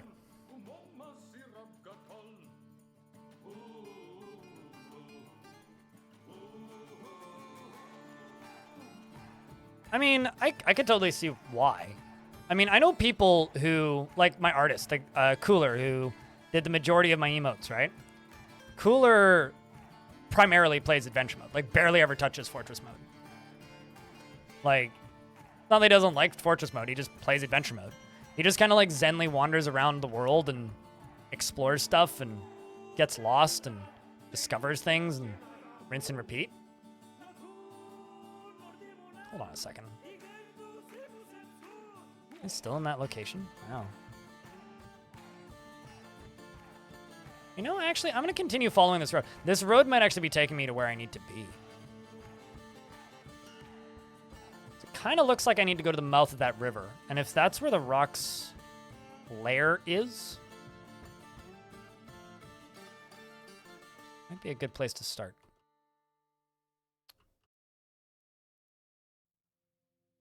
Discovered a river.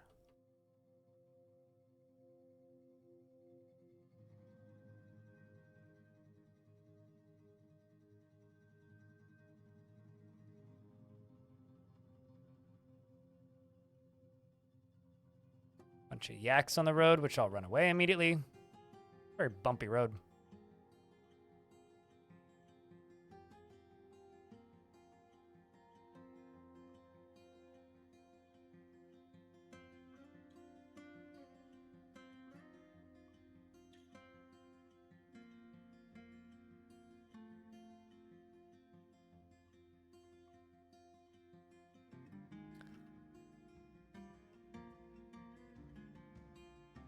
This the problem that I have with this adventure is they have this need to be with family. I'm kind of worried that they're just gonna slowly get more and more depressed to the point where interesting spot. Like seems like a plateau. No, it's not a peak.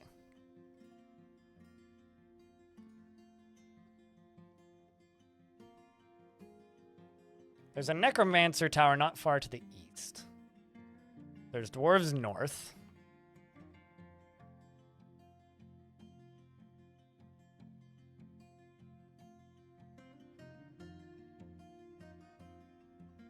I think maybe running around in the mountains probably ain't the best idea either. Probably be looking for easier to conquer things. Oh, also, I don't think I've actually shown this screen before.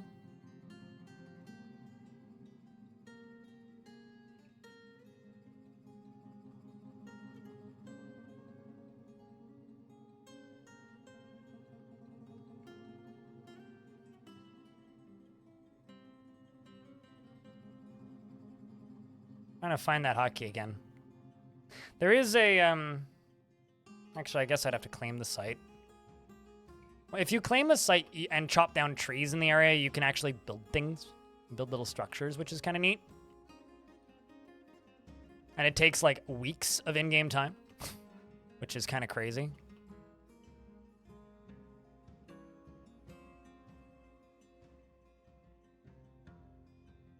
I mean, a devilish potato, if I'm being honest, that's more or less what I'd done, like, pre-Steam. Like, I've played maybe 10,000 hours of Fortress mode over the years. Maybe 24 hours, 36 hours of adventure mode. In older versions of the game, it was something that grabbed me that I always thought was really cool. But the main reason I never delved particularly deep into it is because I always had a hard time streaming it. There is a green dot on the map. Let's go there, which is not far to the northwest.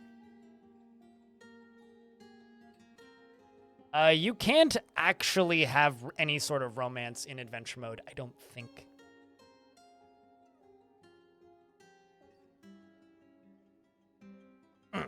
And also, I don't know how many of you guys read or the Future of the Fortress posts, but somebody asked about making it easier to convince people to join you. And Tarn said as much as they're going to try and just make adventure mode more playable and more interesting and more interactive, which, again, I'm really curious to see what it ends up looking like. Even if it's...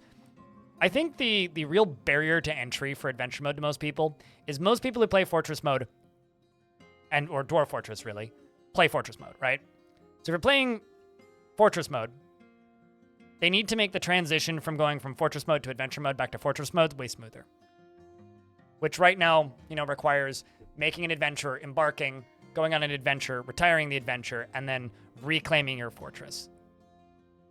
If we ever get to a point where the process of going from Fortress mode to adventure mode back to Fortress mode without, like, having to completely redo your fortress like chat was talking about earlier, like barrels rotting away and stuff like that, I think that's, like, the best place Fortress mode will ever be in.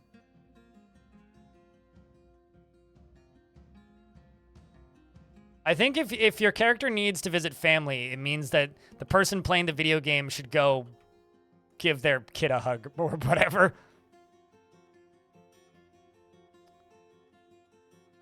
Yeah, I mean, like, you can encounter family members, assuming family members exist. But, okay, let's see. What is this? Ah, okay, that's probably what I'm looking for. I'm visiting a lair. What are you?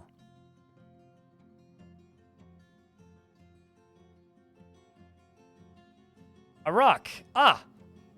Well. We found the rock. A bird of prey so large and ferocious it dwarfs many dragons. All beneath its mighty wings could fear the sky. So I think we're about to die. We found the rock. It's currently killing a yak.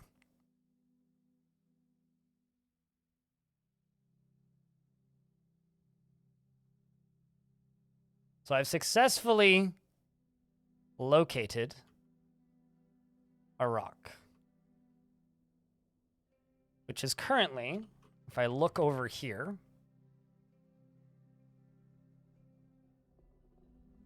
I don't even see it. Where is it? Dive bombing us, probably? Oh, I see.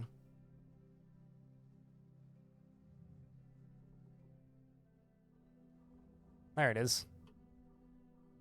It's quite a few layers up.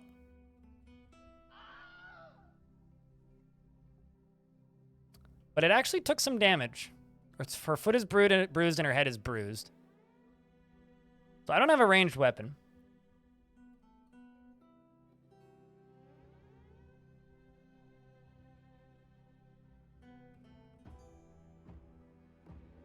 I just found adventure mode to be a wee bit too clunky at this point. I gotta say that, like, I always found adventure mode to be pretty clunky. But now I've returned to adventure mode for this, you know, these streams. And I gotta say, I don't find it as clunky anymore. Like, okay, so there is a rock eggs over here. Ooh.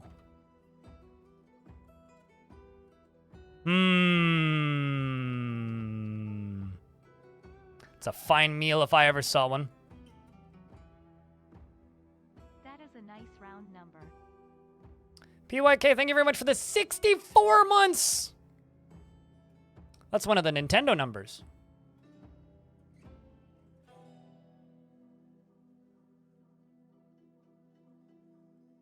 I'm going to take a rock egg. And I'm going to lick the rock egg. God damn it. I wanted to eat the rock egg. Fine. Close enough.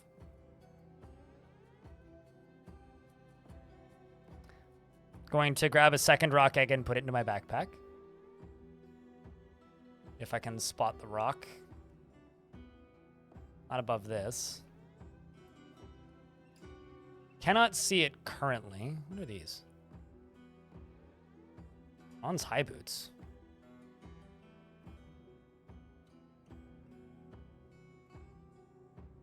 Sized for dwarves. I was trying to eat an egg, okay?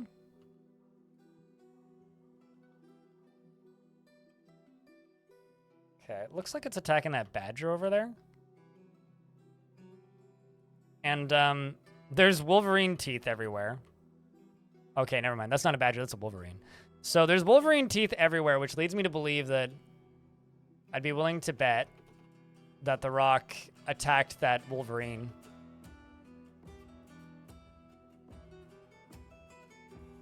Chubby Wolverine is suffocated. Well, I don't even know what attacked it, but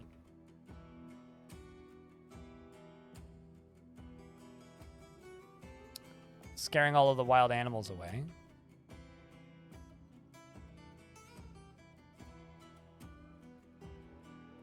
Earn the rock's ire? You could say that, yeah. Bunch of creatures over here.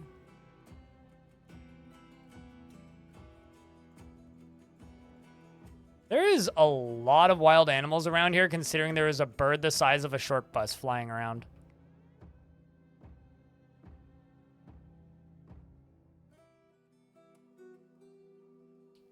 So this Thin Dodux warrior is injured.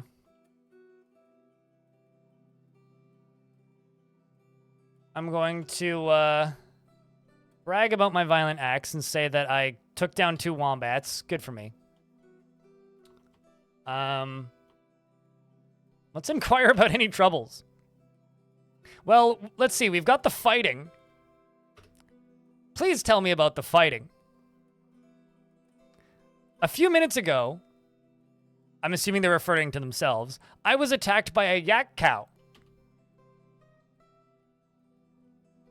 You know, for some reason,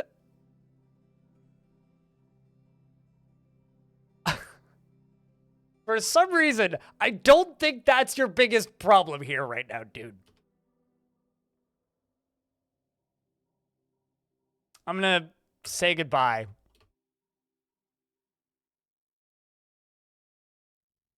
Sorry, what? How many egg licks to get to the center? I don't know what you mean.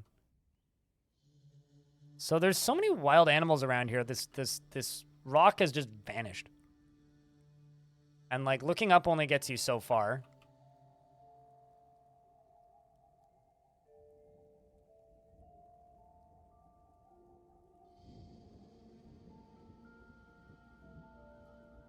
And because I don't really have a ranged weapon, I don't actually have a way of hitting it. I kind of figured it would just attack me, but it seems to not be super interested in just attacking me.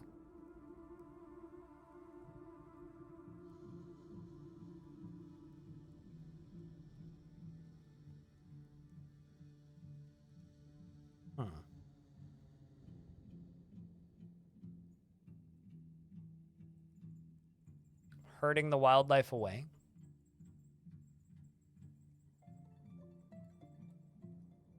So you know what I could do? I could take a stupid risk. Let's go over here.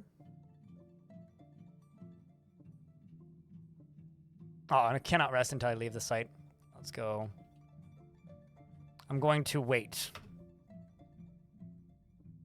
I saw a big star come back, which I'm assuming was probably...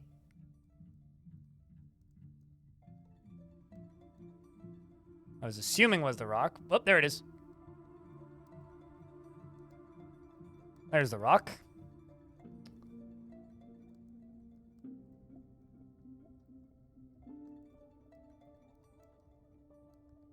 So, we are going to battle a rock, chat. Let's see if I can kill it. My visual stealth, by the way, is terrible. I'm not very stealthy. So because I'm not very stealthy, there's only one logical thing to do, which is I'm going to shout to everybody and brag about my past violent acts. I have taken down 1 Wolverine while stalking the mired spike.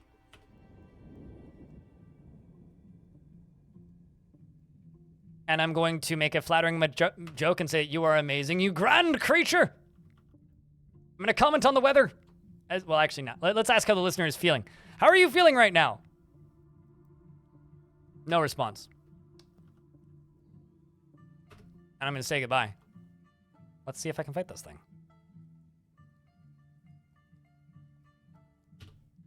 I took down an X-Men, yes.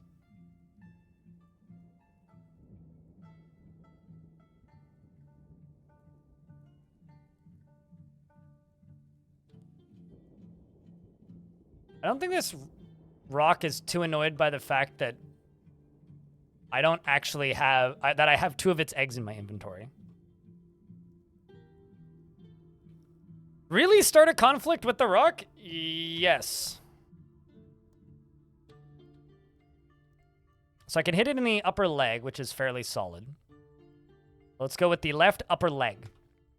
I'm going to slash it. You slash the rock in the left upper leg from behind, tearing the skin. By the way, these are tracks. If I hit Shift K, it shows all of the visible tracks around, and you can track things. And the interesting thing about tracking things is regardless of if you're actively tracking things, if you're running around in the wilderness, you are training tracking. So, wherever that is. My fighting skill's going up. But I can't, great. Yeah, we're a great tracker now. I started with no skills in tracking. I am a great tracker. All right. It's recovering from attacking me with grab. It tried to grab me, but it missed. I can hit it in the upper body, fairly square. I can hit it in the foot. Let's hit it in the upper body.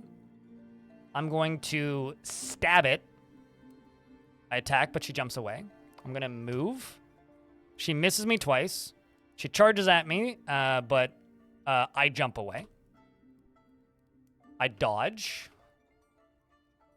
So I'm too far away to actually hit her. I'm trying to move towards her without moving into her attack patterns. Okay. She is attacking me. I can dodge, which is what I'm going to do. I'm going to dodge south. She misses me with her attack. I can get her in the upper body with a fairly easy strike. Bite it. I'm not going to bite it. I'm going to try and hang back a little bit. Let's slash. You attack the rock, but she jumps away. Wouldn't she flap away? I slash the rock from the side with your iron short swords, tearing the skin.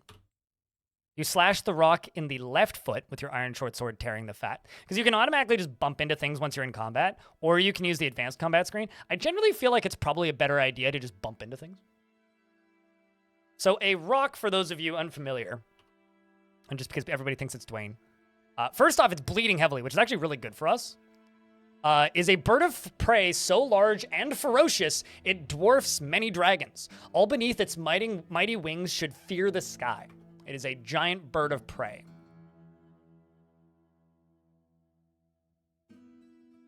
Now,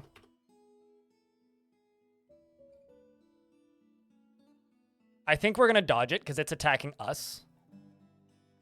We're going to dodge because it's attacking south, so I'm going to dodge. Or actually, I think that's me. No, it's attacking south. So we're going to dodge north. The rock attack you, but you jump away? Jump away. It misses me. Rock charges at me and misses. I'm dodging it a bunch. Attacking me with bite. I'm going to dodge again. Let's dodge south. So our biggest threat to us right now is getting tired. Once we start to get tired, that's when we are going to be at a massive disadvantage. Still just a dabbling swordsman, but this is helping us quite a bit. Satisfied upon improving tracking, and we could be worse off. I mean, considering I've killed 2 wombats, 2 mountain goats, and a wolverine, I'm doing all right, I think. I'm just going to bump attack it because I don't really know what to do from here. Rock strikes at you, but the shot is blocked. We got a block in. Lolamanure. Really? It means blossom? So she's blossomist. You slash the rock in the upper body with your iron short sword, tearing the skin. So the neat thing about this, right? Right now, I am killing this rock, right? If this was version 50, I could hunt down and kill this rock and bring its eggs to one of my fortresses, retire the dwarf there with its skull, make a craft out of its skull, and build the fortress around that rock with this goblin in it, right? That's a thing that I could do. Curry Boglin! Thank you very much for the 7th month. Welcome back. Has it been that long? So I think that stuff like that, stuff like this in adventure mode is why it gets so interesting. Reggie the Rabbit, I will read the thingy. Give me a second. If you have not added to the thingy yet, go to the Dwarf Fortress, or go to my Discord and then go to the Add a Word story room. Work can be completed by the sober dwarves, sadly. Intercontinental ballistic trees sing the screaming. All caught up. That was very quick. I'm gonna strike. Okay, so I can't hit it in the upper body. Ooh, I can hit it in the neck.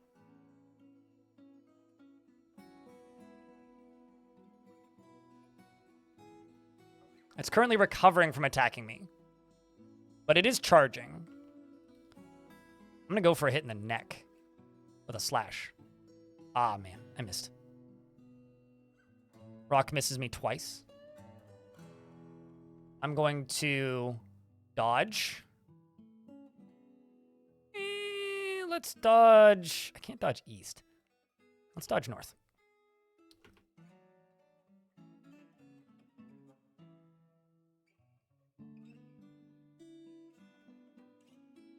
I mean, I would not want to do battle with a Wolverine in real life, but in a video game, not so scary, really.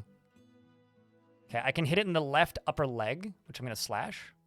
You slash the left upper leg with your iron short sword, tearing the skin. How's its bleeding doing?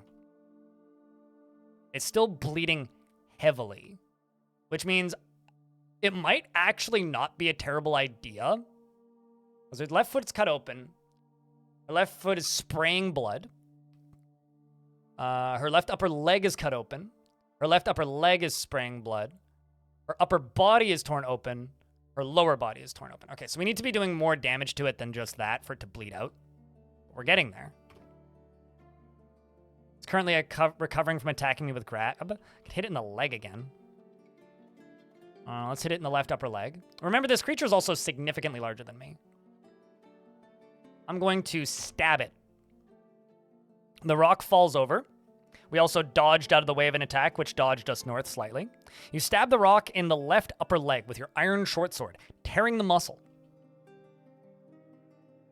I can strike it in the upper body easily, very square. So let's do that. Let's stab it. You stab the rock in the upper body with your iron short sword, tearing the muscle. How are we doing? No injuries just yet. Gaining quite a bit of skill with my my sword. We're almost novice. And someone redeemed the word game? Yeah, well, it happens. I could also start shouting at it. Okay, well, it's not attacking me. I'm gonna go for... Ooh.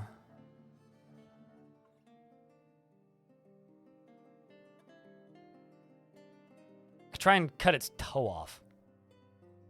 I mean, honestly, it's probably best to just go for the body or the head. Let's go for the neck and slash it. You slash the rock in the neck, tearing the muscle. Still recovering from attacking me.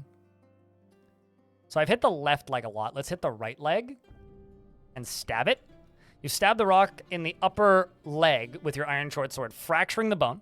A motor nerve has been torn. And it twists the hip. This is classic using Vetelinger tile set, Peel Sky. Yeah. We are fighting with a rock. And actually, Unreal World is a pretty good analogy. I'm going to strike it in the left upper leg, and I'm going to bite it.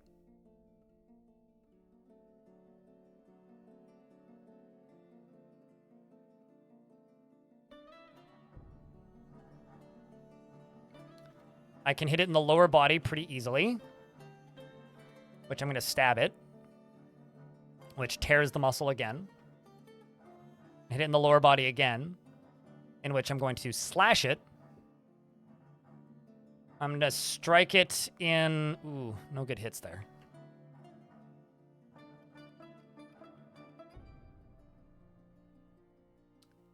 I'm going to grab it with my upper arm. I'm going to grab the right foot. This is maybe dangerous. Okay, so now I can wrestle with it. I'm going to lock the ankle with my right upper arm. You adjust the grip. The rock breaks the grip of my arm on its foot. Well, that sucks. At least it didn't do any damage to me. I'm going to hit it in the neck and slash it, which tears the muscle. I'm going to keep striking it. Ooh, maybe not. Okay, we got to dodge because it's trying to hit me. Let's dodge southwest, which is B.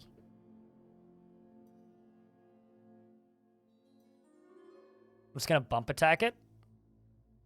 You slash the rock in the upper leg from the side with your iron short sword, tearing the fat. The rock gives into pain. Slash it again, which twists the neck. Slash the rock in the head with your iron short sword, tearing apart the fat. stab it in the head, tearing apart the muscle. Well, fortunately, Adventure Mode is confirmed to be launching on version 50 with full keyboard support still enabled. And they are working on returning full keyboard functionality to version 50, so we'll get it back. You stab the rock in the head from the side with your iron short sword, tearing the muscle and fracturing the skull. A tendon in the skull has been torn, and the force twists the neck. You slash the rock in the head from the side with your iron short sword, tearing the muscle. So this thing is probably still bleeding heavily. Oh, yeah. Tired, winded. It's cut open all over. One of its lungs is wrecked. Yeah, I know the feeling. So we can just get a direct hit. I'm going to stab it in the upper body, which tears the muscle. The rock gives into pain. Rock regains consciousness. I'm going to stab it in the upper body.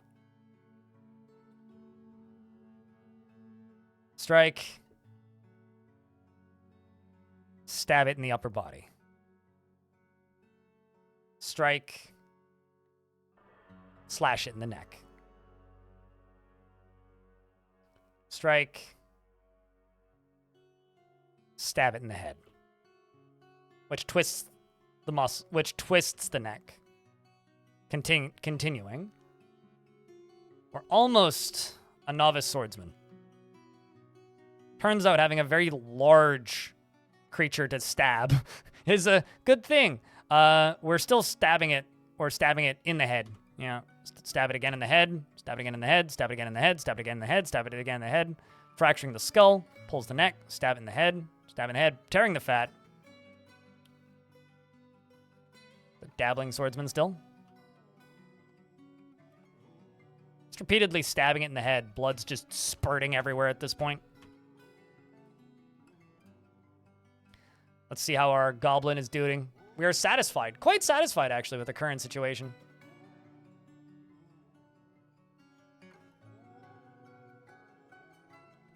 I don't know. I mean, have you looked at the first screenshot that was posted, and did you read what Tarn said about it?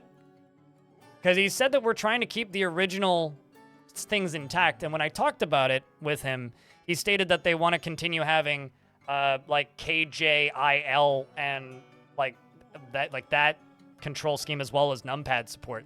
So, I don't know. If the UI... If the game is entirely keyboard controllable and entirely keyboard bindable, I would expect it to be the same, but with some changes, likely. I mean, I know they were saying that there's going to be a context-sensitive menu, which is going to be activatable using the look keybind. So I guess it'll be like look activate, but that's not too different from now. I mean, look, and then this is essentially a context-sensitive menu, so it'll be like look, activate, go here, maybe? I don't know. But as long as... Because, like, we've seen the inventory screen with the... Here, let me just pop up the screenshot for clarity's sake here.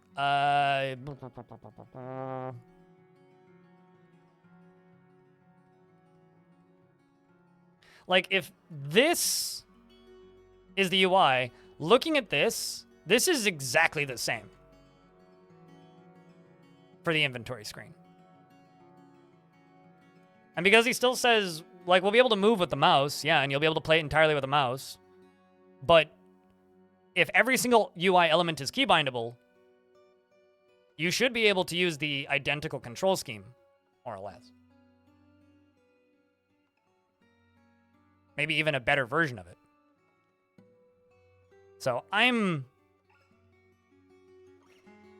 not so concerned because, like, most people probably will just play adventure mode with a mouse, right? Like, the vast majority of people, once it's updated to 50, will just use the mouse and disable the keyboard control, right? Because I'd assume it's something you'll have to enable. Yeah, no, totally. I mean, like, right now we already have that in Fortress mode, sort of, right? You can enable or disable the mouse cursor, which apparently was hacked in, like, a couple weeks before launch. Everybody says it runs well that I've talked to. Shadow Absorber. I'm not a Steam Deck user, though. We fractured the skull. Force twist the neck. I could probably just let it bleed out. Oh, there it goes. You stab the rock in the head from the side with your iron short sword, and the injured part is cloven asunder. An artery has been opened by the attack, and it's been struck down. I'm now going to shout to everybody and brag about my violent acts. I am Lord. I am the Lord of Lolama Blossom Mists, the coastal mastery of clouds, whom I buried alive under a mountain of hatred. So dramatic.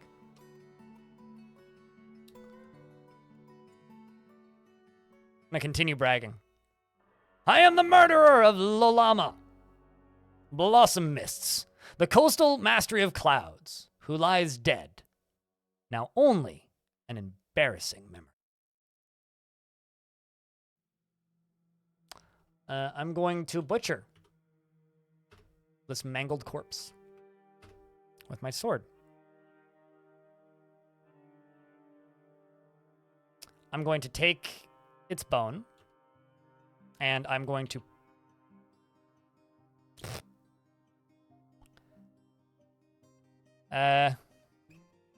strap that to the... Okay, let's remove the bone, because there's no way in hell I can walk with that in my inventory.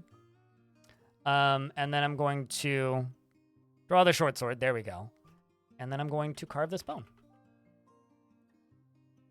Let's make a amulet out of it.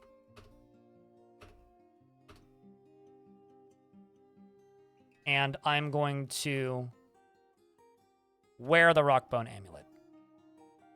And then I'm going to drop the bones, because there's 272 of them and they're very heavy. I'm going to take, I don't know, 10 rock meat. And I'm going to take... Can I take its skull? How heavy is its skull? Very heavy. I'm going to drop its skull.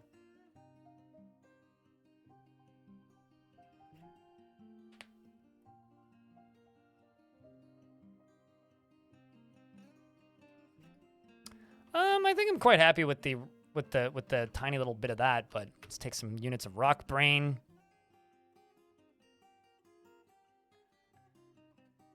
Let's take some units of rock lung. Let's take some units of rock kidney. I'm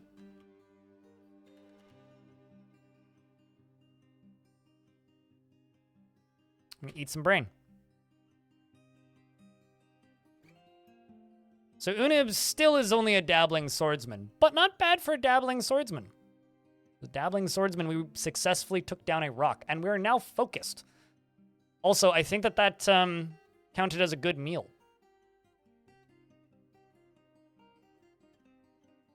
Doesn't feel anything after eating a fine dish. Well, at least you consider it a fine dish, you ungrateful bastard.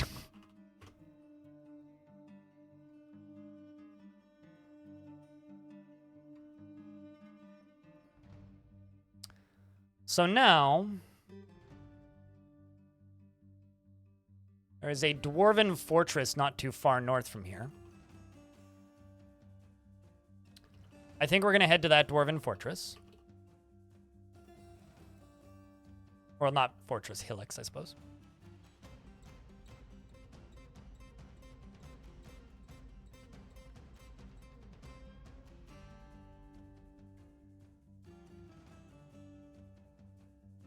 We're gonna go to this castle mound in the hillock. It's a big-ass hillock. I'm going to walk up to this dwarf right here. Dwarf trader. Great listener. And I'm going to do the normal thing, which is brag about my violent acts. Tell them who I killed. Who cries for mercy when unheeded by my worth. I don't know if that creature necessarily was crying for mercy. I'm going to ask for permission to stay for a day. The dwarf trader says, it would certainly be terrible to leave someone out after sunset. I mean, I'm sure I could fend myself for myself, but I'm going to go over here, and I'm going to hit X. We're going to compose. Poem. Of the Ashen Fate. You have composed Way and the Way and Shriek. The work has no particular subject. The writing throughout is ornate and refined, and it contains some asides related to the author's preferences. The poetry is passable. I bet it was crying like an eagle. Cry like an eagle. And then while everybody's sleeping in here, I am going to clearly begin a performance of my poem, The Way and Shriek. You begin reciting the Way and Shriek, and everybody wakes up. They're all like, what?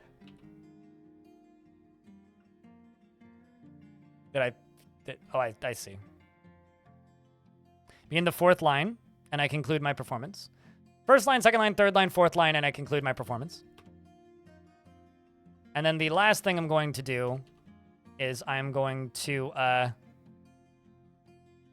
shout to everybody. My name is Unib Moonvolt. They're already regretting letting me stay here. And I'm going to continue shouting. Bypass greeting.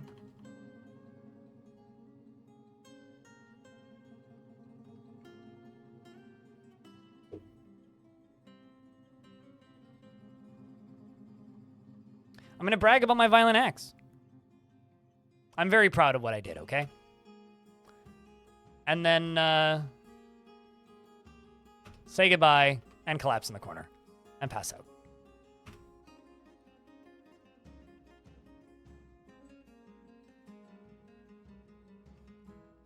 All right, so I've been streaming for 5 hours and 34 minutes, and about 4 hours of that was adventure mode. So in this adventure, what did we do today, chat? We I received a second phone call today, just now, Over here, he has from my old ISP. I've asked them to remove me from their call list multiple times. It did crash a lot while we were underground, but once we got above ground, it stopped crashing so much. It crashed a lot, and we ventured around underground, made it above ground finally. Went around babbling and yelling at people for a bit, and eventually found a rock, and our great Goblin Unib defeated the Great Rock, and will continue to brag about it until this goblin ceases to exist. I think we're going to save this adventurer here. And we'll pick this adventurer back up tomorrow for the continued adventures of Unib. And then I'm going to close this version of the game and open up something a bit more modern. I'm going to go grab my sandwich and eat lunch. And then we're going to play some Fortress mode until I keel over.